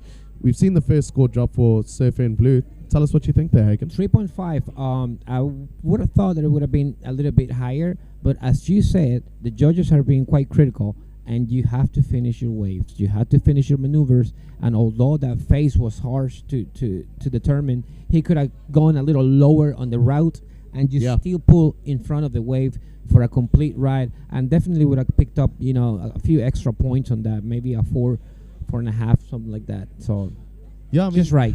As we see a couple of birds diving into the lineup there, they've got a couple of fish swimming around. Hopefully we see some more dolphins in the lineup today. Calvin Weir in red, he'll be holding priority as the only surfer to not have scored a wave yet. He'll have priority. He's going to see this big one as we look out the studio window, peeking on the horizon. This is all him. There he goes. Let's That's see a what he good can way do for here. him. Let's see what he does. I think he's going to be putting up some good scores here. There it is. Walk us through this one, Haken. What are you seeing? You know, he's looking at the face. I think he could have done something right there at first couple of turns right here. He's trying to set up his stance one more time and stay on the inside of this wave. It looks like the wave will pan out for him. Oh no, he decided to pull out. It's not easy out there. You got to say it's not easy. But as you say, I think he left a couple of points out there. You got to be taking off and getting straight up into the lip. That Indeed. is the only real critical part of the wave available at the moment. These inside closeout sections are just too small, and you might get blown off the back. You got to be taking off straight to the bottom and hitting it right away. Yeah, and I think if you look at it in a perspective that if you hit the first open session and you do not complete the wave, you're still out the back, and with a possibility to pick up another priority that will help you out down the road with 11 minutes to go. And yeah, we've been touching on just how key priority is. As we've seen, there's been a couple of sets coming through with only one wave sets, which is every surfer's kind of nightmare. The last couple of days we've been really spoiled. We've had plenty of waves coming through, but as this offshore picks up, it's kind of blowing the waves flat at the minute. Yes, it's very difficult to judge. I mean, I've been saying it all through the week. Waves change quite often. Your strategy has to change quite often. So, you know, you have to make sure that you adjust and adapt to any type of condition. I've seen 6 or 7 different type of waves since I've been here at the same spot. Yeah, for sure. As There's you see, yellow. Cameron Stanley, he had the first wave of the heat, which was a bit of a throwaway. That was a really nice first turn. That's what we were talking about. Exactly. You got to get that first turn in early. He's staying right there in the white water. Oof, he doesn't think that one's going to run through, and I must say I kind of agree with him. He would have had to milk that all the way to the inside, and but you got to balance. Is it worth all the paddling you're going to have to do to get back out there? True. I think he did what he had to at the beginning of the wave. I think he's going to pick up a pretty good score now. Yeah, I mean, those were 2 nice and pretty critical turns that we saw there. Yes, indeed. Let's see what the score for Kelvin was. I think he got a 2.67. That was right on. Like we were mentioning before, he had a face right at the beginning of the wave. He decided to try to go down and maneuver around it. He should have hit that. Have he done it, he probably got an equal score to what Blue had at the time. So now he's relegated to the 3rd position. Yeah, it's tough. Again, Calvin's a bigger guy, so he really needs a nice meaty section to get into. I think he'll be sitting with 2nd priority now, and I don't know if it'll be enough for him to scratch around under priority and get a couple of smaller insiders. He really needs a good set wave in order to put the power out there. We know he's a capable surfer, and we'd love to see him lay some rail down here. Absolutely. I've seen him surf before many times, and I know he can put up some some numbers out there.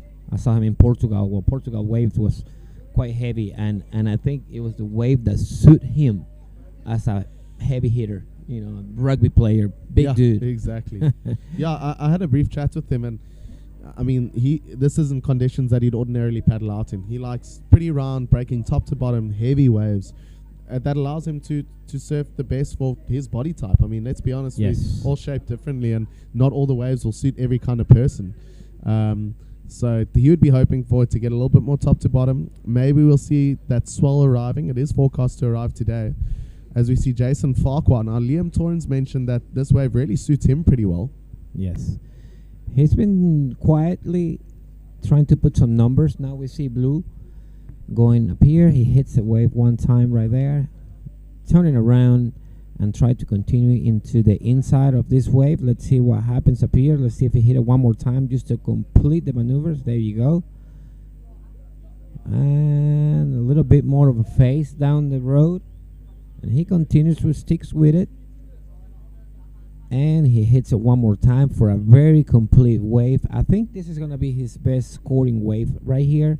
Shane, he's gotten all the way to the inside. He ticked all the right boxes on this wave as we see the lineup lit up at the moment. Wow, look how pretty it looks. It's going to turn into a solid paddle battle. Calvin Ware will be holding priority here. Well, he read that well. He read that the wind was picking up, and he went ahead and jumped on the wave. That's all we want to see. That first turn right off the bat is so important to set up the rest of your wave. He's going to need to stay right in the power zone. He's hoping that this is going to link to the inside. Well, it looks like it's got a chance.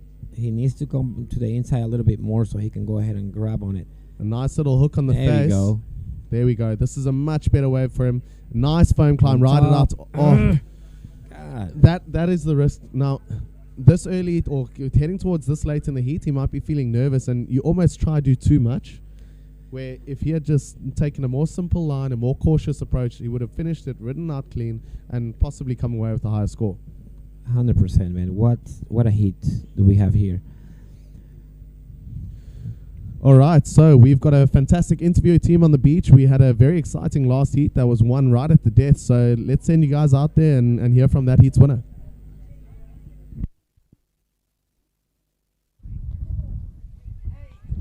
All right, here we are with the winner from the previous heat. Sean, tell us, how did that go?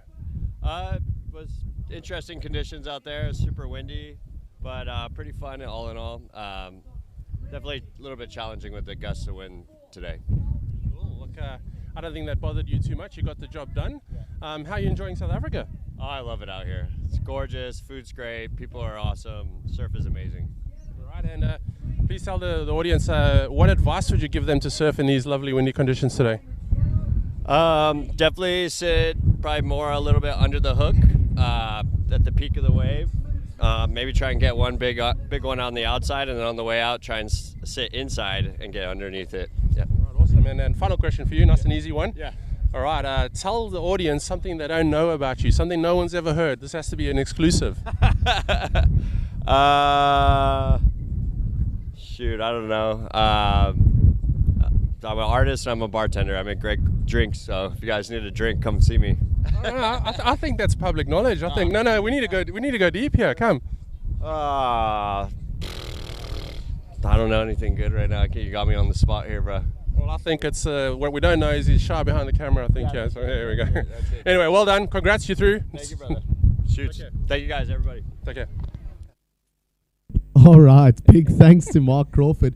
We've heard from a number of guys that he loves stitching people up. He put poor Sean Murphy, I believe, on the spot there, trying to find out some insider information that maybe he doesn't want the people back home to hear. So he's playing it clean. He's a great bartender, and I think there's plenty guys that after a big surf today are going to be looking to him to make a few good cocktails. That's right. As we see, Calvin Ware, do you have a score for us there on the second wave? Yeah, he got a pretty good score there. I think he's got a 4.83. No, I'm sorry, 4.40. So 4.40 for his second wave. Much better written wave. He went ahead and did the work on the outside and managed to pick up the score, and he's still on second position right now. He can better that 2.67 that he's got as his first wave for sure.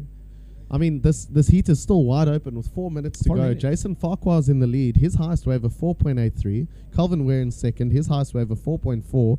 Cameron Stanley in third. His highest wave of 4.00. So if any of these guys pick up a screaming set through to the inside where they can put in multiple critical maneuvers, they'll be setting themselves well into first place. That is correct. It's really hard to judge. Let's see. I thought Kelvin was gonna go on that wave. It's really hard for us to see as we see the ripples out in the far. You can see the gust of wind going through that water. Yeah, for sure. It's quite strong, but there's yet a lot of waves coming through. So I think that they're probably gonna be another set coming in. We apologize to everyone at home that is watching. If you see a little turbulence on the screens, is because the wind have picked up so much that our cameramen have been struggling a little bit to keep it on the ground. Yeah, luckily we That haven't is- heard any screams, so I hope they're still all the way up on the roof. They might be harnessed in at this point. We're I think expecting so. winds to increase to around 40 knots, so it's going to be pretty serious out here. Yes. These surfers, as you said, there's been a lot of discussion around the PU versus epoxy debates. Giggs put in a bunch of great information. He's got his own formula for when he will and when he won't ride an epoxy. And I'd love to hear how you'd feel about it now. As we sit, the epoxy could put you at a disadvantage, sitting a little too high out the water and make it a bit too easy for you to get blown off. Even though at the same time, that epoxy would give you a little bit more paddle power and make it a little bit more easy for you to milk these waves to the inside. Yes. As we can hear, or maybe you guys at home can hear a little bit of that wind coming through.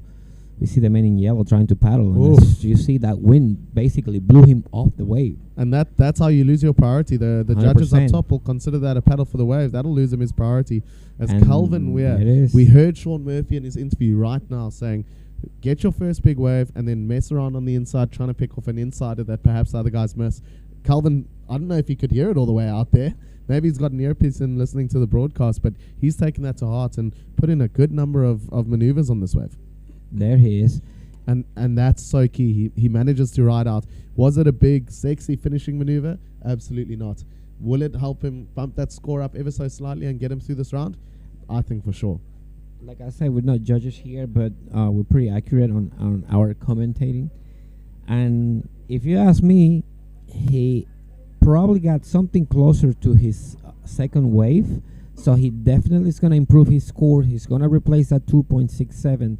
And I'm pretty sure that he's going to probably bump up to the first place right here. Head into first place, so then it turns into a battle. Cameron Stanley, he was the man we saw paddling into that set wave. Unfortunately, it just didn't work out for him. He's got just over a minute remaining, and things are looking pretty desperate out there at the moment, Taken. Yeah, for sure. I mean, I think that lose of priority on that previous wave. As we played see, against him. Jason Farquhar currently sitting in first place. He's tapping his wrist. That tells the judges in the tower and the beach commentator, I need to know how much time I have left. I need to know where I'm sitting.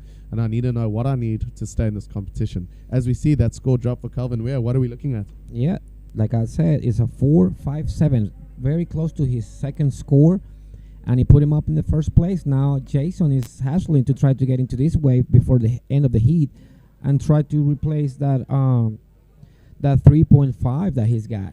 Let's see if he can do it. Very nice turn right there. Yeah, the way he's been surfing, it shouldn't be too hard to replace that 3.5. We've just got to see if the wave plays along. This one petering out on him a little bit. Oh, God, unfortunately turning digs into a the- body surf. Digs the rail right there and loses control of the board.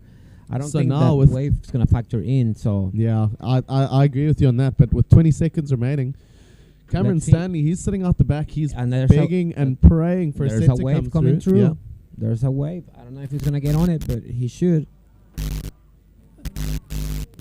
Yeah, unfortunately, that one just passing through underneath him. What a pity. He's been surfing Oh, really, man. really well, and that is him out of the age division. So Alright. we got great job to Calvin Weir as well. He pulled big it guy. back well there at the end, and it'll be good to get him in front of a camera for an interview. He speaks really well. 100%. I think actually, if don't take this the wrong way, but I think his weight and size was what helped him stay on those waves, on the face of the wave. I know a guy like me probably will, end up all the way up there at super with how strong the winds are. So Yeah. I Yeah. actually playing it's pretty into- easy to get blown out the back on a day like today, isn't it? Man. As we see now, our next heat starting. This is the last quarterfinal of the senior division. We got Lucas Honorato from Brazil. That's I haven't correct. spent much time with him yet. We got Jed McNillage in yellow, and Valentin Barouge there in blue. So as we could see, the guys battling it out initially for priority, as it is open season. It's the surfer that takes off deepest is given priority. As we see Jed McNillage, it looks like he's chosen the best wave of the set, but a surfer of his quality will make even these kind of waves look pretty good. Yes, sir. Yes, sir. Interesting situation right there at the beginning with the wave with blue and red. The man from Brazil and the French. I'm sorry, the French rider on blue got into a little paddle. I didn't see. I would like to see a replay of that so I can probably make an assessment of what could happen, because they did not touch each other. However, I think Lucas had the upper hand and left the takeoff zone and hands off rails prior to blue. So I believe there's not going to be a priority or an interference call here. But I'm not a judge. I'm just We'll have to commentating get for you guys. Albert back in the booth. The academic professor. that he is, Professor Yeah, Albert. Professor Albert. I'm sure he dissected the priority rule sheet last night. So it'll be great to get him back in here. As you said, Lucas took off first and took off deeper. Valentin took off second, so it could be a interference call. However, I don't think it interfered with Lucas's wave at all. So it'll be interesting to see what the judges think of this as we wait for scores to drop. Jed McNillage putting in a nice turn on the outside, but it's hard to think that a single turn. It's hard to think that a single turn is going to get you through this heat. Yes, let's take a look at this replay. Look at the production guys here. We're kind enough to provide these fantastic views. And we're going to go and... I mean, for all you viewers at home, this is a WSL-esque experience. We've got live replays. We've got winners' interviews on the beaches. We got Albert roaming around with the camera trying to take a look at any and all boards he can get his hands on. There might be a few secret shapes out there that that people don't want to have exposed to the world, but we'll see what Albert is able to get his hands on as we wait for this replay to come through. Yeah, like I said before, what a fantastic event you guys have put up here. Big ups to Giggs and company, because one of the best events I've been in my life, to be quite honest. I don't think At any level of surfing, not just kneeboarding, correct? Oh yeah, 100%. I mean, we are J-Bay, to begin with. So anything else from there, it's always a plus. Been surfing here, 2-3 guys in the water, spectacular conditions. Today is one of the days that you see that the wind had picked up, but for the rest of the week, it was quite clean and clear.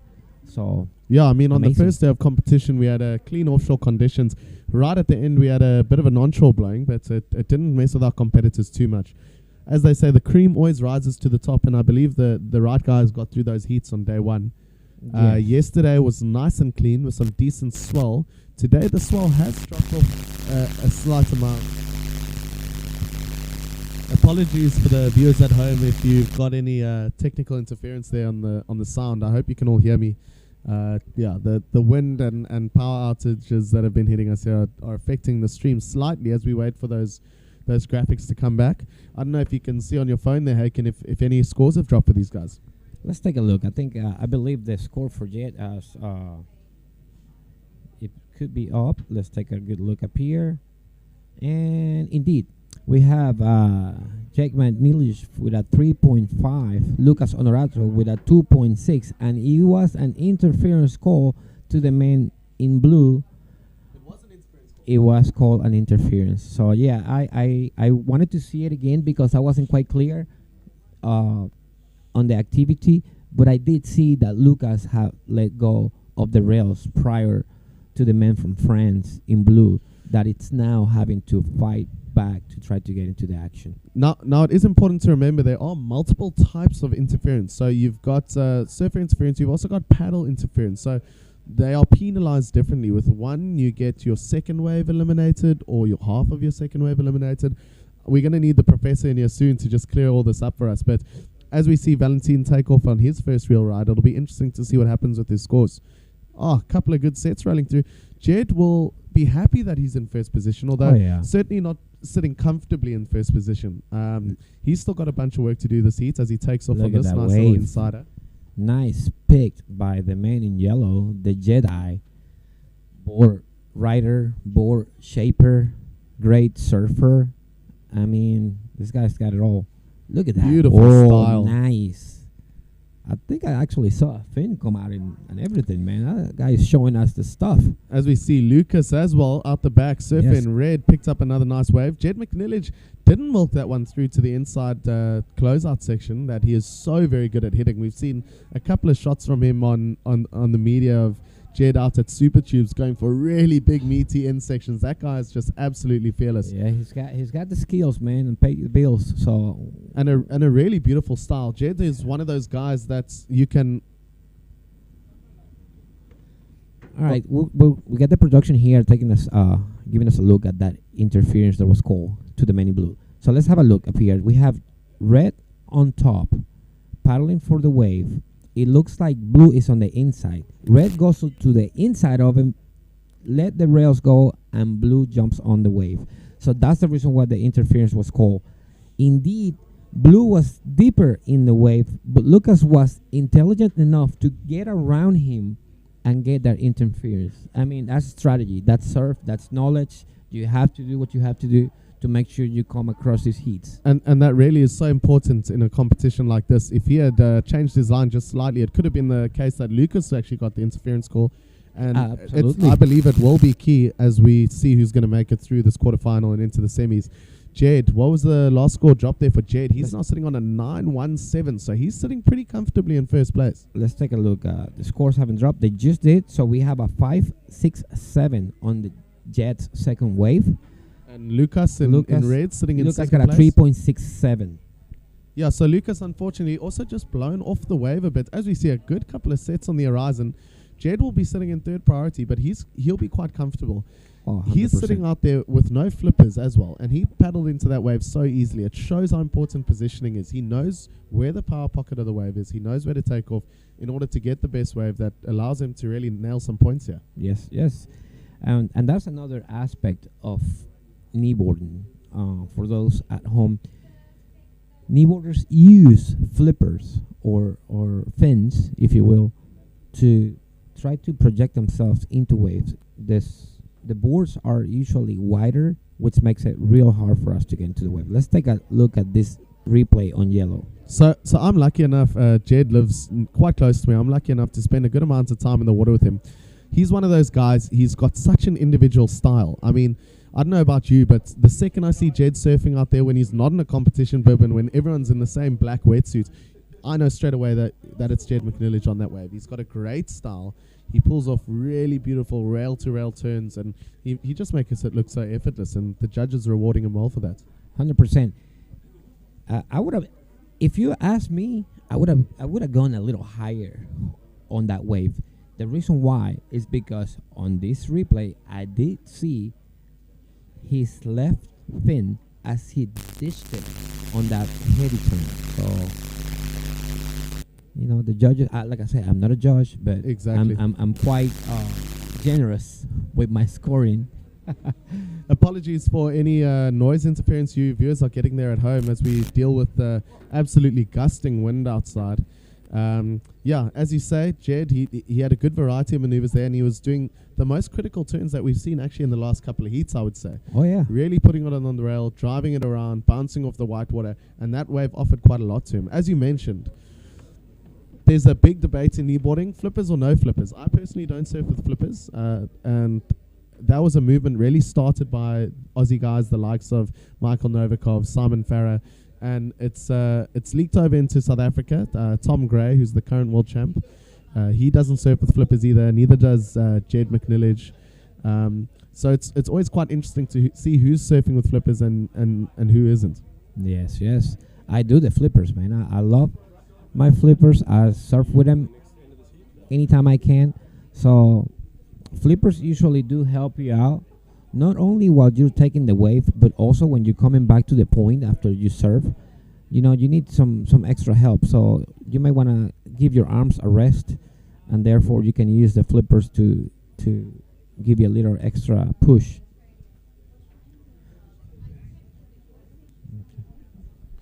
So, just for our viewers sitting at home, we have a couple of developments here. We've seen the wind absolutely start gusting. So, after this heat, we have around 10 minutes left in this heat, and it's still a very exciting one, but we will be going on hold. So, we'll be taking around a 10-minute break. The contest director will be meeting with representatives from each country. They're going to decide what heat should be run next. Should we take a break and wait for a bit more swell to arrive that can handle all this wind better? So, we aren't too privy to those discussions currently, but we just wanted to let the viewers know at home we will be taking a 10-minute break after this heat. I'm sure our production team will get some lovely highlights of the surfing over the last few days. Maybe we'll take a look around at the venue. We've got some fantastic food trucks outside. I mean, again, I can't really put into words how well organized this event is. We've got a variety of food options: Mexican, burritos, nachos. We've got Nina's Real Food with beautiful wraps and salads. We've got a fantastic coffee truck. I've had the samosas, I've had the spring rolls, I've had the croissants and the chocolate croissants. So we're spoiled for choice out there. Spoiled here. We are spoiled at this event. I had the chance to have dinner at the Mexican last night. Awesome. I didn't have a chance to eat it here on site yesterday. Today, I got the tuna tartare. Ooh. Oh, brother. Damn good, right? Anyone that's listening at home that is close to the area, please do come by here, check it out, or go to the actual restaurant site over at what's the name of the road? I'm sorry. I don't even know, man. But, we'll have to ask the real locals. Oh man, I had that name in my head, and I Not had to the Gama. remember the road. Not the Gama Road. The Gama Road. There we go. Right across the street from the Savoy Hotel, in the Gama Road, you can find the Mexican, one of the best Mexican cuisine restaurants in the area. You will not fail with it. Yep, it's been good. We've really been spoiled out here. As we see a couple of surfers for the next heat are already climbing off the rocks and into the back line. We know that they're going on a 10-minute break. I hope these guys have been notified as they head into the water, as we wait for the contest director to decide really what's coming up next for this event. Yes, sir. Well, Mother Nature sometimes has a blessing for us, and today we have a little bit of wind, so we need to work with that. There's some... As we see your screens shift around there, our poor cameraman, we hope they're still all safe on the roof. I saw a cable coming through, so I was thinking that was part of the action. But yes, it's quite hard for the boys to stay still. And so we're going to go into this little hole here after the end of this heat. We have 4 minutes. Situation still the same. Jack McNeilish on first with a 9.17 combination. Lucas Honorato from Brazil, second with a 6.34. And Valentin Barrage, it's in third position. He's got an interference call on him at the beginning of the heat, and he just got a 1.83. Unfortunate for the Frenchman. He's really in a tough spot here, Haken. That interference call can be a heat ender, and it could be a competition ender for him here. I'm not sure if he's made it through in the open round, and this could be him buying out of the senior division. And for such a small mistake, he thought he was sitting slightly deeper there. But as we saw, Lucas Honorato took off earlier, took the inside line, and that's why the judges felt that he was the first rider up, and Valentin was dealt that interference call. All right. As we get the information here, hot from Giggs, that we are going to have to stop the event for 10 minutes due to the conditions of the wind, and so we can resecure everything that's around. We need to make sure that everyone is safe, and we can go ahead and get everybody securely fastened so the wind does not take him away. But don't worry, we will not be leaving you, our faithful viewers at home. We won't be leaving you in the lurch. We're going to be getting some great event highlights, some interview clips, a couple of the barrels and celebrations. Hopefully, maybe we'll give you an event, a look at the event site as we wait for 10 minutes just to re-secure our venue here. You guys wouldn't have seen it, but our marquee took a little bit of damage in this wind, so I will let you guys know as it progresses. As we go into the last 5 minutes here, Jed McNeilish still sitting pretty comfortably in first. Lucas pretty comfortably in second position. Valentin's going to need something pretty special here if he wants to get past this interference call and move himself up into second or first place and continue on in this event. Yes, it's quite hard. Now you have in your head that you have an interference and a single wave of 1.83. Man, quite difficult unless he catches a fantastic wave. That's a barrel, I don't know, Air 360. I don't mean, know. yeah, I don't know. he's going to need to do something special, but as much as you feel for the guy, the judges made it clear how they would be handling interference calls at this event. There's a 10-page document. I took a brief look at it earlier with the professor, but it's a 10-page document on interference. So it lays it all out there in black and white as we see Jed McNillage waving. He wants the beach commentary tower to just give him some info. He wants to know how many minutes are left. What score do I have? Where am I sitting? What do I need to do to stay in this event? Those are the big questions on all these surfers' minds. Yes. So, yes, guys, if you're tuning in just now, we are at Jeffreys Bay Kneeboard World Title 2024. We have in the water the seniors quarterfinal heat number 3. Jack McNillage, local South African, on first position. Lucas Honorato from Brazil on the second spot. And Valentin Barrage from France on third. Big shout out to everyone in Brazil. Everyone tuning in. We have been looking at your messages. We want to say hi to everyone back in Brazil. People from Saquarema, the people from Rio, all amazing surfers that you guys have sent us here to compete this world title. Yeah, I've seen a couple of really nice messages come in. Like, I assume they're nice. I don't know. They've been coming in Portuguese and Spanish. So ideally, if you could wait till you hear the soothing voice of Haken Sanchez on the mic, as he'll be able to read through your messages and get a response. Unfortunately, my Portuguese nor my Spanish is really up to standard, so I'm not really able to give you guys any feedback on those comments. Yeah, you can see why we're going on hold here. That the conditions are getting pretty tricky out the back.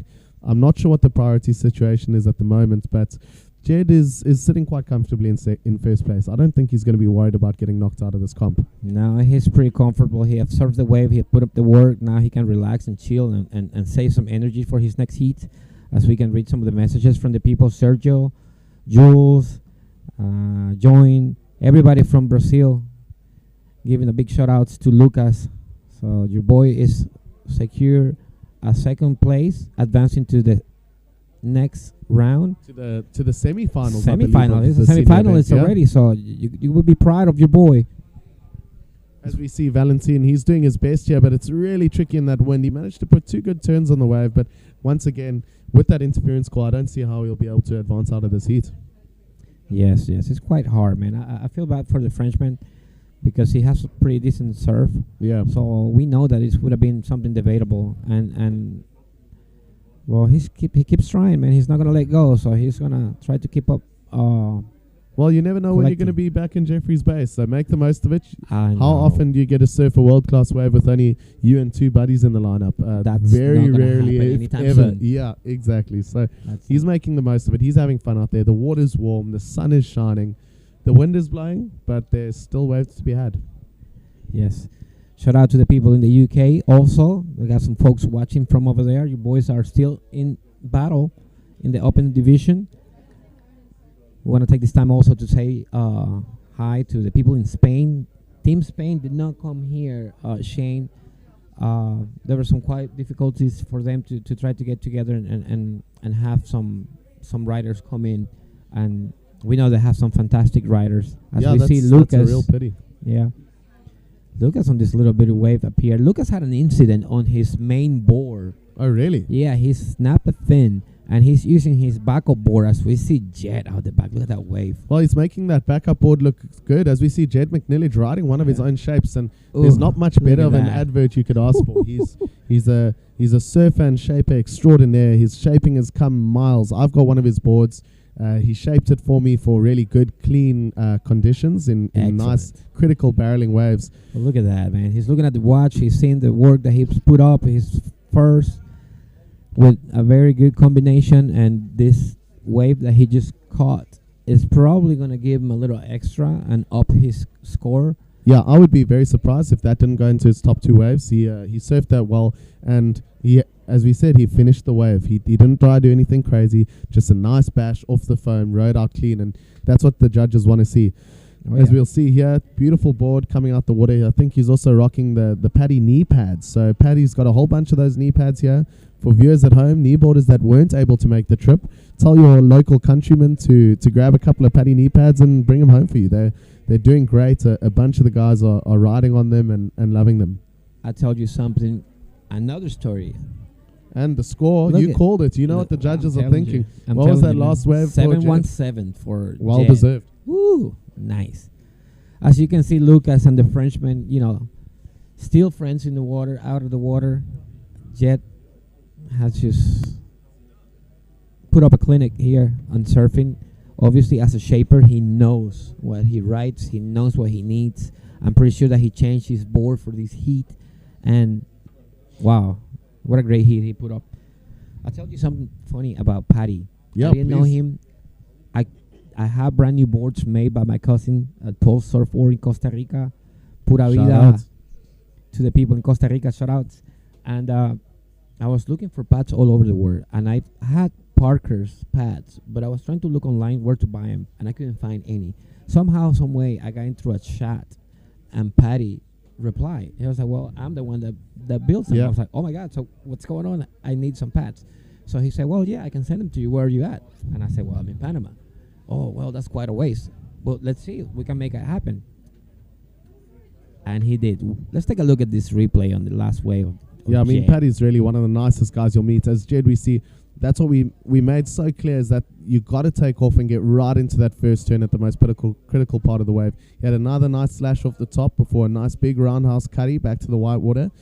We see him milking it here to the inside. He knows what he's looking for. Nice climb into the foam and a pretty critical section, and I would say a high degree of difficulty there, and that's what the judges are rewarding. 100%. It looked easy. It looked like he just basically did a simple maneuver, but it's quite hard. He's obviously dialed into his equipment because there's no turbulence of him coming down this wave. He just rode perfectly out of it to complete that ride. That was awesome for Jed. Yeah, Jed's a guy I really love surfing. He gets a lot of surfing experience all over the place. I know he likes to make his annual pilgrimage up to J-Bay. I think he's been spending even more time up here this year, and we can see it in his results and the way he's been surfing. Spends a lot of time at a place like Llandudno, which is quite a well-known beach break, as well as a good amount of time up on the west side with the west side lads. So that's the likes of Lester Sweetman, the mayor, Johan Rademan, Marco Rinaldi, Larry Berger, who's an absolute ripper Shout himself. outs to Marco, man. I'm still riding his board. What a gentleman. I cannot say enough. Everybody here in South Africa have been so welcoming. Brian, Lester, Tom, everybody, Giggs. I mean, I felt like I'm just, at my backyard with you boys. It just feels amazing. Well, I mean, yeah, it's been great having you. We can't wait for you to return and bring a whole lot of the family back. I might be stepping off the mic here. We got Mark Crawford. He's finished up with a massage. We've got a Nice full and fresh. athlete zone set up here. There's Steve O'Neill artwork for sale. There's foam rollers. There's an active masseuse. So Mark's just stepped out of the massage booth. He looks nice and calm and relaxed. He looks ready for competition. So I'm going to hand over. Haken, as always, man, it's been an Thank you, absolute brother. pleasure. I'll stick You're a around here legend. and hold it down for And you. we got another legend hopping onto the mic to keep you busy as we go through this little down period. All right, folks. So that was the end of that heat. We're going to go next to the heat with Kevin Scabarna, Leon Terem, and Matt Bentley. The heat is still on hold. I guess the judges are getting situated and organized, and we'll resume the heat. And we'll welcome Matt to the commentating booth. Hey, Ken. Good to be here.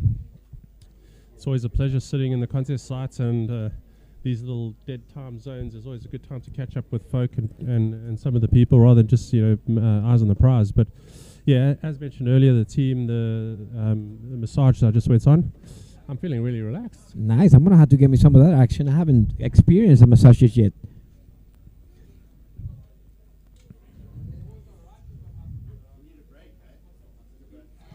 Well, and as a production that we have here, we have put together a special clip while this event is on hold. Let's take a look at it.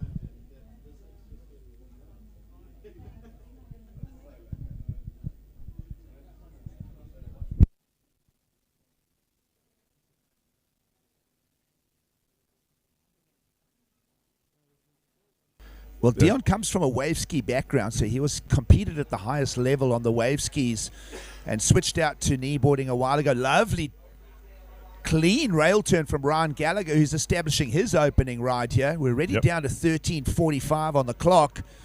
He's going to come around nicely. Good flow here. Second turn, third one on the way now. This is going to be a meaningful score, and this is going to perhaps be the barometer score for the heat. Lovely flow from Ryan Gallagher, who's looking fit and trim, and he'll do a good job of it. Now, that is going to be the benchmark score for the heat right there. You're absolutely right. The main event, the Open. And we've got priorities in the lineup, and that's going to allow Pedro Valhino to get on a stoinker of a wave here. Of course, Pedro hosting the world titles in 2022. His surfing took a huge lift when he came here in 2021. He was part of the South African Kneeboard champs at Magnitubes, a little bit up the coast here in the town of J-Bay itself. And Pedro went home with a bunch of new boards from Built, and it's just changed his trajectory. And Pedro's here in 2024 with a bunch of them. Yeah, He's he claims loving it. that. As we look into this next set. Oh, look at that. Look please at ride that. out. There That's- it is. Who is that? Ooh, Paul Mannix. Paul Mannix again, sitting in 4th place. What is it? The turtle. This guy is... How does he We're do gonna have that? to call him That's the battle Fortnite. of the competition so far. Yep. And wow, Look at I'm that. blown And he away. keeps ripping it. He keeps ripping it apart. Boys, we have a score to come up here. If he hits this end section, the beach is going to go wild. Oh, man. Wow, and still brings it around. One time. more. There you go. Paul Mannix, everybody. That's what's up. I'm not very often speechless, but Oh my I am right now on offer, which is just fantastic as we get into the pointy end of this competition. Yes, Here absolutely. we see Tom Gray. Nice cutback, rebound off the foam. Oh, nice little There it is. 360 tail slide.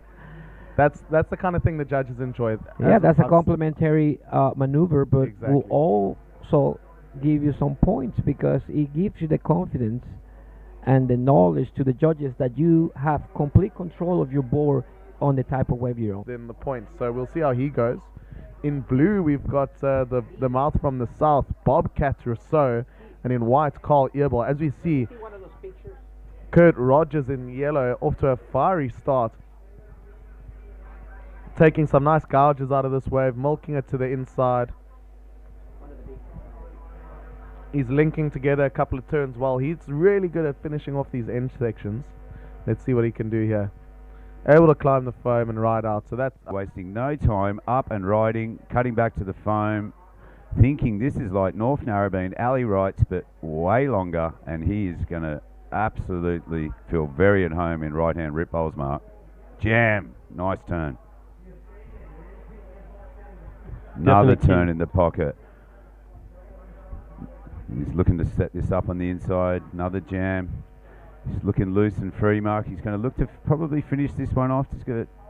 First wave, I mean, what a way to start the heat.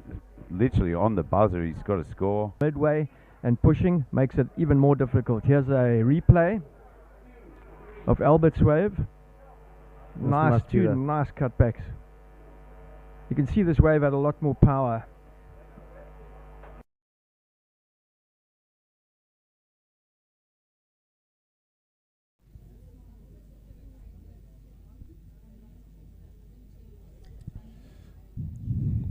Hi everyone, welcome back to the Kneeboard World Title 2024 at Jeffreys Bay, South Africa. Matt, what an event, brother. Yeah, absolutely. Taking a little break here, just getting things reset.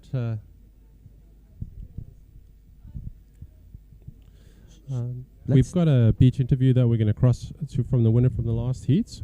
Take it away.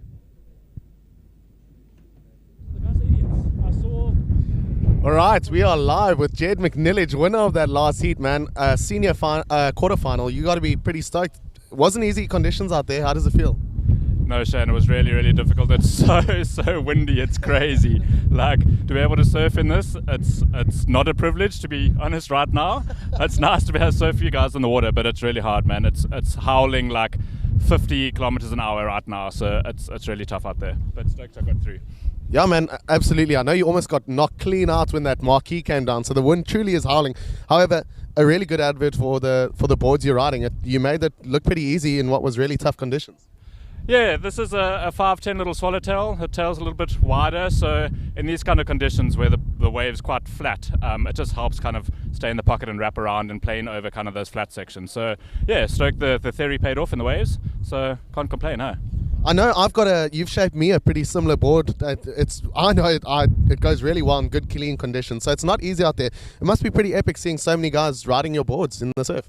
Oh man, it's like such a joy, to be able to shape boards and give them to guys, and they just enjoy the pure stroke of surfing, and to see them improve and really kind of just be happy on the boards. It's almost better than surfing a good heat and winning. It's such a privilege. So yeah, I'm fortunate that a bunch of guys have trusted me with their craft and relied on kind of my knowledge and have bought boards from me. So thank you to all those guys that are riding Jedis.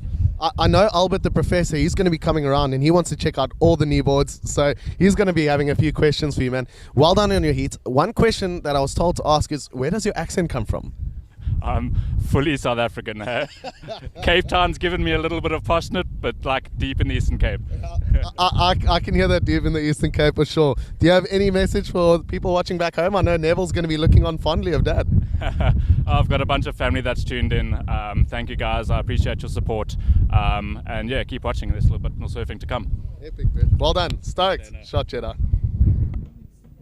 Some really awesome insights there from Jed. So look, that accent, I had a similar question yesterday. It was very difficult to answer. Hey, don't talk to me about accent. I apologize to you guys if at some point my accent is a little heavy.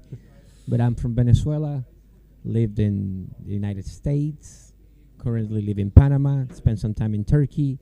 So fully international, it's all good. So look, we got a viewer online that I'd love to have a little shout out. So his name's Kenny Stapo. So it's I've been waiting all webcasts to sit with him and go, hey Ken. Hey Ken, that's right. Matt, well, what can I say? I was telling Shane a little story about Patty. So he sent me some pads down to Panama. I have some brand new boards that I had no pads for. I couldn't find any material to even manufacture one. So he was kind enough to send me 3 of the most amazing pads that I've used. And we saw that Jed on previous heat, as you can see on his board, he has some patty pads as well. So best stuff. Yeah, look, absolutely. Look, Paddy's been doing a great job in the last couple of years, sort of fine-tuning his product. He started, about third or fourth year running into the pads now at the moment, and each iteration has got so much better. Jed's loving them. A lot of the team riders have been using them, and a great product. And anybody putting sort of peripherals into the sport, geez, how can we not support that, right? 100%. I had the chance to meet him in person yesterday. I thank him personally for the product because, like I said, it was quite spectacular. It works great. It feels good. It's comfortable on your knees. Obviously, we put a lot of stress in our knees while we kneeboarding.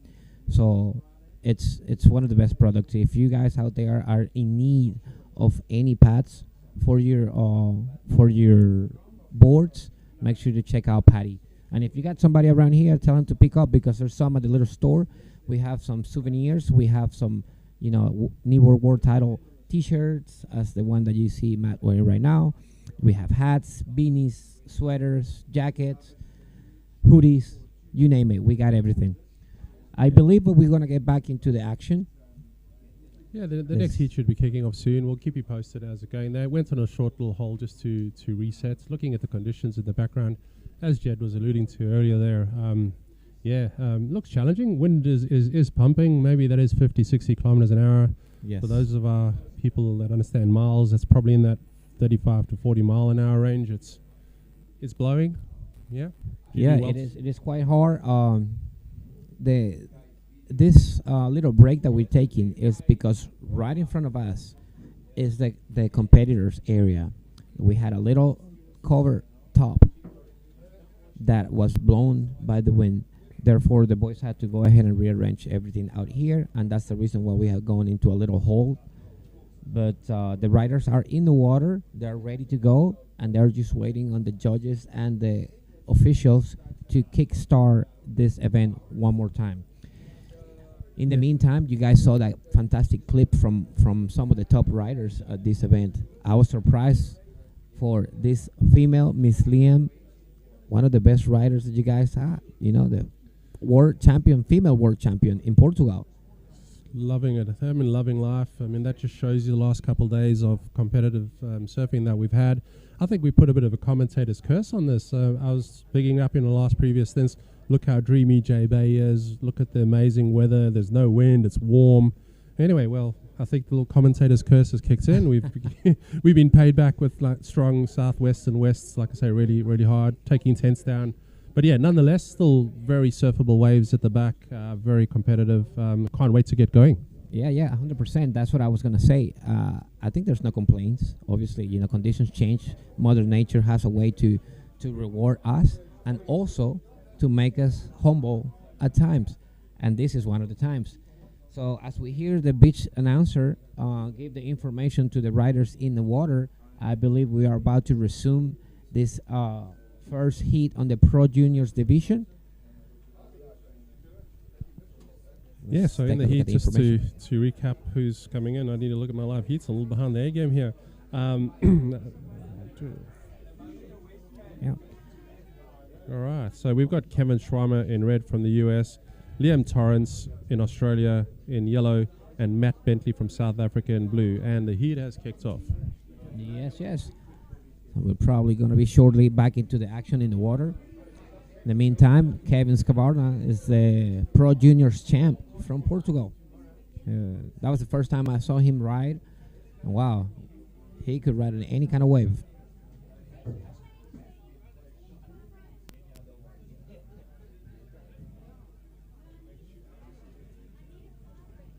All right. Okay, so we got that information from the booth, Matt. Yeah, so we just got informed due to the heavy winds, even though the heat has kicked off, from a safety perspective, looking at bringing the cameras down off the roofs, etc. So the team are busy resetting the cameras, so we'll be back on shortly with the action. Just looking outside the window, nobody's caught a wave yet, although the heat has kicked off. So we'll do our best to sort of get everyone up to speed with the heat scores and the event so far. That's right. It's a 25-minute heat. So far, no waves being ridden just yet. Shortly, we're going to get back into the action so all you guys at home can actually see. Meanwhile, we're looking at live heats. That's the app that the judges have been using to score and keep everyone on tabs here. You can check that online on the web. Go into the liveheats.com website, and you will find right there on the top events the World Kneeboard Title J-Bay 2024. We had a little bit of rain too coming in. J-Bay is kicking in. This is more what I'm used to. A little bit of weather, a little bit of wind, but the good news for everybody viewing and watching, here we see the sort of conditions at the moment. Usually these frontal systems bring in huge waves, lots of power. So looking forward to what it produces. We've got our rider up here in blue. Right on time. As the cameras come back into the water action, we saw blue. That's the first wave being ridden on this heat. Let's see what he does. Right, milking it through. So 2 turns off the top. I missed the beginning of the wave, unfortunately, but keep him busy. After sitting there for 10 minutes, he'll like to keep his body warm. So milking it through. Unfortunately, not able to connect through. So that was Matt Bentley from South Africa. First ride in the Pro Juniors semi-final heat number 1. Yes, a local, making a statement, picking up the first wave. It was a pretty decent wave, a couple of turns on top, and then, completed the ride all the way to the inside. And I'm pretty sure that the judges are probably going to, try to tally up the score, but probably going to wait on the waves from red and yellow to try to balance their account. It's a different division, therefore the judges need to adjust and make sure that whatever they're looking at, it's what's being rewarded. So. Yeah, and just to keep everybody quickly informed, we have changed the format through to 25 minutes heats due to the conditions. That gives the competitors an extra 5 minutes, which will be welcome. As I've Absolutely. seen a few parts through the day where there's those long lulls, an extra 5 minutes goes a long way. 100%. And we want to see the repertoire for all these riders. So a little extra time will also give us and you guys at home a very, very, very good look at what everybody can do in these fantastic waves here at Jeffreys Bay. What an amazing place. changing conditions constantly. Like I was telling Shane, we have seen 3, 4, 5 different waves, in this event. And as we see Lucas Honorato placing second on his heat, coming in up here on the area, trying to stay dry as the weather had picked up here. Yeah, we couldn't have it 100% sunny and within J-Bay. So, yeah, like I said earlier, these frontal systems usually produce incoming swells. So excited to see what that produces. For now, we'll obviously stay at the action of the competitors out in the water. We've had the one ride from Matt Bentley. Still waiting for the score to come in. Obviously, judges taking their time and deliberating that score. We'll keep you posted as it comes through. Liam and Kevin have been sitting pretty much out there, a half an hour? No. Yeah. Yeah. It's quite hard, man. Like I said, they sat there for about 20 minutes in the water while the situation was getting handled here on the event site. But there's still waves up there, as we see Red trying to hustle and paddle into this wave. And it is the man in yellow, the one that catches us. Oh, Mr. Torrance, look at him go. Liam bouncing through, stuck slightly behind the section, patting one dog over there. Second dog pats, and unfortunately didn't get through. Yeah, tough conditions, man. Tough conditions, 100%. Boys are trying to pick up the best possible wave. As we see Blue on the inside here, picking up just a little wave. No, he decides not to go. Yeah, so this will leave Kevin in priority, sitting in the back, being very patient. He did paddle for that last wave. He gave it an attempt, and Liam was sitting a little further on the inside and was fortunate enough to pick up. But yeah, difficult conditions. Unfortunately, he wasn't able to get around that section. Yes, sir. Like I said, strategies are key on this event. Although they have 25 minutes heats, Red did paddle for a wave, Yellow took it, and now we see Red up and riding one more time. Or that's his first wave, as a matter of fact. Oh, just showing how difficult the conditions are there with that wind, really getting caught up on the lip, wanted to throw it up there. Wind said, no, thank you, you're not coming with me. That's exactly right. Very hard. I mean, that's something very unusual for a rider like Kevin, for a wave to take the board off his feet like that. But that's what the wind is doing at the moment.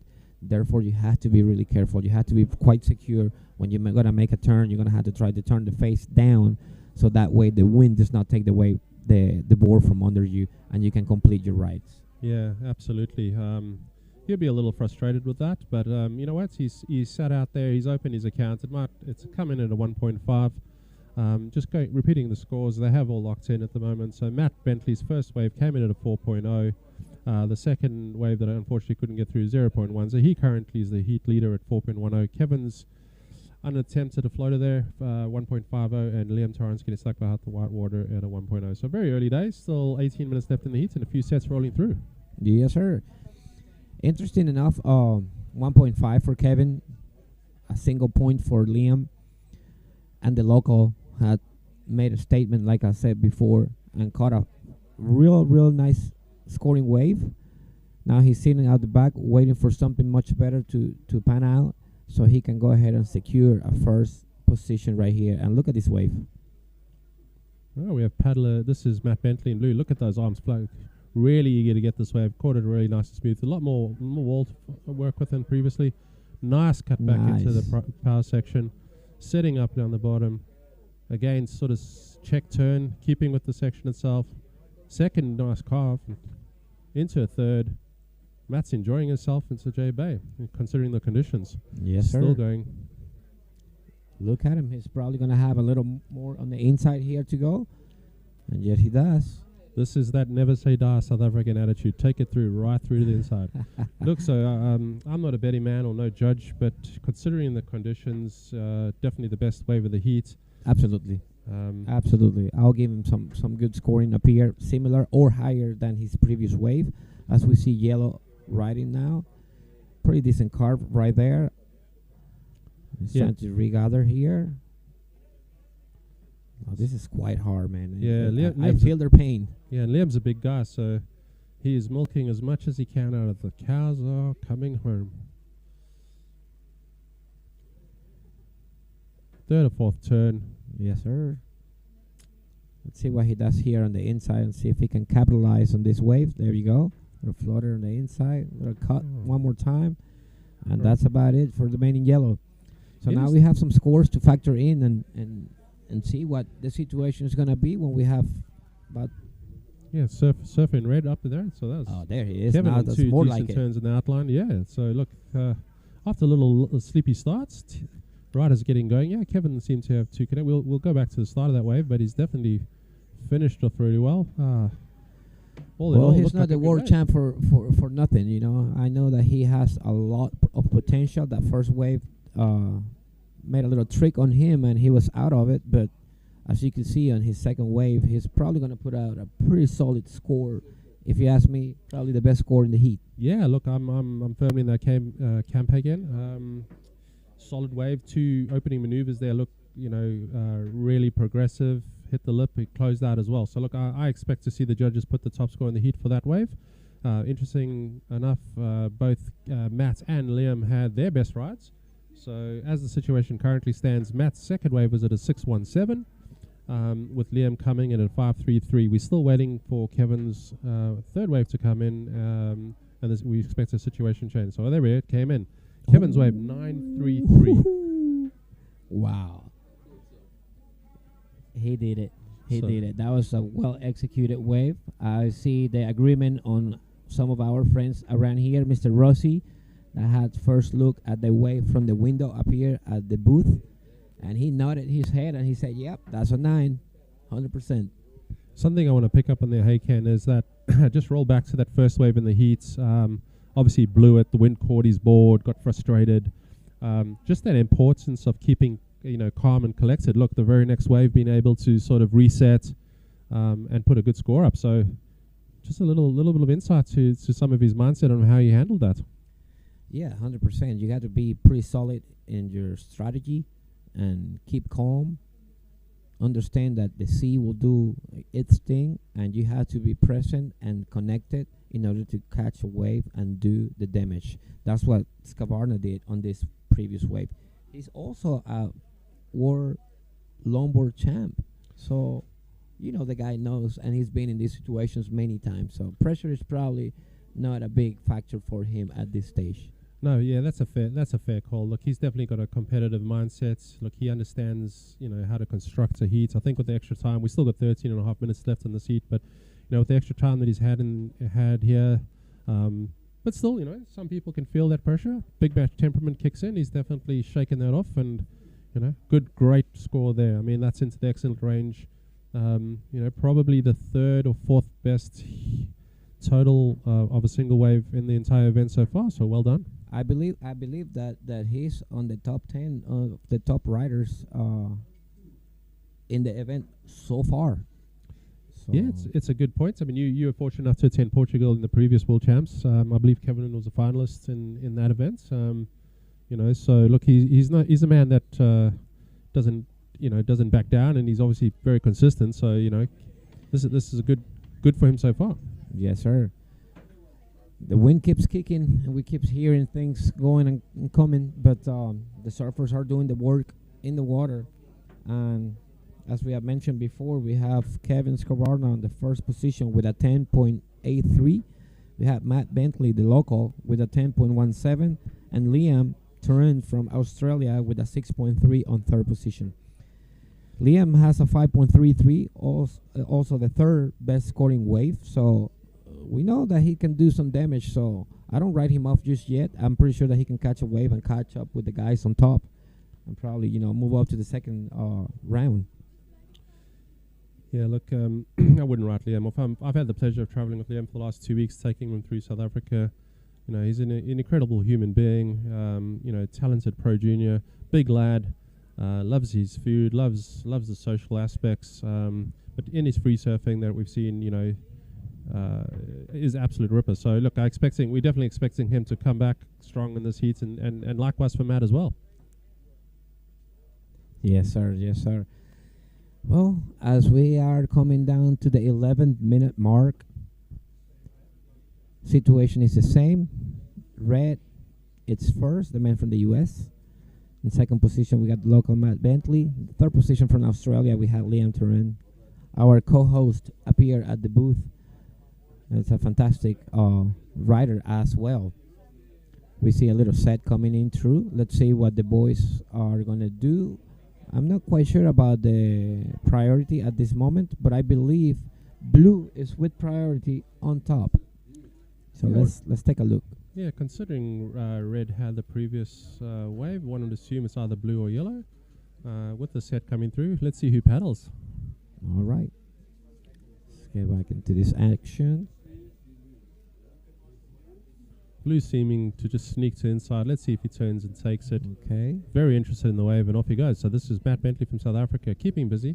There he is. It's a good-looking wave. He's got a pretty good face in front. See if he can get around and hit it. There he is. Nice. One time. Very Right. nice. Two setup turns there. Look, Matt's looking to drop a 4.0 is his low score. So this is looking close to that. Unfortunately, the wave's looking a little fat through this little inside section. Let's see if he connects. Still sticking with it. Unfortunately, didn't be able to get through. So look, I'm no betting man. I said a few times on this thing. Is that close to the 4? There or thereabout? I'm inclining to be a 4 or a little bit better than that, Matt. Yeah. To be quite honest, I think he is going to improve on his situation and get closer to the leading scoring rider, which is the man in red. Let's wait for the judges to give us the scores. So for Matt to improve his situation, he needed a 4.67, which would move him into first. Remembering Kevin only being on the two scoring waves, one being a 9.33 and his second score being a 1.5. Sets coming on the outside. Liam needs a 5.25 as it currently stands to move himself up to it. So yeah, that score did come in better. 4.4. Good call, Haken. Yes, 4-4. A little bit better than his previous wave. Unfortunately, not enough to change the situation. So the man in red remains first. Matt Bentley remains second, and Liam third. So there's still waves coming through. Let's see what's happening here. Let's see if the boys can get caught up with some of the action and start putting up some better scores and see if any situation changes here. Yeah, look, we got just under 9 minutes to go. Liam's obviously chasing a 5.25 to sneak that second spot. Matt to move into first needs a 4.67. So, and remembering Kevin still, he needs to drop that 1.50 just to solidify his position up in first. Yes, sir. It's looking like the wind had calmed down a little bit. Hopefully, we're gonna see another set roll through, and hopefully the man in yellow with priority on top can pick up a much better ride than to replace that 1 point ride that he had at the beginning. So, hey Ken, just while we've got a little lull in the action, a little question for yourself. How have you found the foods in South Africa? Have you tried anything interesting? I mean, is there any experience you want to share with the webcast viewers? Well, everything that I've tried so far, from the food to the wine, has been excellent. Any of the restaurants that I popped into, the food that has been provided for us here at the commentating booth, everything has been fantastic, man. I cannot say it enough. I told Shane a few times that definitely will be back and bringing some people with. Oh, amazing to hear that. And look, it's just something to shout out, maybe give a little call out. In this kind of weather, something that I'm used to with a bit of coldness. There's a South African curry called a bunny chow. Bunny chow. A bunny, like, a little rabbit, a bunny chow. Bunny chow, okay. So if you're in one of the restaurants, highly recommend for these colder sort of windier days, smash a bunny chow. Well, I think right after the event and right after my heat, as I come out of the water quite cold with this wind, I'm going to have to go for that bunny chow that you're calling. I'm going to have to write it down so I don't forget. No worries. We'll be sure to short you out. So no problems. We'll be having a bit of fun with some of the names and the terms that the South Africans give to things. I know the team have given me a bit of jip for something called the Don Pedro, which is the ice cream in a glass with some alcohol of sort. But anyway, we got Surfer in yellow, having a look at him. Let's see if he's holding priority. You didn't think that was something he wanted. So look, he's with 6 minutes 45 on the clock to go. He needs. But check it out. The man in blue down under is gonna catch this wave, and if he gets into it, it's gonna be a pretty good one. Let's have a look. Surfer in yellow in the back as well. Oh man! Unfortunately, Matt coming down. Liam doing a little check fade through there. Remember, he needs a 5.25 to move up in second. 2 check fades at the back, bouncing through the section. Right, there getting to work. Third little maneuver. Oh, come on. Had a spectator in front of the camera. Well, let's see if he can go ahead and pull this up. Yeah, so missed what happened in the middle there. Looks like he was doing some of the check turns and that's still sticking with this. So look. Yeah, he needs to finish his milking wave. it for all that he can. There you go. Decent slash through that little Very inside good. section. So yeah, look, needs a 5.25. It's considering it's all things close. considering, it's close. It's close. If you ask me, if I was a judge, I'll give him the 5. Just the 5 flat? I gave him the 5. I gave him the 5. If I was a judge. I'm not a judge. I'm commentating here for you folks. But if I was a judge, I'll give him that 5, and that man will jump into the second position. Yeah, it's a 5.25, so does a 0.25 not matter? We'll see. Yeah, look, my brain, looking at, unfortunately missed the middle part of that wave. Yeah, in that mid-5 range is I think a fair call. Yes. That'll put Matt Bentley under a little pressure, so we're waiting for that score to come through. So the score has dropped, 4.73. Ooh. Unfortunately, not enough. See, this is why I'm not a betting man, Hicken. No, good thing. I'm not a betting man either, but, you know, I try to give my fair share of judging for the boys. Matt keep him busy here. He's not very happy with his second. He wants to push up a bit. He needs a 4.67 to go up into first. Checking through this wave. All right, man. Little action there.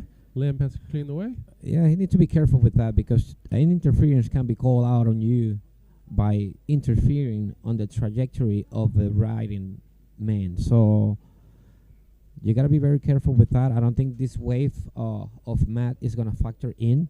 I think he's going to remain in his second position as we see Red riding as the leader of the heat with a pretty solid lick in the top of the wave.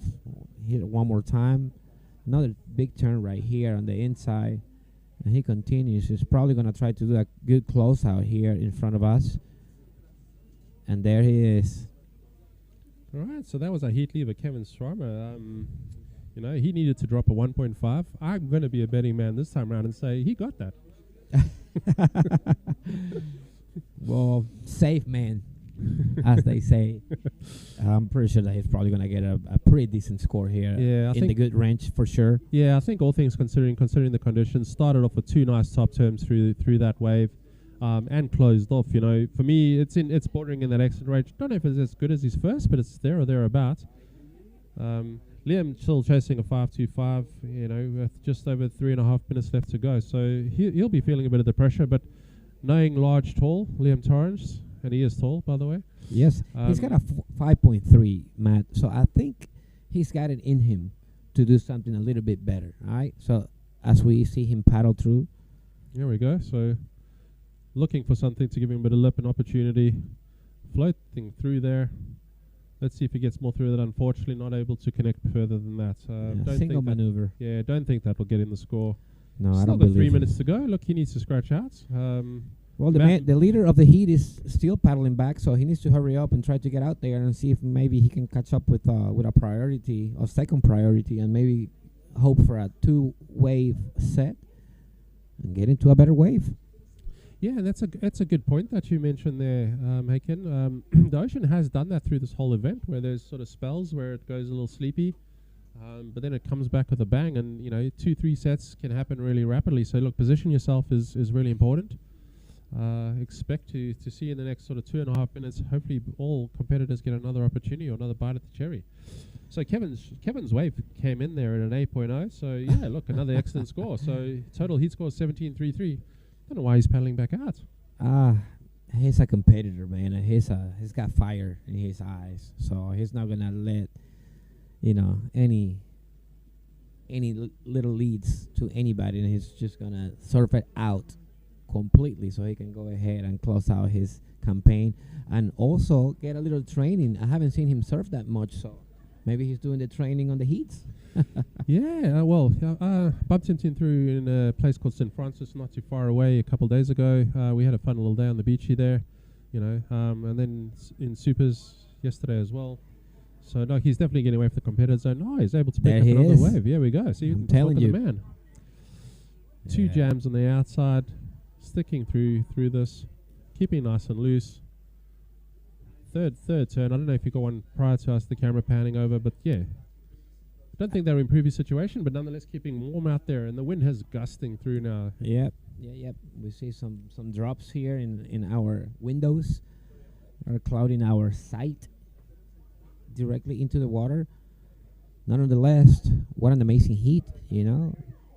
Yeah, look, Matt. Not bad for for everybody. I mean, these are 10 points and above for all riders. So I wouldn't be too unhappy with my results if I saw some scores like that. Yeah, look, they have been given opportunity. Unfortunately for Liam, you know, not picked the best waves. Matt's been on the better waves through the environments and actually milked them through. So, you know, Matt's 2 waves of 6.17 and 4.4 has seen him in that 10.57. Liam has had a good score, just hasn't had the backup. So he's 5.33 and 4.73 is what's leaving him in third. He needs a 5.25, and we've only got 38 seconds left on this heat. Yes, I don't think that I don't see any sets rolling in just yet. So I think the situation remains the same, probably towards the end of this heat. And unfortunately for Liam, he's gonna have to say goodbye to the Pro Juniors division. Is he still in the Opens division? Yeah, Liam made it through in the Open division. Had a cracking heat yesterday morning, you know, and through to round 4. So look, this might get him reset for that. So yeah, he's not out the events. He'll be focusing on the Opens to continue pushing. This is the Pro Junior division, and it looks like we're wrapping up that heat. So looks like official results. Kevin Schweimer taking out the heat at 17.33. Matt Bentley taking out a second, so they both advanced at a 10.57. Unfortunately, Ian Torrance slips out to 10.06. That's right. Well, he can focus on the Open division now and get focused and take this as a lesson to what the conditions are doing, and therefore he can go ahead and get into a much better strategy for his Open heat. Yeah, look at that, and look at the wind just as the heat just between the new heat started. So this is Pro Junior Heat semi-final number 2. We have Tom Novikov from Australia in red, Makino Skelton in yellow from New Zealand, Finlay Shellhorn from South Africa in blue, and DJ Greenwood from the UK. I don't think he's here. So we've got our up and rider, yellow up. Yep. This Makino is a man in yellow. Yeah. This is Makino. What a good surfer, man. Funny guy. Oh, amazing. Look at a little tail waft there. Straight off the bat. So for 25-minute heats, getting it under the belt straight away. So didn't see the start of that wave, but well done to the man. Yeah. We got surf in red. No, that's previous heat. This is from the previous heat. Yep. Yes, he's heading out of the lineup. So look, Makino getting it going straight off the bat. He'll be happy with that. Get the Shackletons off his feet and yeah. Let's see. Well, the man in blue looks like he caught a wave, and we didn't see that happening. So let's have a look and see what's going on up here. Cool. So thank you, Haken. We're going to pass over to our esteemed colleagues. Giggs Cier is going to be joining us, and local Trevor. Thank you, guys. Thanks, guys. Stay tuned. Hey, Mark. Hey, Haken. Thanks so much, boys. It's so much fun. I know that everybody around the world is absolutely loving the coverage, and we trust that everyone is, because it's a lot of value and entertainment coming out of J-Bay again today for day 3. Once again, it's now into the early afternoon. Giggs Cier is now joined by Trevor Hansen. Afternoon, Trev. Welcome back. How's it, Giggs? Nice to be back again. Well done then on that awesome heat win this morning. I was a little 9.1 that got tucked in under the belt. I had a chat to the judges. I thought it was a little high myself, but never mind. You know what they say is you take what you get, right? But listen, I mean, talking to the conditions as we have a look at live action, we're just following. We are repositioning our cameras, so if there is the odd glitch, just on behalf of everybody here on site at the lower point J-Bay, we are under a little bit of pressure with this southwesterly buster. It is high velocity wind. We saw this exactly 7 days ago as well, Trev. Windy Wednesday last week. Of course, that came with that 8 to 10 foot swell. Yeah, there's a little bit more than this as well. I think we had gusts over 60 knots there. That's sort of 100 kilometers an hour. Here we've probably got a 25, maybe with a little 30 in between, which is probably what took the tent out. But I mean, in the context of J-Bay and winter, this is, a kind of an average buster, right? Well, the guys have been bitching and moaning about the fact that it's been so warm the last while and telling us that it's summer and how come we were wearing hoodies and jackets and stuff 2 weeks ago on the videos. And I said to them, just wait a week. Yeah. So, they're finding out. And, this is just a little mini front. This is not even a major front. I think there's a bigger one coming next week, which is more proper. But what's going to happen is we're going to cop a bit of rain this evening because this wind's going to swing into the south and bring a lot of rain off this front. And I think tomorrow is going to be a really, really challenging day for the guys. And of course, you talk about it a lot on your YouTube channel, Trevor. I mean, right now, around this time of year, pretty much in a weekly cycle of at least one cold front a week, right? Yeah, your cycle's normally around about 6 to 7 days when you've got sort of those fronts marching. Sometimes a little bit shorter, maybe 5 days if they're right behind each other. But I think the last one we had here was hit on Wednesday. So we've got this. It's pretty much on that 7-day cycle right now. Yeah, basically. And looking into the charts for next week, that's why I brought it up as a topic, Trevor. I mean, I kind of looked at, again, Tuesday, Wednesday's the peak of it again in next week's window. Yeah, so happy it's on a Wednesday, not on a long weekend Saturday like we've been having, with the previous fronts. It'll probably be not as crowded, hopefully. And I mean, there's definitely waves coming. It's just unfortunate that the guys have copped this period sort of in between two fronts, but I guess it had to happen because we've had so much surf. For the El last 3 Nino. months. El Nino year, I mean, you've been a local for a long time here. You've watched the patterns, that El Nino is sort of every 7 to 8 years in the system. Yeah, we got a paddle on that blue up and riding. Let's have a look. This is Finlay Skelhorn. He's the young Cape Townian, one of our younger participants. Of course, Finlay now into his early 20s. Comes out of the Fishhook area of Cape Town and loves a good challenge around that South Peninsula. Gets to surf a bit of Cork Bay, gets to surf a bit of Long Beach and all the other, we won't name all the spots in the area, but young Finlay just trying to build his numbers prior to that, a 2-pointer in the scoreline. And just, Trevor, we were touching on the weather, touching on all the challenges and that. Again, a day of diversity. I mean, we had light variable winds this morning, even a light devil wind for a while, and that devil wind is always the precursor to a big westerly wind like this. Yeah, you normally get a little local low which precedes your front, and that was the little switch around this morning. We had that light. It was actually offshore and then went into the north and then northwest, and then back into the south as the front came around. But it did the same yesterday as well, just for a brief moment. So it does that sometimes preceding these fronts with the lows. So if you're just jumping on the broadcast from wherever you are around the world, we believe that our numbers have gone sky high, and thank you on behalf of the sport of kneeboarding, of course, of the town of Jeffreys Bay and everybody in between. We are making history broadcasting the World Kneeboard titles of 2024. Out in the water, you can see those seahorses marching out of the south, right to left across your screen. There's still enough energy in the lineup, though. Contest directors did ponder this for a little while, we have opened up the heat times by an extra 5 minutes, so 25 minutes. And this is Tom Novikov underway here. Of course, the Novikov name synonymous with the top end of the sport. Dad, Mike Novikov, the first world champion ever to be crowned back in 1982. He would win it 3 times in a row, 82, 84, 86, and then it would become the Simon Farrer era.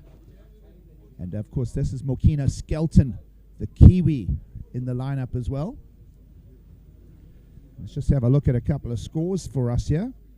Yeah, that previous ride of Tom's was a great ride. That was probably the better ride of the heat. These waves get really sleepy. We got the same situation as yesterday with the tide starting to push now, and obviously with this slightly lower energy swell, it becomes really important that you pick the waves up that run off onto the inside and give you an opportunity with that finishing maneuver, which is what Tom did there. So I'm sure he's going to get a decent score for that. Yeah, very efficient surfing from Tom Novikov. He knows how to put a heat together. As we mentioned, his dad, Michael Novikov, of course, Matt Novikov. The entire Novikov clan, they've had to hire a microbus for the whole family. And they arrived in Cape Town about 2 weeks back. They hung out in and around the West Side Kneeboard event, which was a precursor to this. and took in the beauty of the Cape Town area, of course, the wine farms and everything in between. And it's just, and that, you know, talking to that point, Trevor, there is so much on offer if a family wants to do a surf trip to South Africa. Well, this area, we just had a little bit of interference in that camera picture there. Unfortunately, that was Tom again on a very, very small ride, not going to factor in on his score. Yeah, I think, man, I mean, apart from the winelands tours, just the natural beauty, there's this area here is probably one of the best hunting areas in the Eastern Cape. You can, if you're into hunting, if you want to do ecotourism, there's a plethora of game reserves here. There's so much to do here. There's good fishing. There's just about anything that you could wish to do anywhere in the world is available here. Well, of course, hiking, mountain biking, and the list continues, right? There's, of course, good visibility. You mentioned the fishing, Trevor. You know, you were talking about water temperatures, but very often, especially around mid-year, we have the J-Bay Winterfest, and that brings a lot of activity, a lot of attention to the town. And they always include that fishing in the schedule as well. Yeah, and up and riding. Now let's have a look here. This is Mokino Skelton just getting stuck behind that section. So you're seeing steady waves, Trevor. I must say, not having a lot of downtime. It's a steady pattern to the tide push as we look local time here, almost 1 p.m. And so if there is energy left in the ocean, we should see a little bit of consistency and assistance from that incoming tide. Yeah, it normally does until to a point. You know, if the energy is low, your tide can also kill the swell at the end of the day. So that might become a challenge later on this afternoon. But as long as there are waves and like these that the guys can get up and ride. Well, this is the young Cape Townian Finley Scalhorn again, picking up on another ride. It's already his fourth ride. He already has a 3.83 and a much better 5.17 for his second ride. This is wave number 4 for him. He's down in third, and he is looking for a 5.9. So the pace has been set in this heat already by Tom Novikov and Mokino Skelton. The young Cape Townian through to the inside. And, you know, look, kneeboarding is kind of tough because you're driving it off your hips, and you really have to set those rails and get a lot of drive if you want to pull off a turn like that on the inside. Yeah, we were talking about it yesterday. You know, the fact that kneeling, you don't have the extension of the legs and the torso to put that whip into your turn. So it's really important that you get waves that give you a bit of speed and power to allow you to do those maneuvers. So, you know, with this, with the tide coming in and also these smaller inside ones, even though you follow it into the inside, it's really difficult to finish that finishing maneuver because you just don't have the speed. Well, I mean, Trev, you know, you are the J-Bay local. Of course, your channel just such a great window into life daily in J-Bay, and everybody loves that, following that. Everybody I've spoken to, I mean, I speak to, I think Slater's following you too now. Yeah, it was pretty funny. Old Kai Lenny and the Florence brothers were here, and it was so funny for Nate to come up and say hi and have a chat, and they've obviously also seen this stuff. So yeah, it's just cool, man. I do this for fun, and it's more of a as you say, a window into the J-Bay life here, and it's really, it is a chilled life, and it's a layback attitude here most of the times. Yeah, obviously. Yeah, and people need to arrive in the town and respect that process, and of course, and just slow down and enjoy it themselves. And I think that does speak to 123 different people with their families that have arrived here this week. Yeah, it's been incredible. I mean, even this morning it was really crowded out at Supers and very slow, but the guys were super chilled, and especially the Kneeboard guys. I think the guys have come here showing that respect to the locals, just being cool, not trying to be overpowering in the water, and there's everybody's smiling, everybody's happy. You know, it gets really tough when it gets really crowded, and especially on weekends. Luckily, we sort of during the week, so there's not that added pressure, and most of the locals are working. So, you know, that makes it a little bit easier in the water. I think your weekends, your Sundays, your evenings when the guys get off work, you know, those are the times that the locals try and get out and get a couple of waves. So important that the guys give them a bit of space. You know, it's been I haven't seen any worries at all in the water, and the guys have just been so happy. I'm happy to see everybody else happy, and I think those early waves that we had last week and the sort of lead into the comp, the guys had a chance to really sample this place at its best. Yeah, of course. So, on behalf of Kneeboarders far and wide, just a huge thanks to the town of Jeffreys Bay, certainly to the board riding clubs, to everybody that, allows this to get to the stage where you can actually host an event like this. There's so much that goes into it. And the satisfying part for me, Trev, has been involved in the moving gears and parts of this whole process is to see how satisfied and stoked everybody is, and it's just such an asset to tourism in the Eastern Cape. Of course, Kucha municipality doing a great job as well. And, well, Tom Novikov's doing a good job as well. He'll be putting his hand up for a future world title. Will it be as soon as 2024? With surfing like this, of course, and the lineage of his dad, a 3-time world champion, actually a 4-time world champion. That's another whole story. Oh, wow. That was a really good wave. Man, that was a bomb. They missed the first one of the set, but Tom managed to get onto the second one, and that's by far the best ride of the heat so far. Big time. Yeah, absolutely, Trevor. Good point you make there. Prior to that, a 5.83 and a 7.5, and that score's going to go north of the 7.5. Let's have a quick question and discussion on if he had pulled that last turn in, would we be going to almost a double-digit number? It's going to be interesting to see where this number lands. Yeah, I think if you look at the conditions and you see the waves that have been ridden in the time that we've been on commentary, that would be way, way, way above anything else I'd ridden out. You would probably find that I wouldn't say that would go to a 10, but it would be right up there in that 9-digit. Well, we'll wait for that number to land. In the meantime, just looking down the draw, you can follow this on your handheld device as well with liveheats.com. Scroll to Surfing South Africa, and then you'll find the tab for kneeboarding. If you're not able to just stay with us on YouTube, you can keep the scores in your pocket. And having a look at the roster for the rest of the day, we'll swing over. We are currently in, we're going to segue to Masters semi-finals next. We're going to see reigning world champion in that division, Tom Gray, taking on Josh Christophers and Brian Wood. So that's coming up next. And then the day's schedule will continue with semi-finals, Masters into quarterfinals of the Grand Masters. Some big names in that draw as well. And that'll see us through to the mid-afternoon, and perhaps we'll see surfing all the way to around 5 p.m. this afternoon. Of course, we are day 3 of competition. We trust that everyone is enjoying this with us. Been a whole bunch of us jumping on the comms and still waiting for, well, Trev, I've got a talking point for us. We spoke about that last wave of Tom Novikov. It comes in at a flat 9. So would that have been close to a 10? We could speculate yes. Yeah, definitely. I think if the judges went to a 9 without the finishing maneuver, definitely at least another point if he'd pulled that reel off. We haven't had a perfect 10 yet. Maybe that'll happen. We've got riders that are capable of it, big names in the draw. Of course, 2020 world champion Shane Simpson from Australia is here. Of course, 2-time world champ Albert Munoz in the draw. There's been some exceptional surfing from 4-time world champ Simon Farah. He's made the trip over. So you've got top performers of the sport. And we hang the question, do we see a perfect 10 sometime between now and Saturday?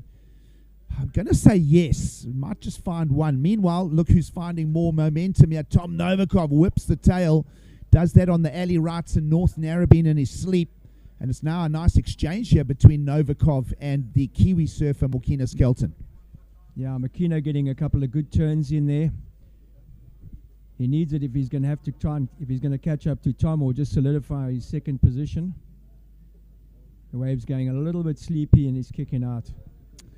Well, of course, surfing in conditions like this, almost straight offshores, you've also got to put that horsepower into the paddle to get into the wave. And not only that, when you're drawing your lines, you go anywhere near that top third, you're risking literally getting flipped out the back.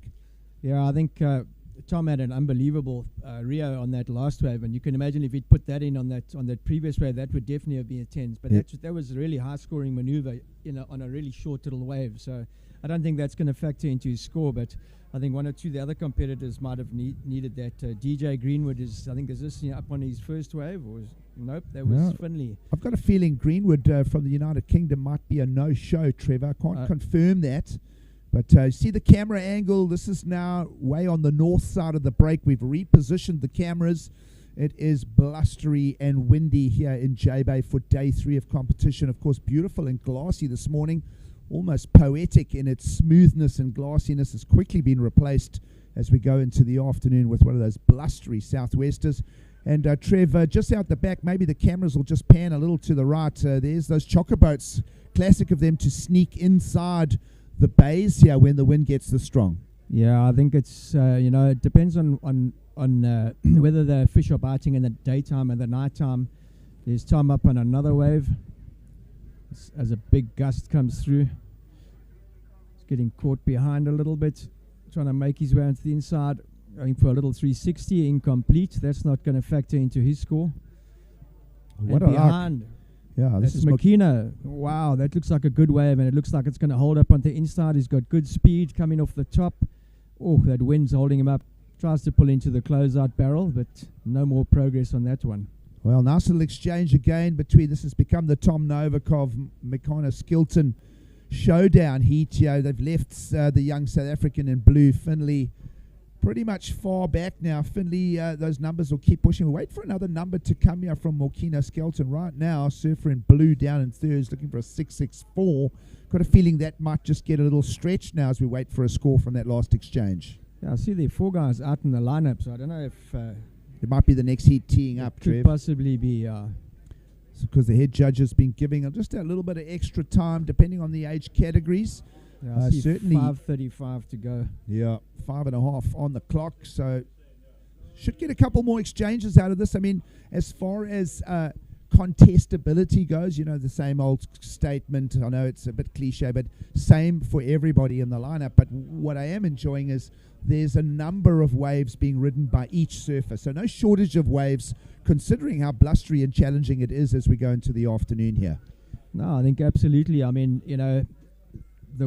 as long as you're getting 2 waves in your heat, it's contestable. As long as everybody gets a shot at 2 waves, obviously your selection is going to be the priority. And if you select badly, then obviously that's going to reflect in your scores.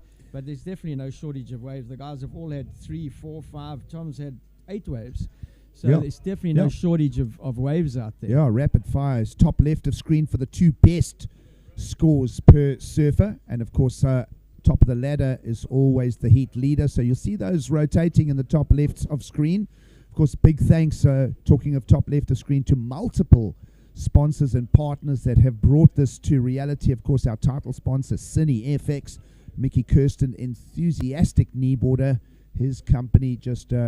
putting the checkbook down for this and just making such a difference, allowing us to put on a world-class event. Looking at young Finley Skillhorn in action here. Of course, he's part of the Westside Nilo's events that get held annually over in the western beaches of Cape Town, particularly Small Bay, Big Bay, and through that Dadestean area. Trevor, you surfed much in that region? Those west-facing beaches, so you get the Robben Island does a full refracture of the swell, and it turns it into all these peaks. I used to live there for about 12 years. There's some pretty useful waves from time to time. Yeah, we sort of touched on this the other day. I've surfed in Cape Town once. I surfed at Glen Beach in a pair of baggies in the middle of winter in probably 9-degree water. Well, that'll scar you for life if you're thinking about surf trips to Cape Town. I lasted out there for 20 minutes with everybody telling me I was out of my mind, and I've never taken a surfboard with me to Cape Town since. Well, look, the wetsuits have got much better, and honestly, I've had days here at J-Bay where it's felt colder than Cape Town, so you'll be all right if you ever get back there with a good wetsuit. No, I'm a J-Bay surfer. I think once you've surfed this place and tasted what a really good surf break's like, I'd rather just stay here and surf here. Well, wonderful to have you with us, Trevor. And talking to that point again, you know all the patterns, the innuendos. You mentioned the warmer water a little earlier, considerably warm for this time of year. But what will change that, and how does that happen? Yeah, your onshore winds, your northeasters, your easterlies, and your northwesterlies, although you think that they're offshore breezes, they're not. If you look at the coastline of South Africa and you look at it on the atlas, and you plug those winds in on the atlas, you'll see that those are actually they blow off we call them onshore winds, but they actually blow off the land. And what they do is they push the surface water out. The surface friction forces your top water out of take those bays. layers out to sea, literally. And something has to take its place, and what happens is it causes this upwelling from underneath, and that brings you cooler water which lies lower down up onto the surface. So the longer those onshores, which are actually offshores, blow, the more that current gets accentuated off the bottom, and you get this really cold water. I mean, it can go down to sort of 8 degrees, 9 degrees. It goes this pale, like it's almost an electric pale blue that you see at down at Camps Bay. Yes. That really blue looks beautiful. But Yeah. man, when you put your Almost foot, fluorescent. it's hard as hell because it's so cold. The water is just brutal, Yeah. And it doesn't happen here often, but if you get those winds to blow long enough, that's what happens. And it starts on the south-facing beaches, and you don't really feel it in the bays because that onshore, which we call an offshore, is actually an offshore, blows your warm water into the bay while that's happening, and this upwelling happens behind it. And it's only when the southwest comes through, like today, it then forces the water that's been trapped in the bay back out again, and then it's replaced by that water. So you only feel it once the westerly hits, and you'll always see these little terns start flying in the air and start dipping, and you see them picking up these stunned, you get all the little juvenile fish get stunned by that cold water, and they actually drift up on the surface. So the moment you see these terns working the back line, you know straight away, and the water goes chocolate brown. Once that westerly turns. So the greener or browner the water, the colder it is. Yeah, kind of. Not really. I mean, today it's really warm because that Mozambique current has been pushed right in, and we haven't had an onshore to force that water out of the bay. What's been happening now, the southwest, which we call an offshore, if you look at the atlas again, is actually an onshore wind. Right. It blows from the sea into the land. Yes. But because we're in these bays, it's Yes. offshore in the bays. Yes. So that's what forces your Mozambique current closer to the land. And the longer the southwesterlies blow, and we've had a protracted period of southwest for probably a full 2 months. I think we had our first onshore the other day in 2 months, and that's why this water has just gone warmer and warmer and warmer. And if you get really settled southwesters, the water actually goes like turquoise blue. We get the tuna come into the bays here sometimes. Normally that happens in April. Not so much this time of the year. This is unusual because normally we still get onshores in between the big fronts. So that hasn't happened this year. So that's why it's gone so warm. I mean, this is almost the summer water temperature we're having now. Yeah, absolutely. I mean, the visitors to the World Kneeboard titles of 2024 couldn't be more spoilt as far as surf consistency goes, as far as water temperatures. Of course, everybody enjoying the power of the dollar as well. The South African rand trades out at about 18 to 19 on average against the US dollar, probably about 11 to 1 for the Aussie dollar. And I've just seen a 20 to the euro. So these guys go out for supper every evening. They are just ordering those bottles of wine, those beers. I mean, 3-course meals, and why not? Because it really is great quality food at such a low rate. But everybody being absolutely spoilt as we move into. This looks like a new heat on deck here, so we'll just follow this.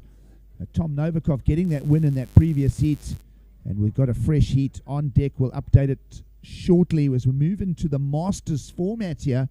Joseph Christophers briefly on screen there.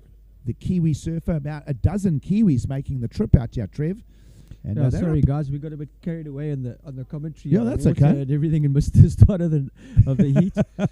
That's all right. We're covering it all. We're flowing along.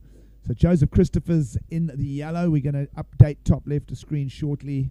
Yeah, but a this fresh is the heat. Masters semi-final heat 2. Yeah, this is Tom Gray, current world champion, here to defend his title in 2024. Won that in Portugal 2 years back. An amazing event in the town of Aveiro, which is just near Porto in the north of the Portuguese coastline. You've been up there, Trev? Beautiful part of the world. I have been there as a youngster. I was actually just traveling around Europe, so I actually didn't.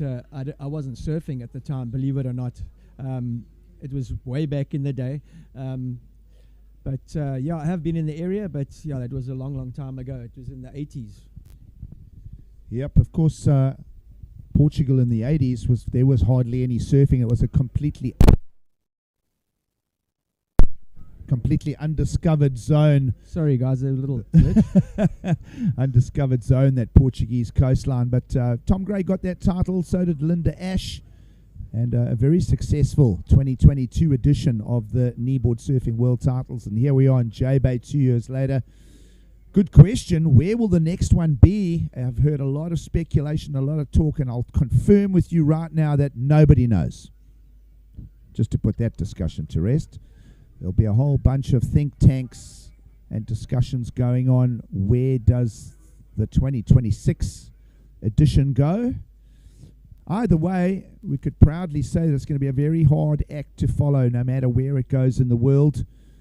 And just everything coming together here for this beautiful event in Jeffreys Bay, South Africa.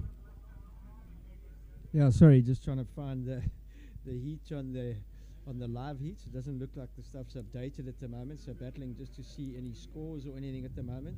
Well, I could catch us up in the meantime. We have opened the heat window up to 25 minutes, Trevor, and we've got 22 minutes remaining. Tom Gray, opening ride, will go in at 4 points. Have a look at in the inshore of your picture here. This is Tom Novikov trying to figure his way in over the rock shelves here. A lot of guys getting a lot of damage to equipment as well in and out of the lineup. It's not always easy. Some of the kneeboarders, as you know, wear those little stumpy swim fins. That can also make life a little more interesting. And in picture is your surfer in yellow, Josh Christophers. He opened with a 133. This is his wave number 2. So New Zealanders will be plugged in and watching this. And, of course, a great 2020 edition of the Kneeboard World Titles over in Dunedin. And that was in around March 2020. It was probably the only global event that ran before the pandemic set in. So great job there from all of the New Zealanders. Mentioned Brian Wood as well. His brother Liam Wood runs a very successful high-performance surf academy out of Hout Bay. Nice little part of the world there as well. That Hout Bay region, just in the harbour area there, and that's just around the corner from the big wave of Dungeons. Of course, everybody is very au fait with that. And into picture, Tom Gray again, Trev. Yeah, I'm surprised to see the guys taking these inside waves. The guys are obviously feeling there's not a lot of set waves on the outside, so knocking up a couple of scores quickly just to get themselves established on the board. And behind him, that's Brian Wood. So two Cape Townians in picture here, defending world champion in red. He's surfing in the Masters age division here. That is your 40 through 45, I think it is. It falls in. Number of age categories here, and the guys get to surf a whole template. Right now, this is semi-finals of this division. And, well, Josh Christophers, a 3.33, Trev.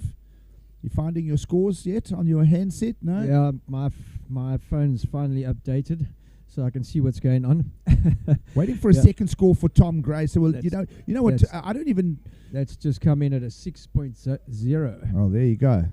You know, Trev, in this whole thing of commentating, when we've been joking and touching on lots of topics and that, I hardly bother telling people about the heat until all surfers have got 2 rides each, because until then it's a process of building, right? I mean, you got to have 2 waves. That's basically it. Unless some guy gets a 10 and the other guys are palunkas that are only getting 2s, you know? Yeah, I guess it's easier to sit out here for the guys out there. Every wave counts, and you counting everything, listening to what's happening from the beach commentary. Once you got 2 waves on the board, and if you got 2 like reasonable waves on the board, it puts you in a really strong position to control the heat, which is what Tom's done now. He's got a 4 and a 6. He's got a 10 point, which is probably above average for what's been scored in any of the heats today. Anything over a 12, and you're sitting probably in an advancing position, especially with the waves the way they are. So for Tom now, if I was him, I would be sitting out there and looking for a good set wave now to solidify my position. For the other guys, they're needing some decent scores. Brian Wood's got a 2.5 and a 3.43, so he's also in a position where he actually has to look at a set wave to try and compete with Tom Gray. Although there's only 3 guys in the heat, and I would imagine that it's 2 advancing. Yeah, so you're probably looking at getting a minimum of a 10 in hoping to advance. Yeah, I would say to achieve a 7 or an 8 this morning was a lot easier task than right now. You see right now there's an element of survival holding those lines. And, of course, we will ask production to update top left of screen. We're just a little bit behind on the sequence there. New names in the lineup in Tom Gray, along with... Brian Wood and Josh Christopher. There you go. Of course, we mentioned title sponsors, CineFX. They have done an amazing job of underwriting and really just getting this event across the line for excellence. Huge thanks to their sponsorship. Of course, a number of other sponsors to thank, and we'll go through that this heat as well. Plenty of time, 17 and a half minutes to go, but right now, all surfers on 2 waves or more, so there's plenty of surf in the lineup still available here in this blustery, challenging conditions this afternoon, Trev. Yeah, I think with 25-minute heat, the guys can afford to sit back a little bit and wait for those bigger waves. They may not be plentiful, but you normally your sets come through at 7-8 minutes intervals. It may extend that interval if it slows down even more, but you're probably looking at least 2 sets in that 25-minute period. So if you wait, you've got a good chance of getting one of those bigger waves. Yeah, good point you make there. I spoke to a couple of the guys just before the contest director decided to we had to go on hold just for safety reasons. Massive wind blowing outside, which is causing a bit of hassle with the connections here. But there were still 2 big sets per 20-minute heat, so perhaps with that extending the heat times out to 25 minutes, you probably get 3 solid sets in each heat, and that's fair enough. Yeah, as long as the guys are getting 2 waves ridden in the 25 minutes, and we're already sitting with all the competitors having ridden 2 waves and 1 on 3, so that is good enough for the criteria. Obviously, your selection is going to come into play. Yeah, absolutely. Of course, a special mention, everybody able to plug into this, and we're at Broadcasting.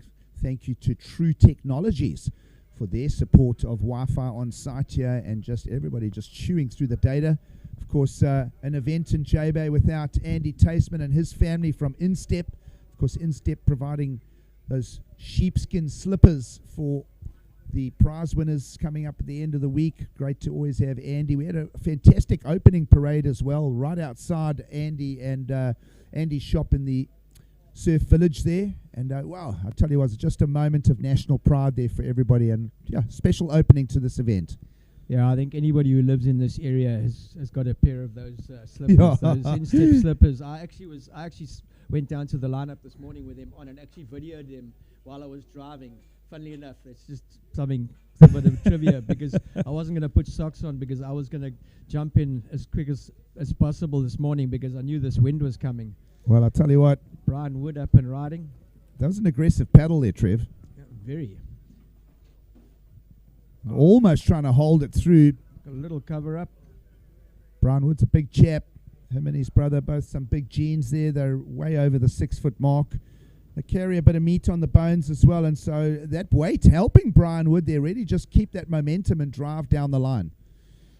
Yeah, unfortunately, it was a little bit tight, that barrel. He didn't get any free space inside there. That pretty much shampooed him.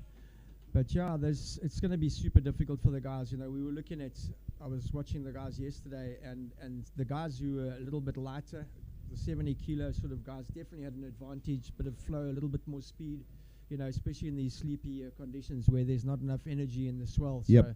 So that is definitely an advantage, being lighter, able to ride a slightly lighter board, smaller board, gives you a little bit more turn, swing angle in the pocket.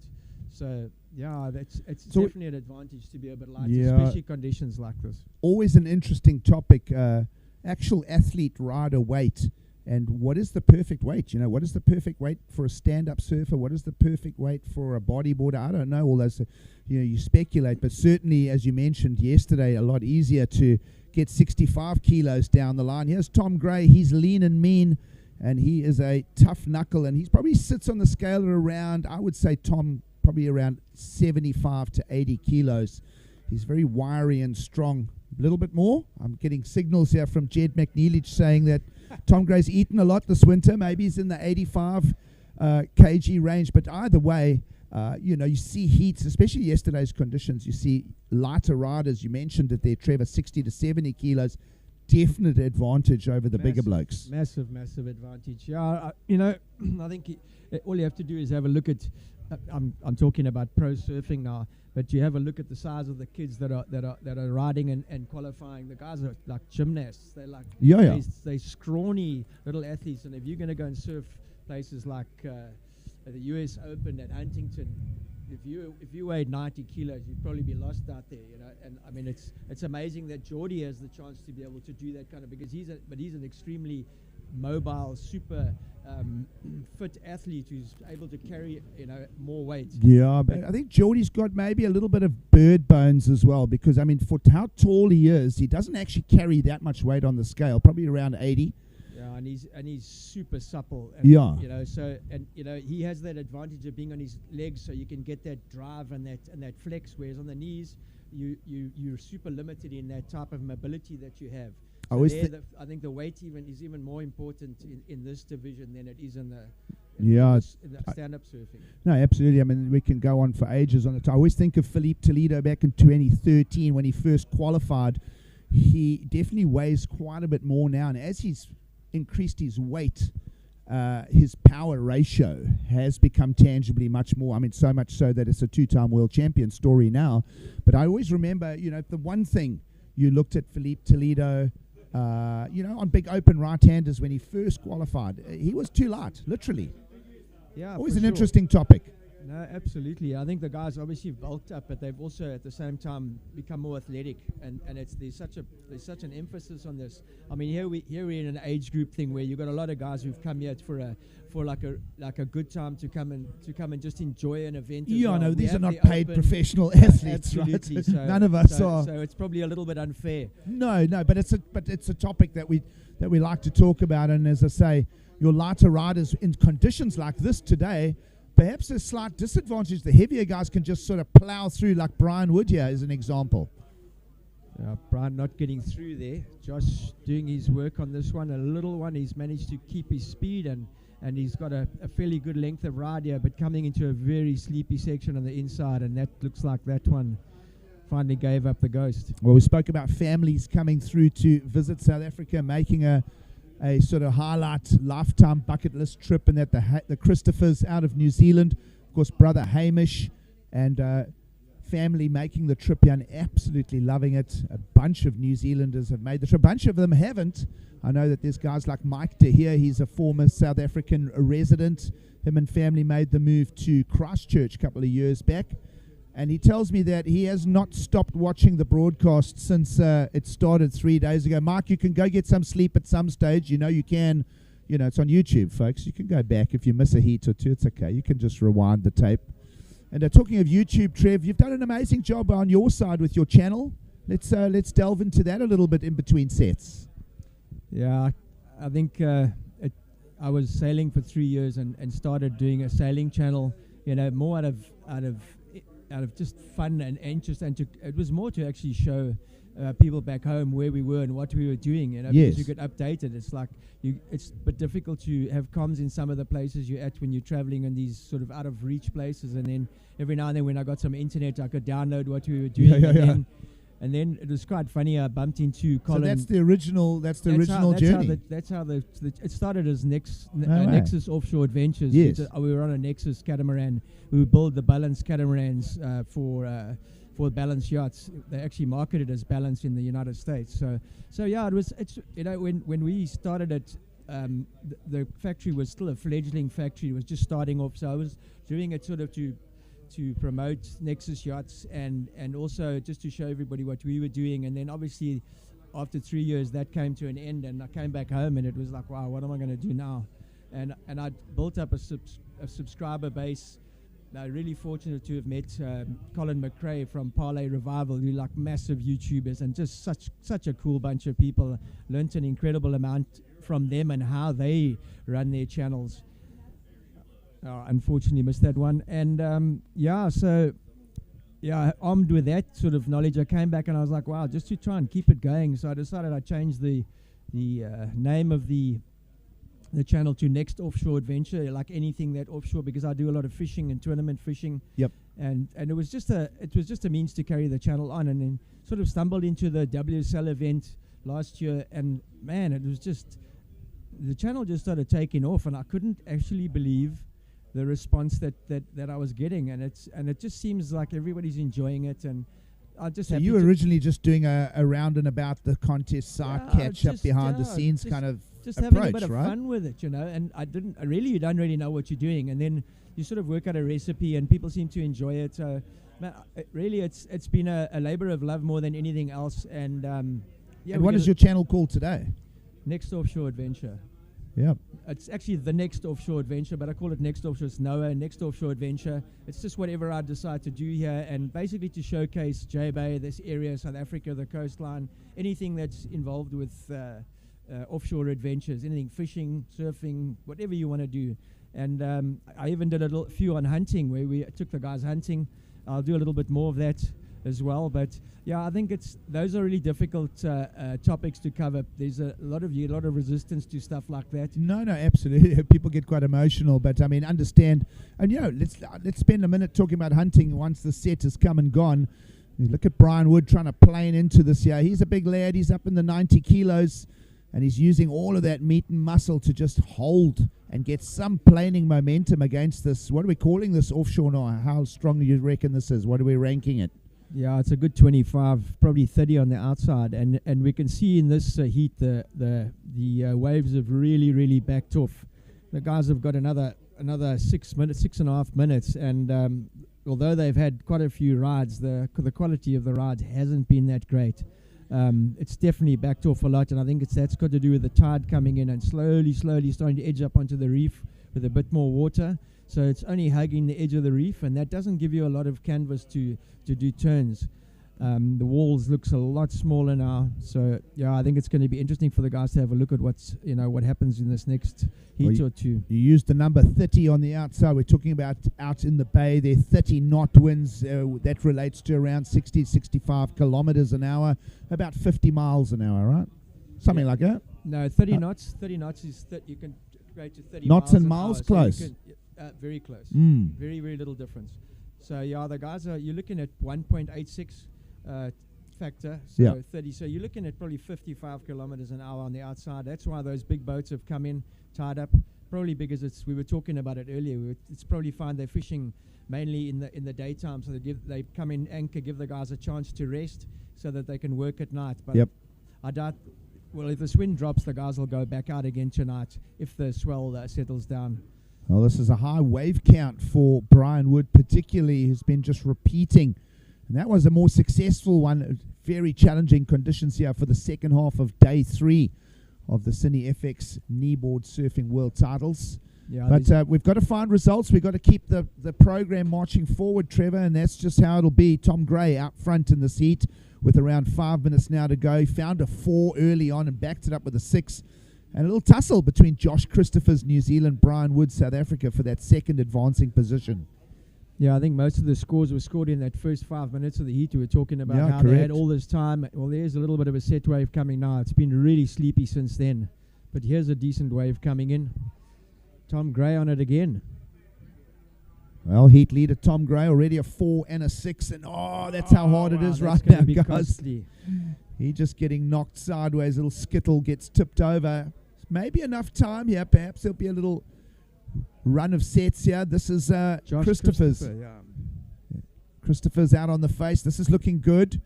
Just again, you've got to stay nice and tight. You've got to just navigate all of that blustery wind around you. He's stuck with it. He's persevered. So perhaps something on the inside here for the New Zealander. Gets that extra turn in.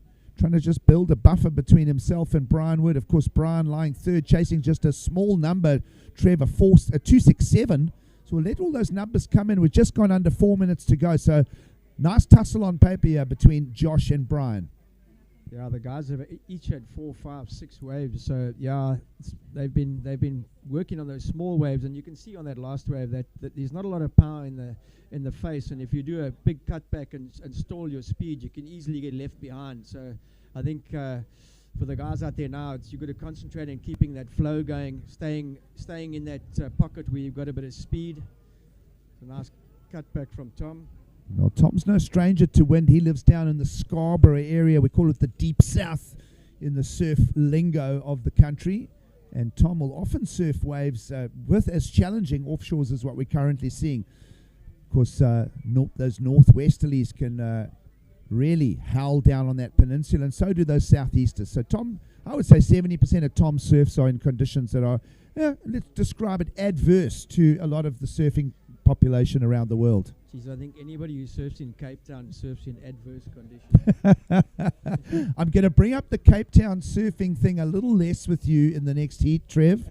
I've picked up your vibe on it. We won't go there too much more, but all credit to Tom Gray holding the lead in this with a 4 and a 6. We're down at 2.5 minutes on the clock. Just having a look for updated numbers here.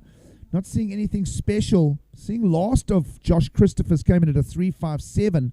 So now a new number for Brian Wood to chase of a 3.48. And Brian's got to find a number because it's now down to 2 minutes 20. Yeah, I think the guys have been very unlucky in the back end of this heat. I think the first few waves they had in the front end of the heat would have given them hope that there would be more, and there hasn't really been a lot since then. So slim pickings for the guys in the latter part of the heat. Yep, down to always that last little bit. Can anybody squeeze out now? Under 2 minutes to go. You can see how blustery it is here. Even our cameras are just getting buffeted around. But it's all good. We'll press on for the rest of the day's program. Of course, you want to follow that program yourself. You go to liveheats.com right now. Semi-final number 1 starting to draw to a close on the Masters category by age.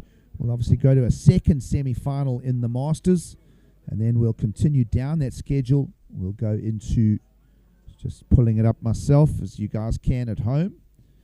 Let's have a look. We go next to a Grandmasters set of quarterfinals. So Grandmasters 45 to 50 years of age. Yeah, I think just for the people out there watching this, where we are on the point is actually in a sheltered area. We actually right up against the sort of the inner part of the bay.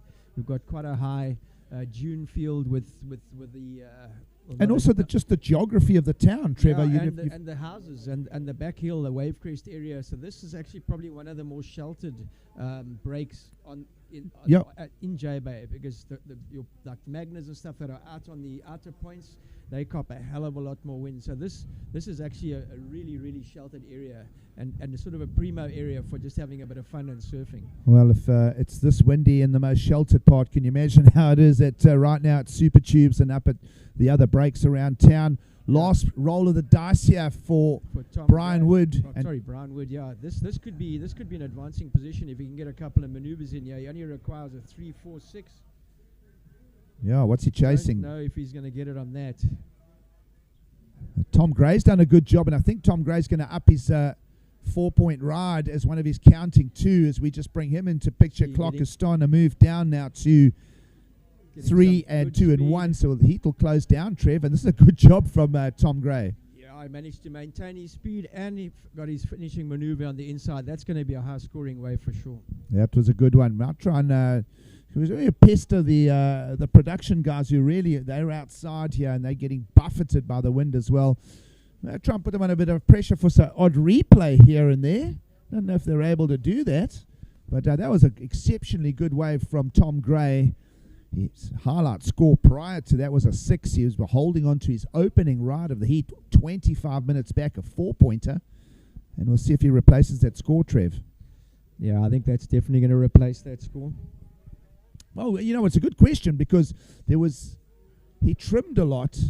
He got maybe at the beginning of that. I mean, that's why I'm asking for the replays. I just think through the process of that, building a score for Tom Gray. There was a lot of lateral and downtime in that wave too. So it was interesting to see where the judges interpret that score. Either way, it's not going to make a difference. I'm pretty sure he's going to win either way. He's going to win either way. Well, there's a score bumped up. He got a 6.67, Giggs. There we go. So good heat management start to finish from Tom Gray, reigning world champion. Of course, having a crack at the Masters division. Fresh heat out in the lineup as well. Let's have a look at it. And we're going to get an opening ride here from Brendan Robson. Now, he has a great story of the 2024 World Kneeboard titles. Brendan Robson, of course, one of his limbs no longer with him. And it's a great story because he is committed to the event. He is surfing. There's not a Paralympic discussion in this. And he is faring well through the rounds here, Trevor. And he's brought Terry Day, former ASP judge, and as a coach, as just a helping hand and a guide to the tour. It's great to have Terry Day back in South Africa as well. Terry's done a number of trips here over the years. And as I mentioned, brother of pro surfer from the day, Greg Day, back in the early 80s. Okay. All right. Well, that was a great ride, a long ride, one of the longest rides we've had in the last while. As you were saying, maybe a little bit of lateral movement, but you got a couple of good turns in the beginning there, so that'll be pretty much a solid keeper score for him. Great way in the conditions on hand, Trev, to start a wave like that. And listen, all credit. He got a couple of whipping turns at the start there, so that's judges will recognise that rail control. No, I did super well on that wave. Managed to carry it right through to the inside, get the connecting finishing maneuver. And obviously that makes a big difference. These waves that come halfway down the point and peter out just basically robs you of that opportunity. Exactly. And it's not easy to pick these waves on the outside. You've got to pick the ones with a longer wall that stretches on the inside. Your peaky waves, which may look good on takeoff, are the ones that generally fade out onto the reef. So, well, a 5-point ride in early from Brendan Robson sets the scale for the heat. Of course, out in the lineup, the colourful character of Haken Sanchez. He's been on the mic for a lot of the broadcast over the last 2.5 days, and a huge thanks to him for his input. Of course, a big thanks to you as well, Trevor, and a number of other guys that we just built this roster of commentators out of the blue. And while I'm talking, I'm looking at that ship rocking out in the bay there, Trev. Yeah, the guys are on anchor out there. That's one of the new cats, these big catamarans. I've got a funny feeling that belongs to the owner of Nexus, John Hendricks. I think it's his boat. I've got a feeling it's a new boat that they've just built. It's he's the owner of the boat La Renault that we actually sailed on. Well, let's have a look at Haken here. He's found his way around the section now. He has a little bit of a clean pocket. He's stuck with that for a while. And Haken Sanchez, little snap. This last one not complete, but he gets on the scorecard early as well. Yeah, I think these early moments, you're just trying to put an average wave on just to get yourself on the board, just to settle those nerves so you can go out there and take it easy, take a few breaths and concentrate on finding a really good one. Well, we spoke of the Christophers family from New Zealand. Now brother Hamish Christophers, who's got a lot of experience. He's surfed at the ISA world title level, and here is an interesting entry into the worlds. Is the family of the Tubers. They are from French Martinique, lives in a very beautiful part of the world. He was showing me on Google Earth. There are lots of little waves there, especially in hurricane season, Trev. And we're going to go back as a topic of discussion. We were pondering that 667 of Tom Gray's at the end of the last heat. We'll pull that replay up, Trev. There's a replay on that wave. That's Tom Gray on the outside doing a really nice cutback slash off the top, getting some good speed on the inside, almost a little barrel, little tuck under. Really nice cutback. You can see where the score came from. Trying to maintain that speed, getting back into the pocket close to the whitewater. Then working this through the inside and maintaining his speed all the way through to the inside. Doing really well to keep ahead of that the curl there. And going for a little finishing floater and finishing the wave and completing it. Well, I'll tell you what, it wasn't easy to put that score together because that wind is absolutely howling. Here's Hamish. Saw his brother in the previous heat, Hamish Christophers, bringing his little repertoire as he gets his scorecard turning over. So all surfers with opening rides in the first couple of minutes, and all of them from different parts of the world. So a great international spread in this heat here, Trev. Yeah, I think the guys, it's quite interesting. You're talking Tuber from Martinique. When we were sailing, I was really keen to go and visit there, but unfortunately, as South Africans, you can't go into any of these. You need a Schengen visa, which is an absolute pain in the rear to try and once you're sailing, it's impossible to got to return You've home. almost got to put that in place, and then how do you get your dates for that? Because Absolutely. They give you little replay here of our surfer in white in this heat. Brendan Robson. Yeah, this is his second ride. Second ride or first ride? Either way. Wow, man. That's his second ride already. He opened with that 5, backed it up quickly. We just saw that on the replay, 3.27.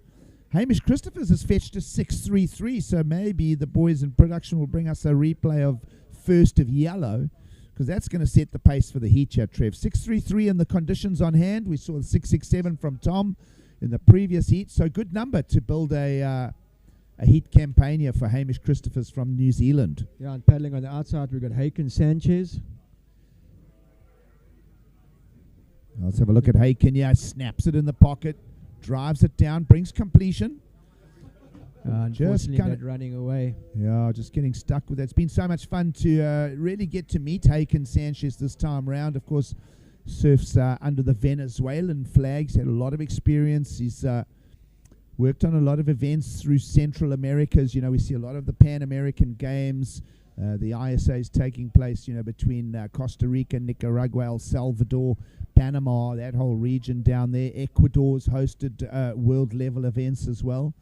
And he knows that area backwards, does our friend Haken. So let's have a look at that 6.33 when it comes to us, Trev. Yeah, this is Hamish Christophers' wave. This is the 6.33. A nice little bottom turn, getting up some speed. Really nice little floater. Working at the inside, a little cutback. That was a whippy turn. Yeah, and he's putting a couple of waves, staying close to the foam, close to the most critical part of the wave, working on a bit of speed, and unfortunately we got blocked there and had a little Rio to finish the wave. So he's completed that wave with a couple of maneuvers, and hence the high score. Well, 6.33, nice way to start a heat, no matter how easy or difficult it is. You want to get out the gates early. Brendan Robson did a good job as well. I'm thinking of that 5-pointer. And while we are having all of this discussion, let's go down and hear from Tom Gray, winner of that last heat, who found a pair of sixes in a very windy lineup.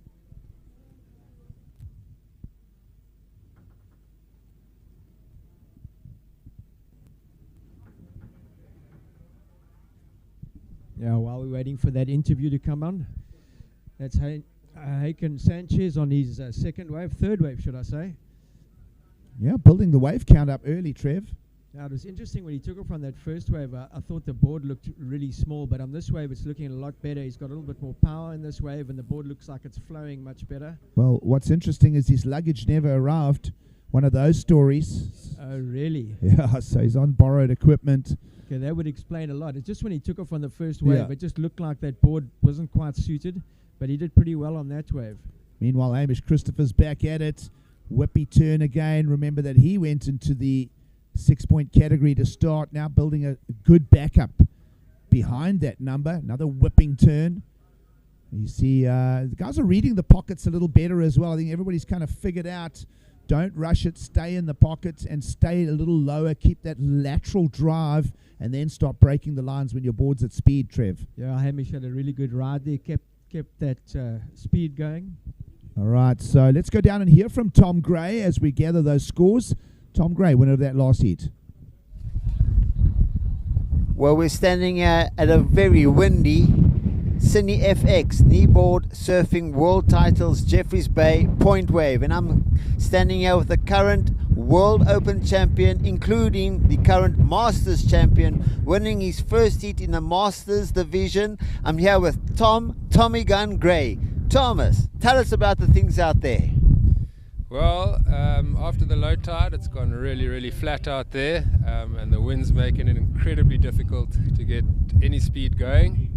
So I was quite nervous out there for half of that heat, but I think it was as hard for everyone else as it was for me, so I managed to snag it. So yeah, got lucky. Are you riding anything in particularly different, or is this your standard average every day for the competition board? A variation of fin change, shape, depth of buoyancy, width, thickness? All my boards are more or less the same. Squash tail, 5.8, 5.9. Stubby makes my boards, and this one I think just has a little bit more meat in it. And I've got the small little Scarfinis in, which go nicely, give you plenty drive, but a little bit of maneuverability as well. Whoa, nearly getting blown away. Need a bit of an anchor included, possibly? Weight in it. Well, listen, Tom, well done, and may you keep on continuing to progressing into the future, my good friend. Thank you. Always a pleasure, Bob. Thank you very much. Thanks, guys. Well, a couple of interesting things to take away from that, and one of them is how hard the wind is blowing. as we were struggling to get some audio from Tom there. But nonetheless, Tom Gray through to the finals of the Masters in 2024. This is the age divisions being surfed off today, day 3. Brendan Robson on another good ride. Unfortunately, we missed the beginning of the ride, but the guys in this heat have had a lot better quality waves than the guys had in the previous heat. They've had a flurry of waves. They all put on a couple of scores. I think we're already on 3 rides for all the competitors, so that's been really quick.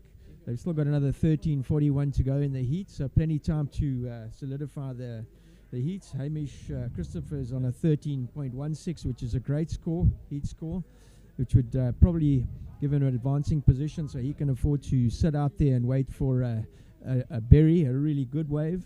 And Brendan Robson, without his arm, is unbelievable. What a story, worked man. his way into second place with a 10.67 with a score to count. So Well, this is a replay on that wave. Well, fundamentally, Trev, his riding is absolutely rock solid. Oh, it looks like he doesn't need these extra appendage. Doing a great job. Yeah, what a cool story. We love having all of this part of the CineFX World Kneeboard titles. And Brendan Robson out of the Sydney beaches, traveling with Terry Day. What a cool story. We love it. And, well, he'll be going home with the highlight surf trip of his career. Yep.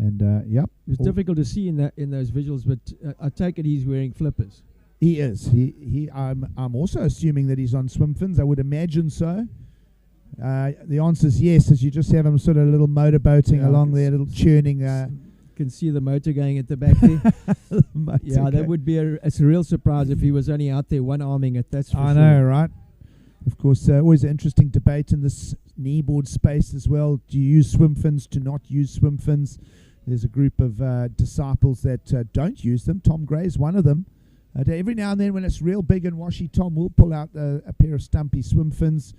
You know, there's always a debate on that, but certainly you don't want those long duck feet hanging like 2 feet beyond the tail of your board. So that's also a discussion that always comes around in this topic. Now that one there, using those flippers, didn't get into that one, and that was no fault of his paddling power because he is getting onto waves in the lineup. That was just one of those that perhaps a sign of the tide starting to push here, Trev. Yeah, that wasn't a very powerful wave, but not a bad not a bad tactic because he's in fourth priority, so there was nothing to lose by going for that wave if it picked it up and got a score on it. Well, almost all surfers on 2 rides. Charlie Toubert still looking for his backup score. Right now just open to the 1.5. But you start looking at the shape of the heat. Hamish Christophers out front with a pair of 6s. One of them, his last score is 6.83. We go back to his opener for the other counting ride of a 6.33. And that keeps him nicely out front. But all credit to Brendan Robson, who's found a pair of 5s in the lineup. Yeah, this is Haken Sanchez on a replay. Nice little cut back into the foam. We were talking about that board, which is a borrowed equipment. Unfortunately, his luggage didn't arrive, which is really sad. But he's making the most of it. He's out there giving it his all. Any idea who he got the equipment from? I've got no idea. I'm trying to ID it as it goes along. Might be one of the Port Elizabeth guys. Could be one of Dennis Ellis shape, maybe. Very colourful looking board. Was doing the job. Yep. I think And you should into get a picture, reasonable score on that. Yeah, Charlie Toubert back in picture as well, building a second counting ride. As we mentioned, Charlie's son Elliot is the youngest entrant into the event, 8 years old. I saw him shivering in that suit yesterday. Shame, I don't know if it was out of fear or out of water temperature. I nearly wet myself the other day. Ed Quinn was commentating, and young Elliot, the 8-year-old, picked up a wave. Now, hold on. We had no idea as contest organisers that the singlets, I noticed the size of the singlets in the Portuguese event, right? There were certain guys that couldn't get it over, the midriff and that. So in the planning for the 2024 Worlds, we went, okay, we're going to upsize all the Lycra. Oh, my God. By the time we put one of these upsized Lycras on this little 8-year-old, Ed Quinn described him as a canary monk. Flying along the wave face. It was absolutely hilarious. But this kid was completely lost in this rash vest. I mean, I think it was hanging around his knees. He's probably shaking from effort of trying to paddle with that parachute on. I'm telling you, what an effort from young 8-year-old Elliot Toubert and the Toubert family. Many surfers coming from that. Of course, Erwan Yarde, Jerome Blanco, a number of Frenchmen making the trip. Always such a spirited bunch. And so much fun to hang out with. They're absolute classics. In fact, tonight we're doing the Bri experience at Fisfaith. It was a great choice of day. Yeah. With the gale force and the rain. Well, you know what? Hopefully it's indoors. It's an indoor Bri. I checked on that one. Let's have a look at heat leader here, Trev. Hamish Christophers up and riding again. Definitely hasn't had a shorties of waves. Little floater off the top. Really nice little cut back into the pocket. Hoping for a connection onto the inside. Getting a little bit of speed to get that connection. Well, very useful wave from Hamish Christophers here, Trev. Yeah, already a pair of sixes on his scoreline. That one going right back to the discussion of sixes. Maybe that might have been his best wave, actually. Wow, I don't even think he needs it at this stage. I think he's so well ahead in the heat. But nothing like knocking another nail into that little box. Well, I tell you, I mean, you know, we've all surfed contests on and off through our journey. I mean, Trev, you know, some heats can just go your way and others can just be an absolute bloody nightmare. What is that thing? You I know? don't want to talk about it. All right, so I've got two things I cannot talk to Trevor Hansen about in the upcoming days of the broadcast. One of them is surfing in Cape Town. The other is competitive surfing from a personal point of view. Moving on. I had a really, really good result at Vic Bay this year. Yeah, I actually remember that. Yeah, you at the quad? I'm trying hard to forget. Of course, back to the action in the lineup. Well, going down, unfortunately. That was Haken. Really needed that wave. And still a couple of sets in the lineup. How about this one for... back. Wow. Brendan Robson, our one-armed warrior, picked up a really good wave. Unfortunately, that one looks like it's going to close out. Sometimes they reform again, but I think he's out on that one. But he's lying pretty well handy in second place with a 10.67. So his big challenger now is Haken. If Haken can get onto a wave, they've only got a couple of minutes left here. 6:51 on the clock. Hamish having an absolute ball out there, up again and riding. Oh, this is the replay, sorry. My eyesight's failing me. Well, he's done a good job. I mean, he found the lip line to touch a couple of times on this one as well, Trev. Yeah, this was the one that that faded a little bit in the end, but he got some good maneuvers in. You can see him trying to work there to make that connection. I think he just saw it go fat onto the inside and then obviously ran away from him there. Maybe a little misjudgment there.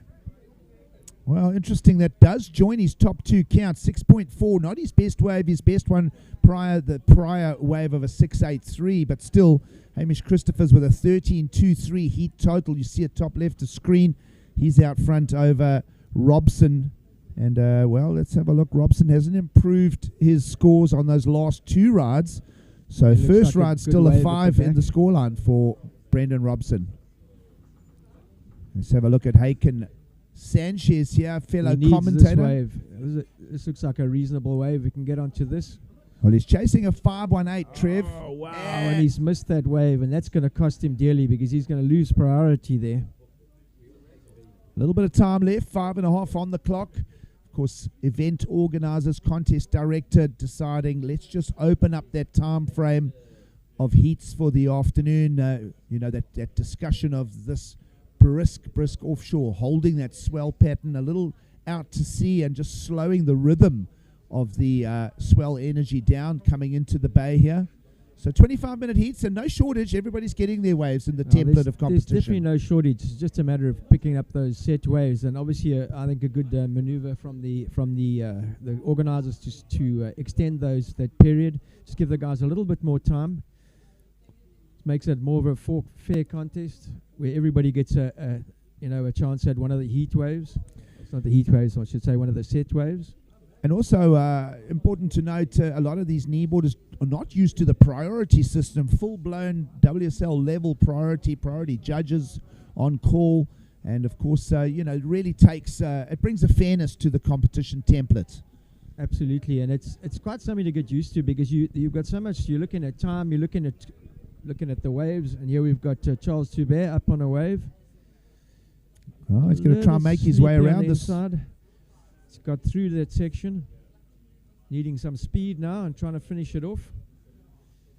Needs to get up in the lip line. And that wave just fades out. Well, super windy conditions.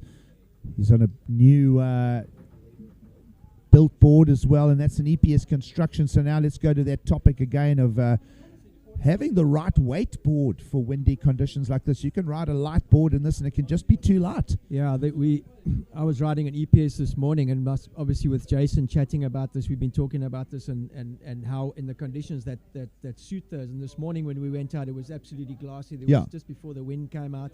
It was really smooth, no ripple, no bump on the face, and that's actually what those boards want. Absolutely. Because they float a little bit higher in the water. They tend to sort of plane higher out of the water due to their they have more volume per. Yes. There's more flotation per cubic inch. Yeah. So it's difficult to explain to people, but the epoxy tends to be a little bit lighter, so the board floats out of the water, even though it's the same volume as an EPS. It actually floats higher out of the water, and they tend to. Jason was just saying those boards tend to be around about 2 liters more volume compared to an EPS. Correct. So that's quite something to get your head around. And he was looking at the boards that I was surfing and saying, man, this is not a 35, this is a 37 liter, which is sounds like, wow, that's like way too much. Yeah. But the thing with the EPS, because they're so light and they plane on the surface, you actually don't feel that volume. It's only when it starts to get really bumpy and you get a lot of wind that it tends to lift the board even more, and then you can really have a problem controlling the board. Correct, 100%. Good point you make, and it's a heavily glassed PU equipment on a day like today. I mean, you think about days in J-Bay when it's absolutely pumping. The wind often is like this, and you don't want that EPS fluttering under your feet or under your knees in this case. Absolutely. J-Bay isn't J-Bay if it's not blowing 20 knots. I always say to the guys, I prefer the wind. If it smoothens the face, it lines the swell up better, holds the barrel open. It's a sight to behold, right? When you get 2 Jeffreys and there's a stacked swell to the horizon, corduroy lines, and then that brisk offshore southwest wind just holding it. It's something to see, man. Yeah, it's also fortunate in that the way that the bay is shaped, and as it comes around the corner behind the dune line and behind the house line, which are up on the ridge, that it can be blowing 40 knots on the outside, but the moment it turns the corner into the bay, it almost runs into this protected area like you can see here, because out at the horizon you can see that chop and the white horses on the outside, and the inside is almost glassy. So unless it's really blowing like it did last week, where you definitely wouldn't even dare take an EPS out, you'd get blown out to sea. Yeah. These conditions are still sort of okay for an EPS as long as you can get to drive it down the line. Well, that's always the challenge, and always so many topics to discuss here. Of course, live heats out in the water. 1 minute to go now. Let's have a look at a replay. Let's see if our producers bring us that. It has been a heat that's been dominated by Hamish Christophers. He's done a great job finding his 13.23. You see the scores top left of screen. A 6.83 and a 6.4 has him out front. Brendan Robson from Sydney, Australia, is in that second place position. Haken Sanchez has had a couple of minutes to find the requirement of a 5.18. Hasn't managed to put that together. And Charlie Touber's built 2 scores, but they're kind of lower numbers. It's brought us to a number of topics as we trust that you've all enjoyed this heat. 30 seconds to go. It's been Giggs Cier alongside Trevor Hansen for the call. We've had a lot of fun. Trev, we've touched on quite a few topics in just 2 heats. When I'm sitting and talking with you, you're bound to go all over the place. Listen, wait till I come and we light a bra and we start the tequila. Then the topics really start. Chug a few beers. I'm sure that's going to happen shortly. Been heaps of fun. We're going to bring in a new commentary team for you as we wrap this heat up here. It's Masters semi-finals coming to a close. Hamish Christophers and Brendan Robson are on their way to that Masters final when we get there on Saturday. And of course, they'll paddle on the outside. Yeah, they'll be joined by. That's not going to count. That's over. She cried. Yep, they'll be joined by Tom Gray and Brian Wood when we get to finals day. Bringing in the new team as we continue now into the Grandmasters quarterfinals. We're signing out Giggs Cier and Trevor Hansen, and we'll bring in a whole new team for you. Thanks, Giggs. A lot of fun.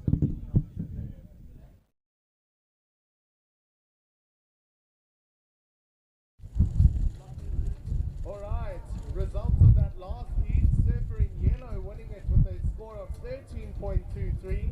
Surfer in white in second place with a score of 10.67. Surfer in red, third place with a score of 8.5. Surfer in blue, fourth place with a score of 3.56.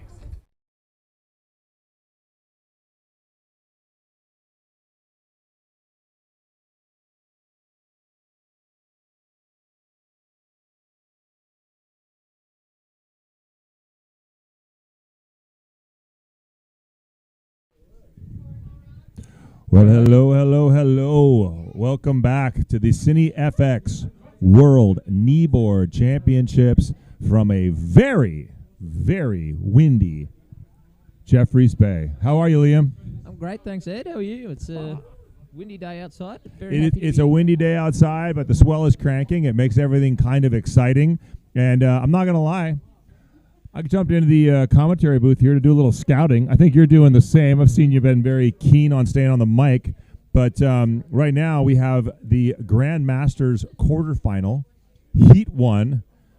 Lester Sweetman from South Africa, Mark McLeod from Australia, James Anderson from the UK, and Mark, how do you pronounce that in South Africa? Is it Jago, Hago, Jagu? Ed, I think your expertise on that one's going to be a little bit better than mine with your experience with the South African crew over here and gigs in your back pocket. So I think I'll take your word on it. But I think Jago. Hey, Giggsy, can I get a pronunciation on your Safa brethren, Mark? No, last one.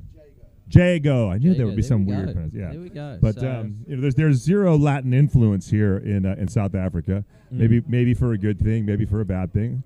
I'm a little spoiled and a little keen of our Mexican and South American cuisine and culture in the United States. You know, California being a very founded by the Spanish missionaries, a border state with Mexico. And I see a concerted effort. We have a beautiful, delicious Mexican food trailer truck out there, a food truck. What's it called again? Do you remember, Liam? It's actually I believe it's just the Mexican. The Mexican. That's all they call it. Kind of like the movie. Great. It's just the Mexican. Great food options. I just had the. Actually, no. I went to the Nina's truck and got the loaded nachos, and that was the loaded fries. Sorry. There is the nachos come from the Mexican, and it is a absolutely delicious, a very South African take on Mexican food. I'm enjoying the food so much here in South Africa. How about you, Liam? Are you? I honestly can say I don't think I've had a disappointing meal yet. No. So many options, and after I think close to 3.5 weeks now being here, it's just been non-stop. You know, Nina's, all the food options in town, short walk around. We went to Kitchen Window last night. Windows, yeah, Ooh, fancy pantalones. Giggs wasn't wearing shoes, which concerned me if it was sort of be some sort of beach dive. It's quite the opposite. It was high-end cuisine on the beach, and we brought the riffraff to the beach with Giggs, Simon, and Randy Reed. I'm being handed a beverage. This is cough syrup, yes? Yep, let me see. Yes, I mean, on the topic of food, there's I don't know if you guys have been there yet, but a little Greek place in town, and you can get a ½ kilo steak there, Ed. So 500 grams of just phenomenal steak. So. My good friend Simon Ferrer, or Farah as they pronounce it, and I'm having a real problem with some of the pronunciations going on south of the equator. I don't know why you guys just want to butcher languages. This Albert Munoz or whatever you call him, Albert Munoz. It seems to be nonstop. But my buddy Simon, he actually ordered that very steak. Yeah. And I've never, if you had a picture next to meat sweats in the dictionary, oh, my buddy the Sparrow right there.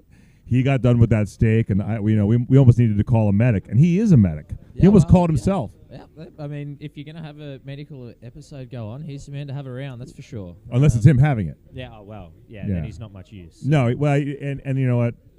Man, the guy drives me crazy. So no one was there when I rented our giant transporter, so I'm the only one on the insurance and on the car. And I don't know how to drive on the left-hand side of the road, so it's been a little adventurous. Yeah. After about the second trip, and we've been driving around for 3 weeks now. After about the second trip, Simon, who could help me, like stay left, U-turn here, don't go there, he started sitting in the back seat, and I looked at him. I said, "Why are you sitting in the back seat?"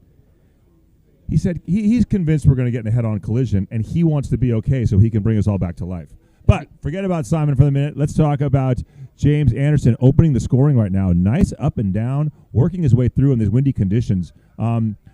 Liam, I was taking a little bit of a nap. Are these surfers having a trouble with these waves as I watch James get blown out the back? Look, it's been a slow start to this heat, I'd have to say. The winds definitely, as you can probably see on the screen, you can just see that whitewash peeling off the lip line of those waves rolling through. It is tricky out there, but, you know, James getting us off to a start, so he's affectionately referred to as Pommy back home, so surfing for the UK, but resident of Kilcunda, well, that kind of area. I don't know the exact location, but I'm sure he'll inform us later on. And we see Mark Jago taking this one here, just lining it up, trying to find a little jam, or just gets it through. So interesting to see how they score that comparative to Pommy's wave at the start there. But True, looks like he didn't have as much of a canvas to work with. He's battling that wind mostly, but I've noticed these South Africans have a incredible knack for dealing with conditions. You know, howling offshore winds, large swells, tricky conditions seem to be the norm around here. So none of them seem too bothered by it. And you know, one person I can't wait to watch surf in this heat is Lester Sweetman. He is one of my favorite knee riders in the world. He's an absolute gorilla. He attacks the waves with such bad intentions. He seems to set every lip up for a punishment, and it usually comes through. But in the meantime, we got Mark McLeod working his way down. He's got a nice little wall there.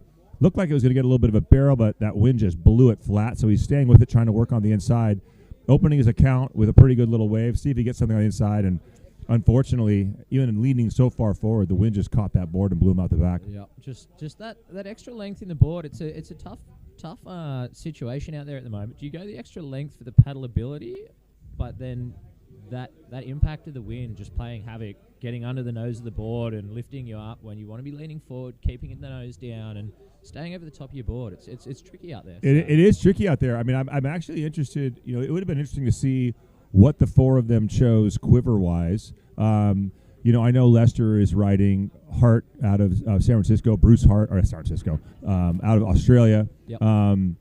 He, you know, the label Flashpoint that sort of evolved into just, you know, Hart design. Bruce Hart, one of the, you know, greatest shapers in the history of kneeboarding, has been working closely with Lester, trying to match his power and savagery in big waves. Yeah. And I'd be interested to see what, you know, Lester's not a small guy. No, you know, Lester walks into a room and you're like, oh, Lester's here. Yeah, He's got a presence. He claims his real estate, and be interesting to see what board he's riding today, and if maybe he even.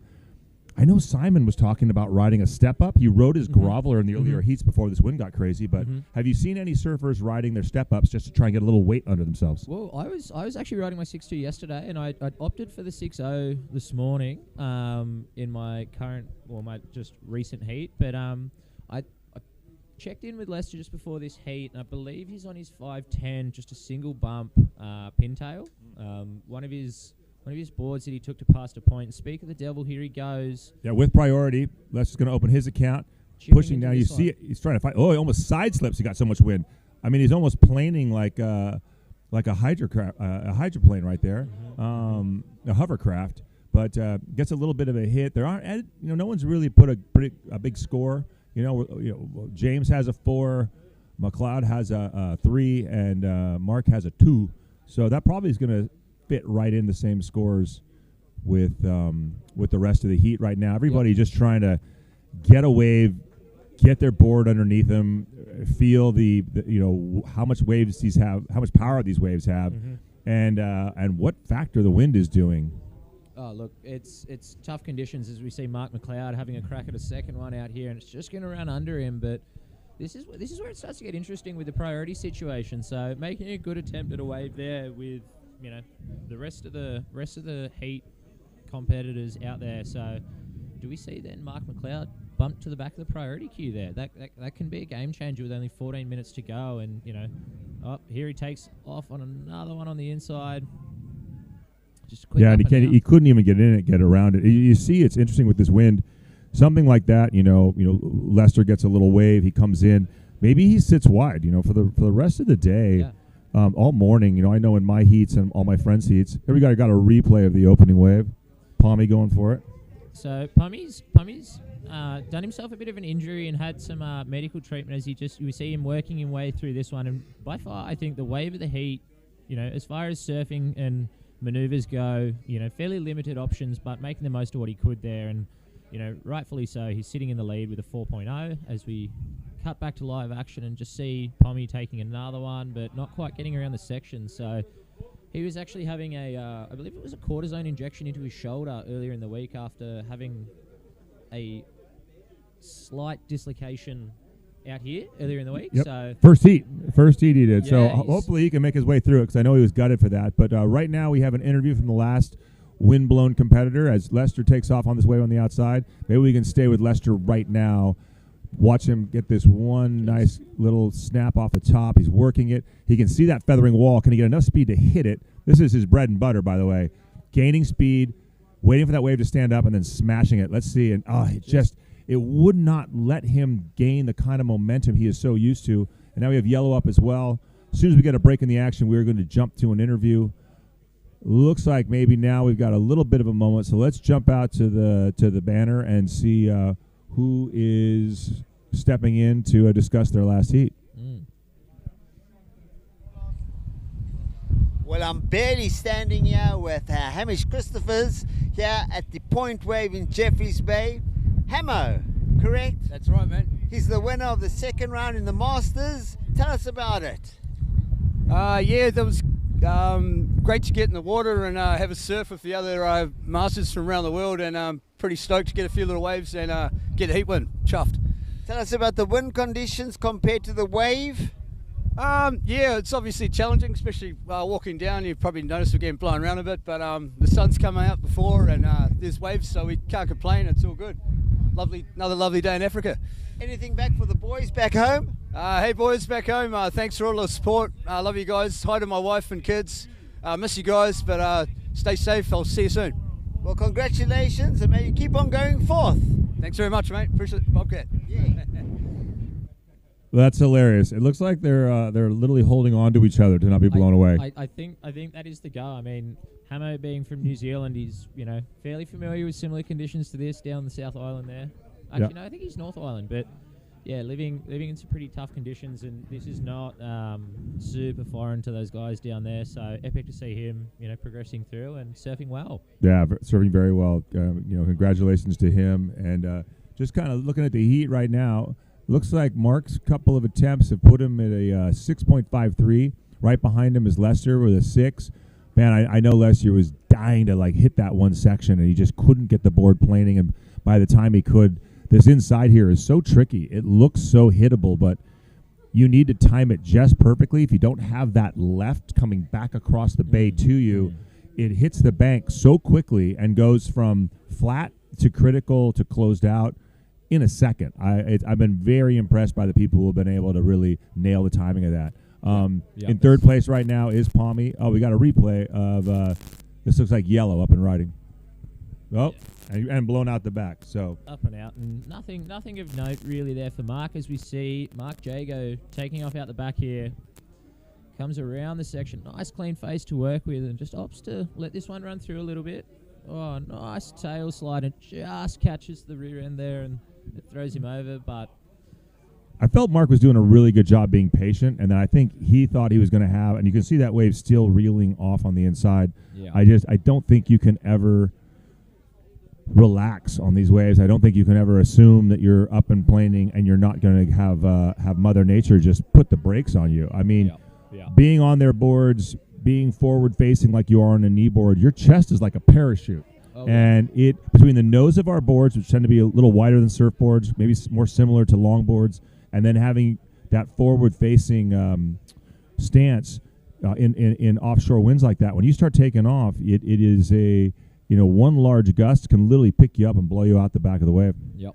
Yeah, especially as you're starting to bring around those cutbacks that we're seeing, is going to be a necessary maneuver today given the conditions, just linking that wave from the outside all the way through. There's a few cutbacks going down, and that parachute effect really kicks in. If you get a gust of wind at the wrong time, it could just be enough to just change your weight distribution, throw you off, or, bog that rail a little bit more, and that can be game over for that wave and really dent your hopes of converting it into a competitive score. But yeah, right now, I mean, we're just under 10 minutes, and you're looking at the scorecard, and Mark's sitting with a couple of pocket threes, a 3 and a 3.5. Lester has a 3.8, but can only back it up with a 2.7. So there's lots of room for him to increase on that score. And it's Pommy Anderson with a 4, and has a decimal for a backup. So. But right now we have Mark McLeod again trying to improve on those pocket threes, see if he can get himself up into the 4s and take control of his heat. It's just a little cutback and a little snap there for Mark, but that one kind of just ran away from him on the inside, not offering much more scoring opportunity. And we see James Anderson, Pommy, taking off out the back on what looks like to be a nice wave to start off here. Just getting around that first section and lays into a nice big carve. Beautiful. That was he waited for this wave. He was sitting outside with priority. You saw Lester wanted this one. It had that little bit of a double up on it, a little bit of a gully, which allow you to kind of get planing enough. We can see Lester in the background was on the one right behind it. We'll see if that's helps him a little bit. Pommy in the front though, doing a great job of finishing that wave. Yeah. Let's see if Lester can finish this one. I think for sure we're going to have a change of the standings, change of the situation. Yeah. Lester still working. Oh my goodness! And here we go. Yeah, he just fought that thing. I think he got most of his work done on the outside, though. Yeah. I don't know if Lester is going to be able to hold off Pommy Anderson. I think Pommy's going to move into first place. We'll see what that final score from Mark is, and then if I had to guess, I think Lester might still be in second place, but will have improved on his overall score, with James moving to the lead and maybe Mark having a little bit of work to do. But those were a couple of good waves. They waited outside in priority. Did priority come into play with your heats this morning? Here we go. We just see Mark taking off in an inside one here. Yeah, Mark saw that set and knew he needs to get to work. In and out. I wonder, though, if that was a mistake. I see a couple lines out the back, and he might have given up priority at this point. I guess the other boys are pretty far inside, so having a peek at that, he might be able to get back out and maintain second priority. Okay. Yeah, it's not a bad shout from Mark there if he can maintain that second priority spot here as we see Mark take off and just trying to get through the inside here and not offering a huge amount of opportunity for Mark as it just getting caught in that wind. But yeah, interesting to see when these scores drop. So I think we see they James just Anderson. dropped. They just dropped, and I'm not going to pretend that I had a crystal ball, but as suspected, James Anderson has moved into first place with a 6.83. Wow. Such a great wave. Wow. Such patience he showed out the back. Sat there with priority. Had all the dogs nipping at his heels. Waited for the wave he wanted and really capitalized. And you saw Lester just drooling over that wave. He wanted it. I think he was a little bit angry that he was in second priority, but then went and did nice damage on that second wave with that 5.76, putting him at a 9.5 total, which really puts him stronger. Now Mark McLeod, knowing that he needs to do something because he wants to get himself back up into that advancing position, back up into first or second place. And a nice looking wave on the outside here for Mark. So the first two cutbacks, nice and smooth on the rail work here. Got to finish it though. The judges are really dinking you if you don't finish the wave. Let's see if he can get something here. Nice little snap, gaining speed, not letting the wind. Oh, the nice full tail throw there. Yeah, okay. You know what? It may not be the big Rio he was hoping for, but I think it was a very smart maneuver. Look, a little point of difference, Ed. We've seen a few of those little up and over Rios, and we just see how shallow it is there for Mark as he's knee deep in water, climbing over those inside rocks there. So full commitment to that closure. Look, was that the 5.97 he needed to get up into second place? I don't know, but it definitely is going to replace his low score of a 3. Yeah, he'll now have whatever score he gets and a 3.57, lower the requirement to be able to catch Lester. His only problem, Lester and James are back out the back, and they are both. Here's that wave from Pommy Anderson. Take it away, Liam. Tell him what's going on. Nice, beautiful surfing. patient around the section. Just that big driving cut back into the foam. Just brings it up. Nice little high line into the cut back again. And just bring this one through to the inside. Nice and patient. Similar to how he's waited for this wave. He's really just taking his time to really maximize his opportunity. Little high line there, and just jams this end section just nicely. Doesn't overcommit onto it. Just gets the nice finish to close out that wave. Nice and tight. Really smart surfing. Great wave. Put himself into the lead. He's sitting there with a 10.93. He's got a 4 for a backup, which is, with the exception of Lester's 5.67, one of the highest scoring waves of the heat. Yep. I'm interested to see what Mark McLeod gets on his final wave, though. I believe we're waiting for scores for him, and to see what the requirement is for him to catch Lester and or Palmy at the top. And Mark Jago just taking off on this one here. Yeah, Mark not giving up. He was gaining some nice speed, a nice trim. Unfortunately, he just wasn't able to do anything when he got. It's so difficult because you see these guys out there. They get their boards up and planing. Every one of them can just go up into the lip and do some damage. But at that moment, if there's a gust of wind or the wave backs off a little bit, which we know on this incoming tide, it tends to happen, you find yourself just wanting. So here goes Lester's wave from the outside. We didn't get to see the top, and you could see that Lester was waiting for this thing to double up. It's a nice roundhouse, snaps it back into the white water, comes around. He's being very cautious because he does not want to lose this wave. He knows there's a big scoring potential. Another nice little wrap into the white water, staying tight into it. You can see his intentions, and he's just hoping he could get that left coming at him. But he did most of his work on the outside. Unfortunately, he comes around this little section and just needs to pull out the back. But, you got a 5.67 for the effort. Yep. Not as good as Palmy's 6.83. Like we were saying, that's that final point. Yep. That that's what Lester wanted. But he did a good job in keeping himself in this heat. Yeah, just that little exclamation we're really seeing rewarding. Just closing out the wave nicely as we see some lines approaching out the back here for the end of this heat with only 2.5 minutes to go. It's still anyone's game here with the quality of surfers in the water here. Yep. We see Lester taking the first one. Yep. Looks like it's going to stand up nicely for him. It really does. Let's see if he can get some speed and commit the kind of violence we're known to see. Whack! There it is. There he finally was able to get this speed and just get that board on rail and just rip that thing back into the pocket. He's trying to stay with it. He knows he needs to finish it. And you just saw that he could not keep he could not stay with that wave with that gust of wind. And he's Palmy on the back. He's really trying to put the final nail in the coffin of this heat. He wants to get this thing signed, sealed, delivered in his back pocket, get on the bus and go home. Just smart surfing there. I think we missed the outside section of Palmy's wave there, so we'll grab a heat replay of that when it's available, just to see what was done there, because I feel like there was something in the background that we just kind of missed. I think you're 100% right, Liam. And he's only trying to increase on a 4. His second wave is a 4. He doesn't need a big score. Look at Lester looking on the inside, seeing if he might be able to get a nice little double up and do another big turn. But I'm very interested to see what score Lester gets for that last wave, because that was by far the best turn of this heat. Yep. Lester took all his speed and just threw it into the lip and really got that board planing fully on rail. That flashpoint engaged, threw a big tail, helped with the wind. It's going to be, if anybody shot a photo of that, it's going to look John-esque for sure. Yep. And, we're coming down. We're in the final minute of this heat. We're waiting for some scores. It'll be interesting to see. Mark McLeod only needs a 4.74, but is he going to get the opportunity? And I have a feeling that Lester's last wave is going to increase the requirement for him. Yeah, look, I'd have to agree with you, Ed.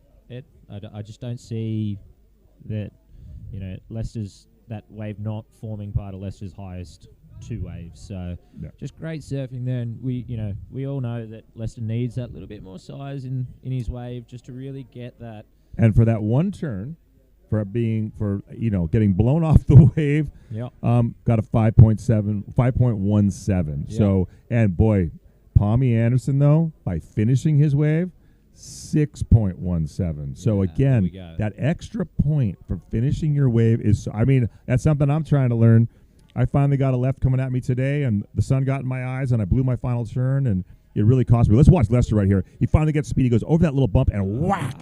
Just full rail cutback all the way around. It was so well done. But you see there's this big double up section right here. Normally, he would be coming right back down and waiting for that inside section, but he just could not stay with it with this wind.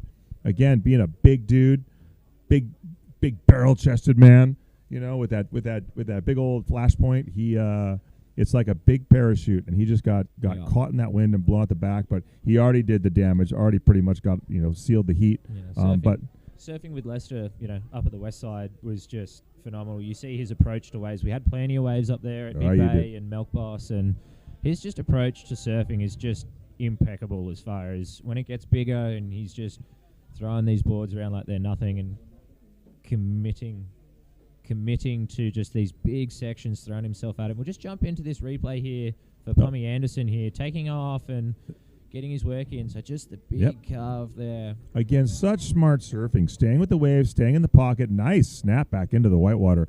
But he's understanding the conditions and understanding that finishing the wave is going to be the difference between a mid score and a score that's got a very good score up into the sixes.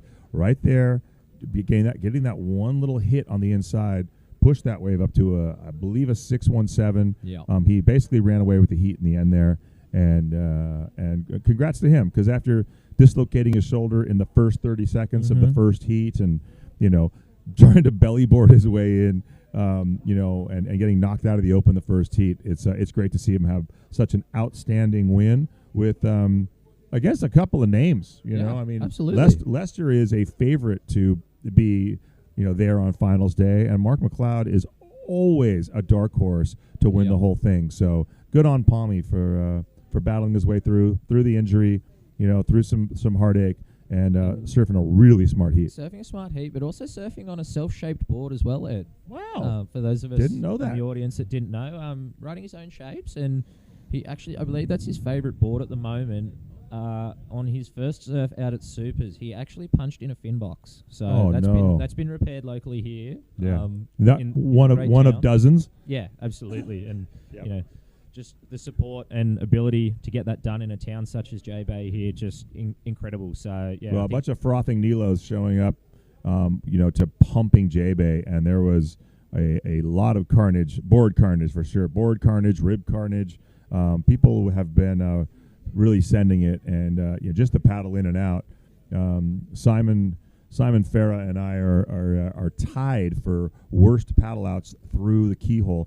Liam, I want to be better than Simon at something, and I thought, on Big Wednesday when I just got nuked in the keyhole, I thought, this is it. There is finally something. There is a water sport that I am better at, an aspect of kneeboarding, which is the paddle out, that the goat can't touch me. Simon cannot touch me. And he said, hold my beer, and paddled out for a second session. And we almost had to call in a medevac. It was the most cruel, unusual punishment I have ever seen. I have it all on video. Yeah. And it will be my Christmas card. I'll be sending out little video clips of the Sparrow taking, I think, 8 triple ups on the head in the keyhole.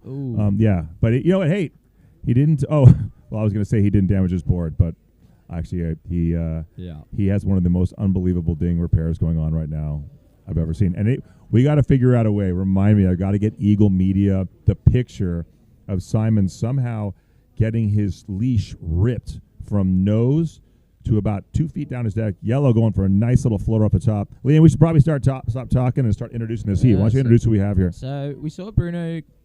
I'm going to butcher the pronunciation here, Ed, but I believe it's Cadete from Portugal. Taking off on that first wave, we've got Eduardo Machado from Brazil here, just making nice work of this little one through the inside. Got some little turns out the back and just taps it off the roof, but that wind just getting under him.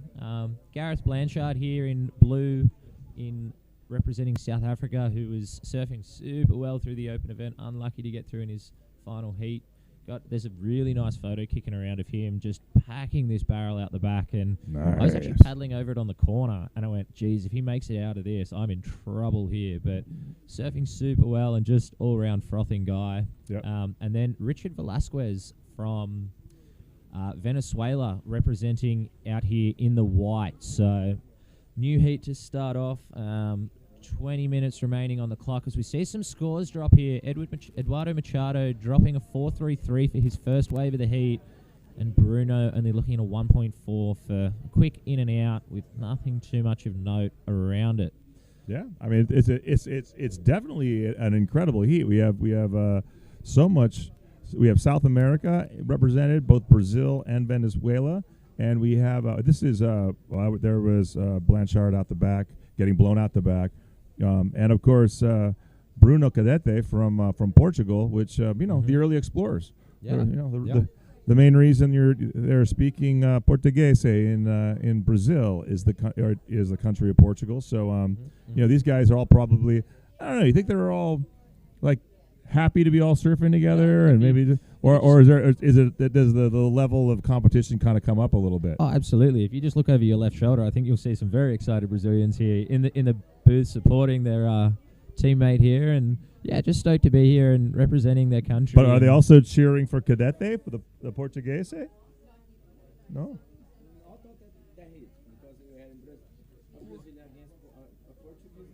Yeah, but it's so is it friendly, or is it are the knives sharper? It's friendly, but not in the same heat. The same heat. No, yeah, okay, that's what I thought. Yeah. So they love each other on the beach, but when they go in the water, the last person I think anybody from Brazil wants to lose to is someone from Portugal. Yeah. And if someone's got a chip on their shoulder, I'm sure it's Richard Vasquez from Venezuela.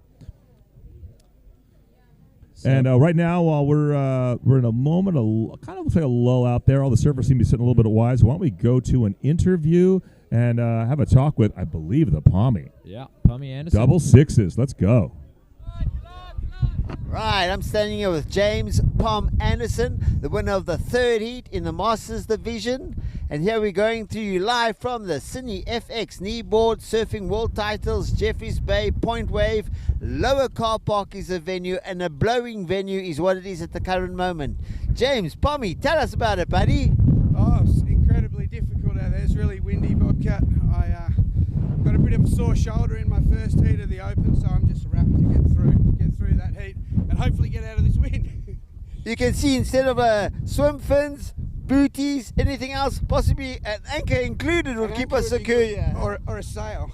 Anything back for the boys back home? Oh yeah, I'd just like to say good day to everyone back home, and I'm stoked to be here. The guys have done such a good job with the event, and let's hope it keeps rolling. Well, congratulations once again, Spom. Thanks, brother. Kneel now, or stand up and watch, or get blown away.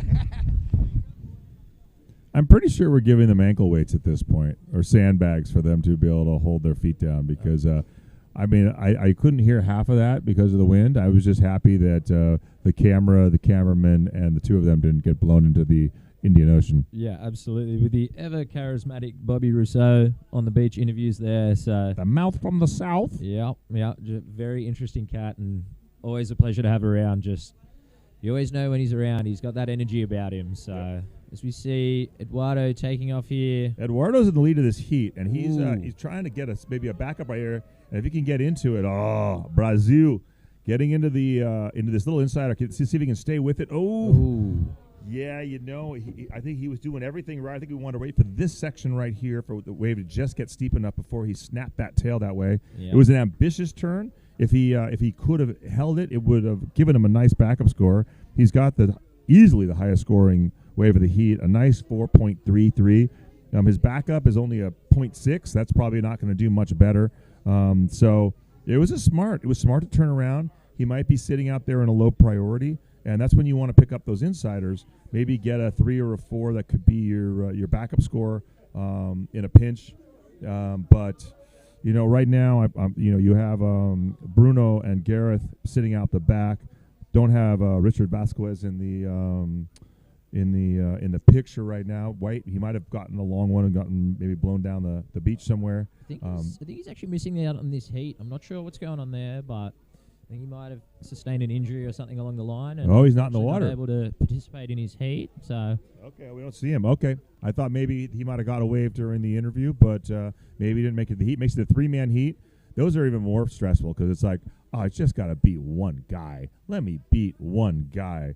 So now it really is just a South American, versus the old world Europe grudge match. I mean, this is we got some geopolitics going on here. I don't know what's going to happen, but Gareth just taking a look at this one, and yep. wraps it around nicely, and it's bowling out nicely for him here on the inside. And is he going to get a little bit more work done on here? And just seems to staying with it here, waiting for this little inside to stand up a bit. Nice little top line there, and just falls out from underneath him with this wind. It wasn't a bad idea to try and get sort of a little sort of sideways floater. I know normally Gareth would want to go up and flick that tail out the back, but we saw Eduardo try that and get blown out the back. I think these surfers are trying to adjust all of their maneuvers and all of their approaches, to deal with this wind. It wasn't a bad idea to just try and do more of a flat floater, but unfortunately, in that 2 feet in which he was kind of re-engaging and falling in, wind caught him, blew him sideways, and it ended in tears. But as we see there, it was enough to bump him up into that second place and progressional spot. So, again, not a hugely high-scoring affair just yet, as there's been limited opportunities available to the crew in the water here. So we see some lines approaching, so maybe taking that little inside one might not be the wisest maneuver as we see. I think that was red. I think that was red sitting with priority and probably just gave it up. So the Portuguese surfer making a little bit of a mistake here, and now yellow Eduardo spinning and going. And I think he sees a real opportunity to put this heat away. Let's see what he can do. He snaps back in. That was a dangerous turn again. He's got that little snap he likes to do back into the lip that been working so well for him all week. But it's very dangerous in these conditions. But nice, smart little snap in the end, smart little floater under the inside. I'm sure he's on the bricks right there. As you can see, he's standing up, trying to get his board turned around before that wave draws the water away and dry docks him somewhere. But really smart surfing by Eduardo. I feel like he saw that opportunity. He saw red give up priority, stayed with that wave, did that little snap turn that he's been doing, almost got blown out the back, saved it, waited for that wave to double up, and then got that nice inside hit. Be interesting to see how the judges reward. And they're already rewarding it right off the bat. The highest score of the heat, a 5.33. So with a 5.33 as his best wave, a 4.33 as his backup, Eduardo Machado is really putting a stranglehold on this heat. Just building a nice solid house here to start with, and then Casa Fuerte. Once he builds it, once that base is in place, I'm sure he's gonna start going into his bag of tricks and maybe being a little bit more risky with his maneuver selection and what he decides to perform on a wave here. So as we see Gareth having a paddle out the back, just capitalize on that second position spot at the moment. Again, just running away from under him. They're standing up, looking like they're going to break. And they just run away from underneath him. And we've just had confirmation here that, given these conditions, that this is going to be our last heat of the day. So, again, tricky conditions out there for all involved. But these guys just out there making the most of what's on offer. So, yeah, and also, I think safety's coming into it. I think the jet ski is having a real tough time staying, or water safety. You see that fishing boat out there; those guys just must be feeling like they're getting blasted by the elements. It's probably a smart. We had all of our tents blow down. I can't see the food trucks from here, but I'm sure they're just getting shaken like a martini out there. It might be a bit of a strange strategy, as we see. We'll jump back to that, but Gareth just taking off on this inside one here, and again, just waiting for it to hit this inside shelf here. It starts to stand up for him, and nice little cut, little slash there, and kicks out of that one. So, again, not much in this heat. No, Eduardo's sitting at number one with a 9.66. Gareth trying to catch him, but in a good position right now. It's Bruno Cadete that needs to try and figure out how to get some points on the board, because he only needs a 2.87 to advance in this heat. And he's just having a tough time. He gave up priority on the outside. He just needs to wait for a set wave and get a solid score, and then it's really going to come down to him and Gareth, who can put the seal on the second place in this heat. We'll just see this continued heat strategy, I suppose, for Eduardo just play out into his hands here. So he's sitting out the back there at the peak with priority in a comfortable position for this heat. So does he try to expand on his lead here? Does he just hold his position and play a little bit of the tactics game here and keep the other guys, potentially keeping them off waves, which could change the situation? So it'll be interesting to see how that plays out in the final 10 minutes of this heat. And this is Yellow's top ride coming up right here. We want to take a look at this because, it's such a a good point, Liam, that, what do you do in this point? And I think Eduardo is going to sit out this back. He's probably gotten himself into a priority situation and will hopefully, find himself being able to kind of control the heat from here. Make sure if a bomb comes through, neither Gareth nor Bruno gets it. Make sure he's on it. And also, hey, he's in good position right now. You want to start thinking about tomorrow. You want to start thinking about the semifinal. You want to start thinking about your next heat and trying stuff that maybe, I know I've been surfing real conservative. Maybe you have too, Liam, because when we kind of, when we threw our backs at it, we left some points out there that could have cost us. We're both fortunate to still be going forward in the open and in our age division, but I've got a lot to clean up, and I would love to be in a heat like this where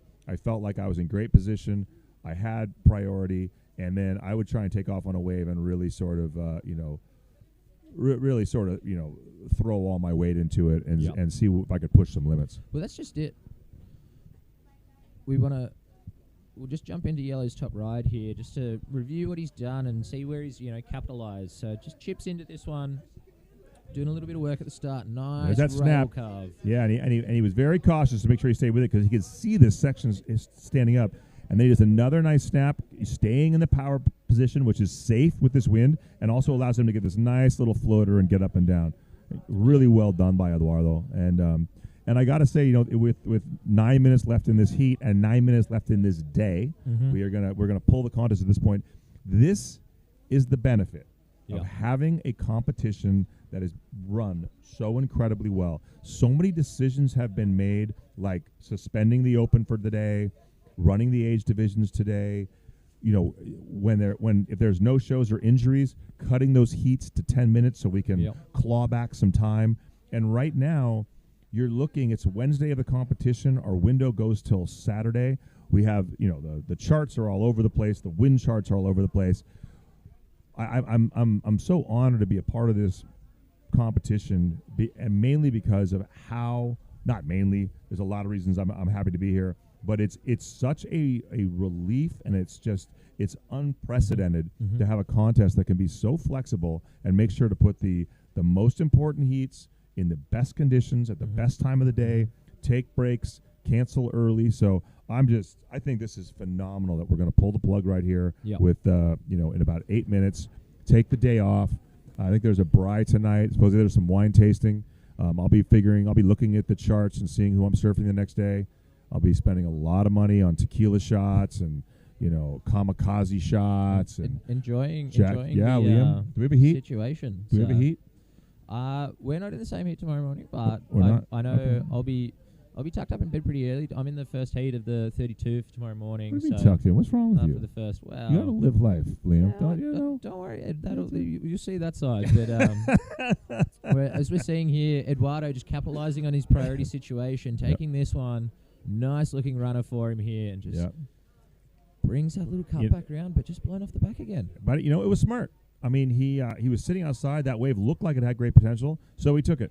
And time is not in the favor of Gareth or Bruno. I mean, Gareth, he's sitting there with in second place, but Bruno only needs a 2.87. Yep. I mean, if he could get a wave and do a turn, or even do a wave and just finish it, just get to the end bowl and do a nice little floater, he could catch Gareth in second place. That's so but Eduardo just wants to make sure that nothing happens. He'd like this heat just to be over. Oh, and here, oof, boy, there went Bruno again. He just couldn't get into it, and here is Eduardo to clean it. That wave must, for them, have looked like it had great potential. Well, because does that then swing the heat into Gareth's hands? Because we saw Bruno putting in a big committed paddle to that wave. Maybe changing the priority situation 100% into the hands of Gareth here. So 100%. So I mean, I think Bruno's doing the right thing right now, moving in and trying to get on this little inside. Oh, and here he goes. Here we go. He's got it. Maybe it was a good thing that it happened. Oh, he just can't quite get around. You see him throw his hands up in the air. Just that He's little bit of probably frustration. Yeah, he might be. I don't know much about Bruno, but he might from Portugal. He probably surfs their super tubos. He's probably used to big wedgy waves. Maybe that board is built to just sit in the in the bowl and pack big wedgy peaks. And in a wave right now like this, with these strong offshores, not a lot of size, not a lot of energy, he might need a little bit more float to get himself up and in. Yeah, speaking of float, Ed, let's have a quick chat while we've got a bit of downtime here. 6'5", 25, 3.5. That's me. And That's EPS. float. That's EPS, float. that's But then float. it is. But, look, they were jokingly calling you LT and me XLT before we went on the broadcast today. And I'm how tall are you? 6'4". 6'4". So I'm 6'5". I'm 225 pounds, and I put a lot of pressure, and I'm kind of top heavy, so I have a lot of leverage. I put a lot of pressure on the board. And one thing I've always had trouble with was not just float, but to get float, the weight of the board, and then still my ability to sink the nose. And I worked with your shaper Bruce Hart for 15 years, and I think Bruce is easily top 3 best kneeboard shapers in the history of our sport. I have to say though, Bruce tried to make me an EPS, and it was hard for him to get the materials in Australia.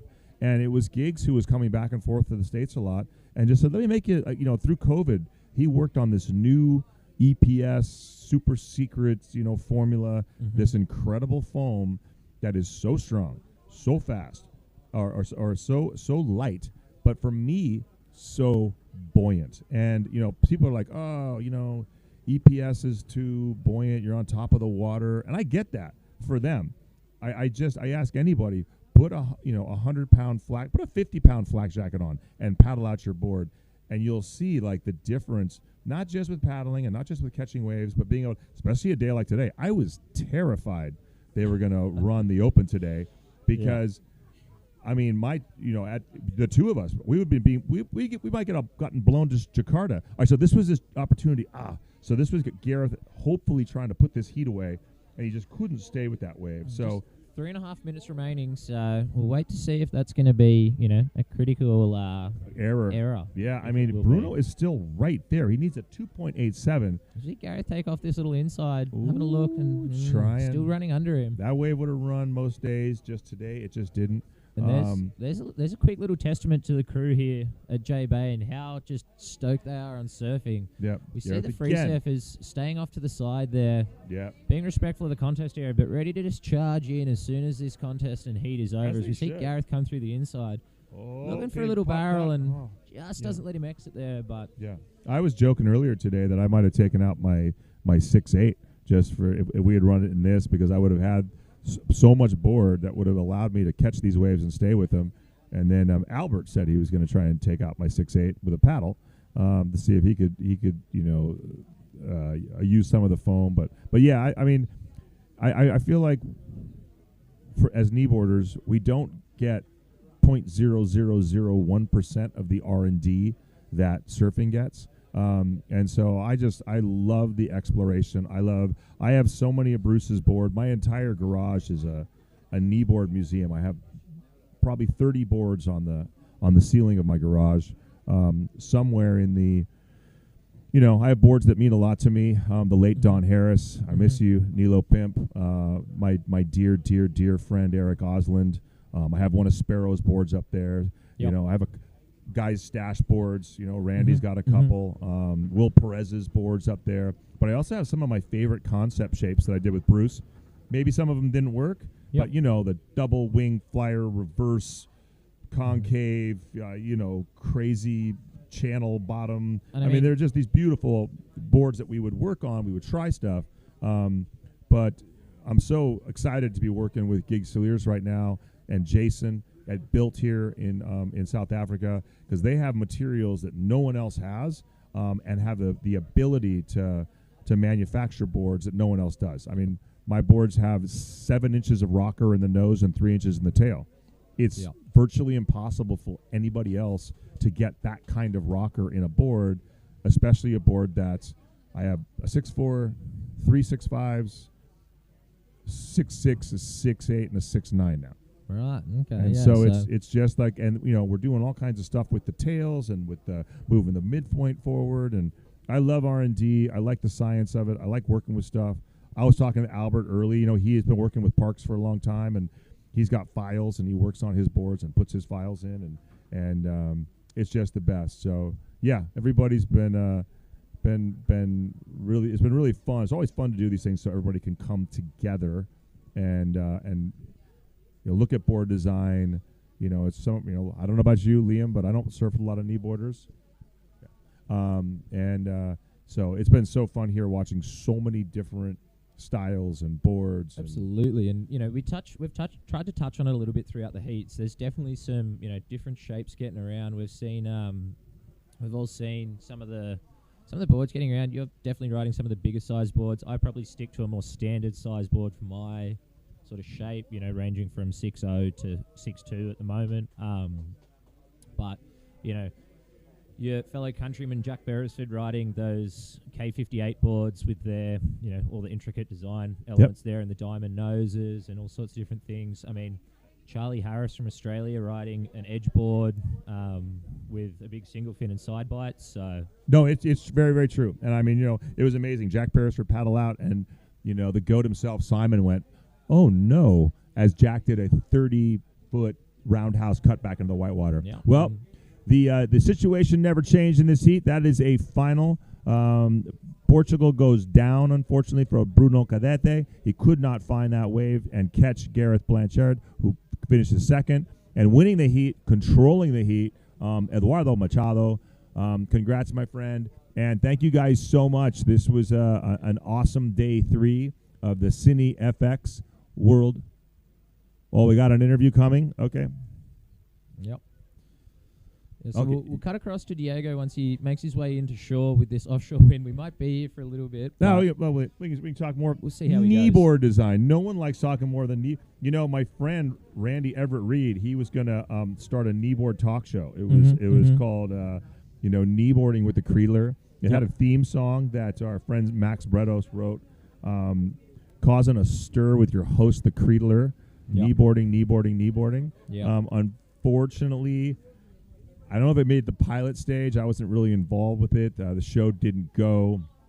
I think it's one of Randy Reed's really sort of sore spots if you bring it up. I think he felt the world was ready for a kneeboard talk show, and the fact that it couldn't find its audience. But that's entertainment.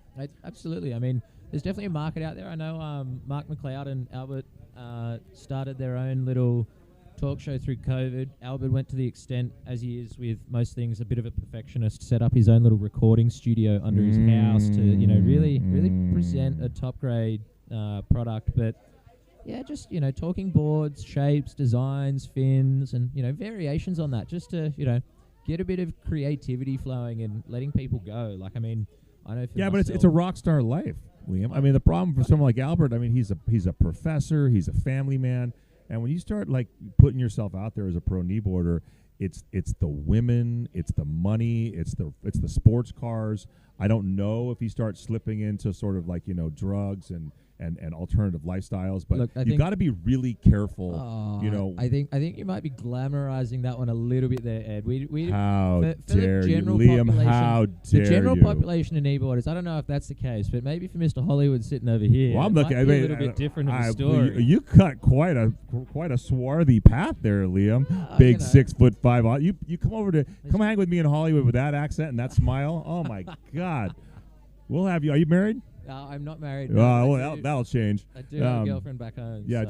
So Oh well. there, Sorry about that. You better put a ring on it because the big beautiful kneeboarders in the States. I mean, they get swept up quick. Well, apparently, they even let them become the president. I hear. Anything you want. This is what I'm saying. This is why Albert had to roll off his show. This is why it's probably better. I mean. The Creedler probably would have been there would have been what happened to those behind the music shows, the rise and fall of kneeboarding. Yep. It's just it would have been the rise and fall of the Creedler. I think it was just too fast a lifestyle to be doing a big talk show like that. I mean, it's just the lights were too bright. Yeah. The lights were too bright. The stakes were too high, and I think it's better that we just kind of keep our sport a little more underground, a little mellow. We got to stay in our lane. Because we don't want to lose anybody, man. You don't want to lose anybody to the Sodom and Gomorrah of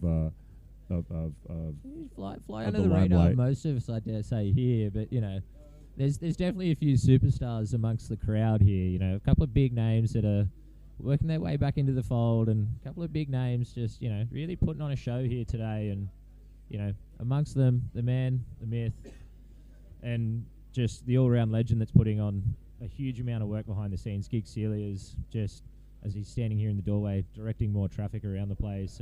You know what? Anyone who thinks they know how hard Giggs is working doesn't know 10% of it. I've been with Giggs for the last 3 weeks. Yeah. If he's got more than 2 hours of sleep a night, I would be amazed. I come downstairs at 2 in the morning, he's on the phone. I come downstairs at 6 in the morning, he's already gone. He's the last to bed. He's up all night.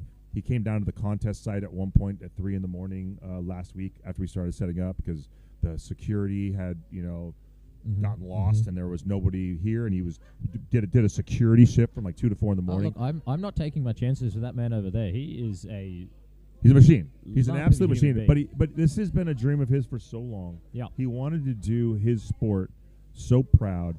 And the best part about it is all of us who are here are sort of gobsmacked. We're like, oh my God, this is amazing. Yep.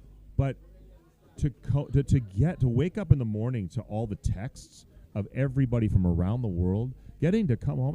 We're all WSL fans, and we've got the WSL running. Whenever there's a contest, Fiji's about to start. I think we got better waves than Fiji right now, looking at the forecast. But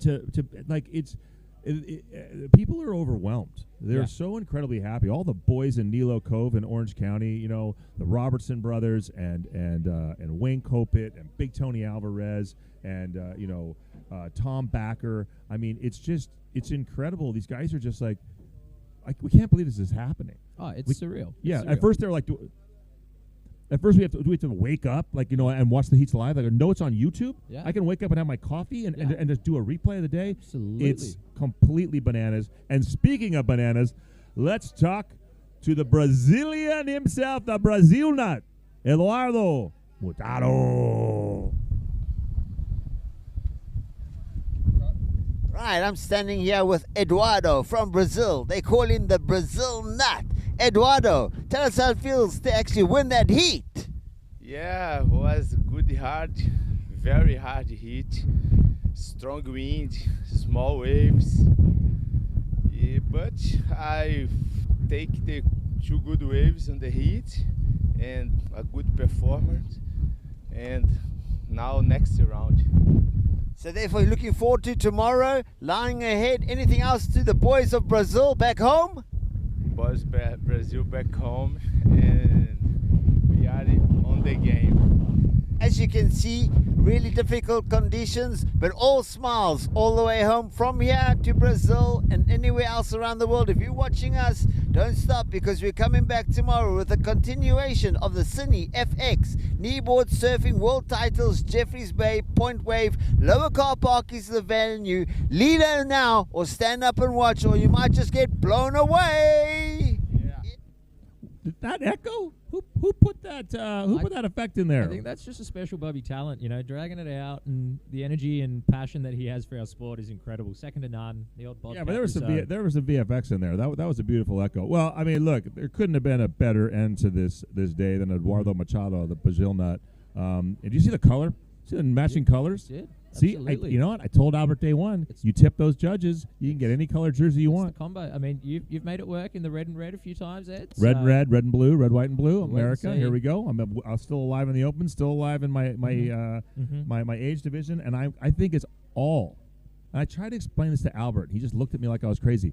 It's fashion over function, Albert. Yeah. Albert's all about his fins and his tweak and his cant and his this and his that. It's absolute nonsense. I mean, how do you look?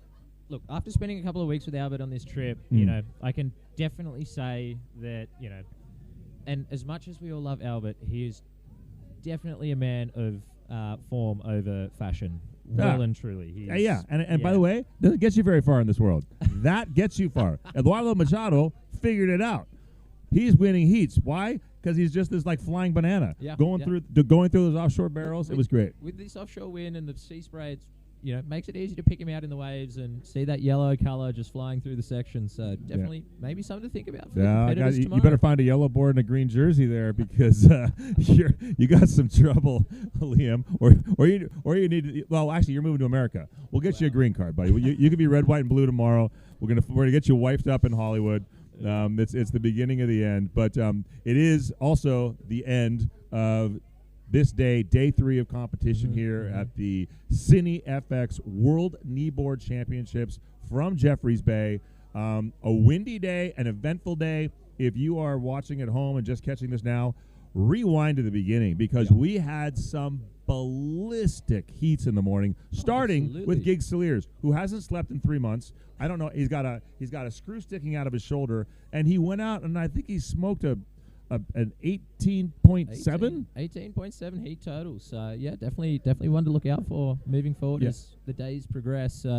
Giggs just absolutely smashed it early, and then to be followed up a couple heats later. I was about to go out of the water, and I just watched the GOAT himself, Simon Farah, come in, and I mean it was just effortless. 2 waves, an 8.5 and an 8. He just sort of cruised through this heat. We're starting to get to the pointy end of this contest, Liam, and a lot of familiar faces are there. They're all still alive. There were some close heats.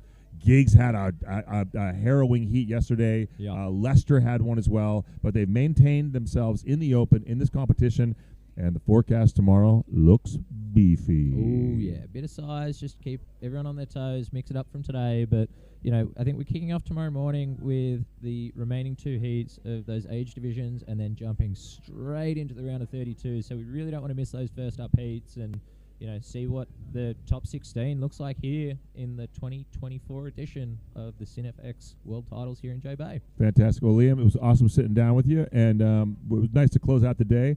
I'm looking out. Oh, we're going to get some replay.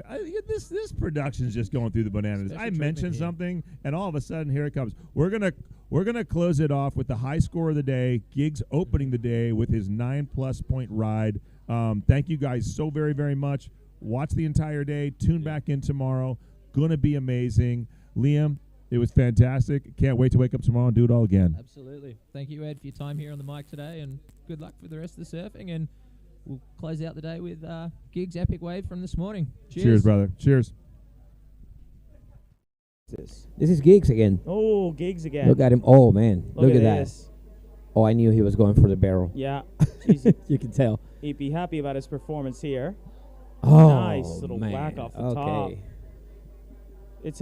He was just warming up, man. I'm telling you. Feels like we're still Fire's watching. coming. Feels like we're still watching that clip from the start. He's just putting it on, man. He is. As you can see, when we see a wider picture, we'll see that texture on the wave has gone out, and now it's much,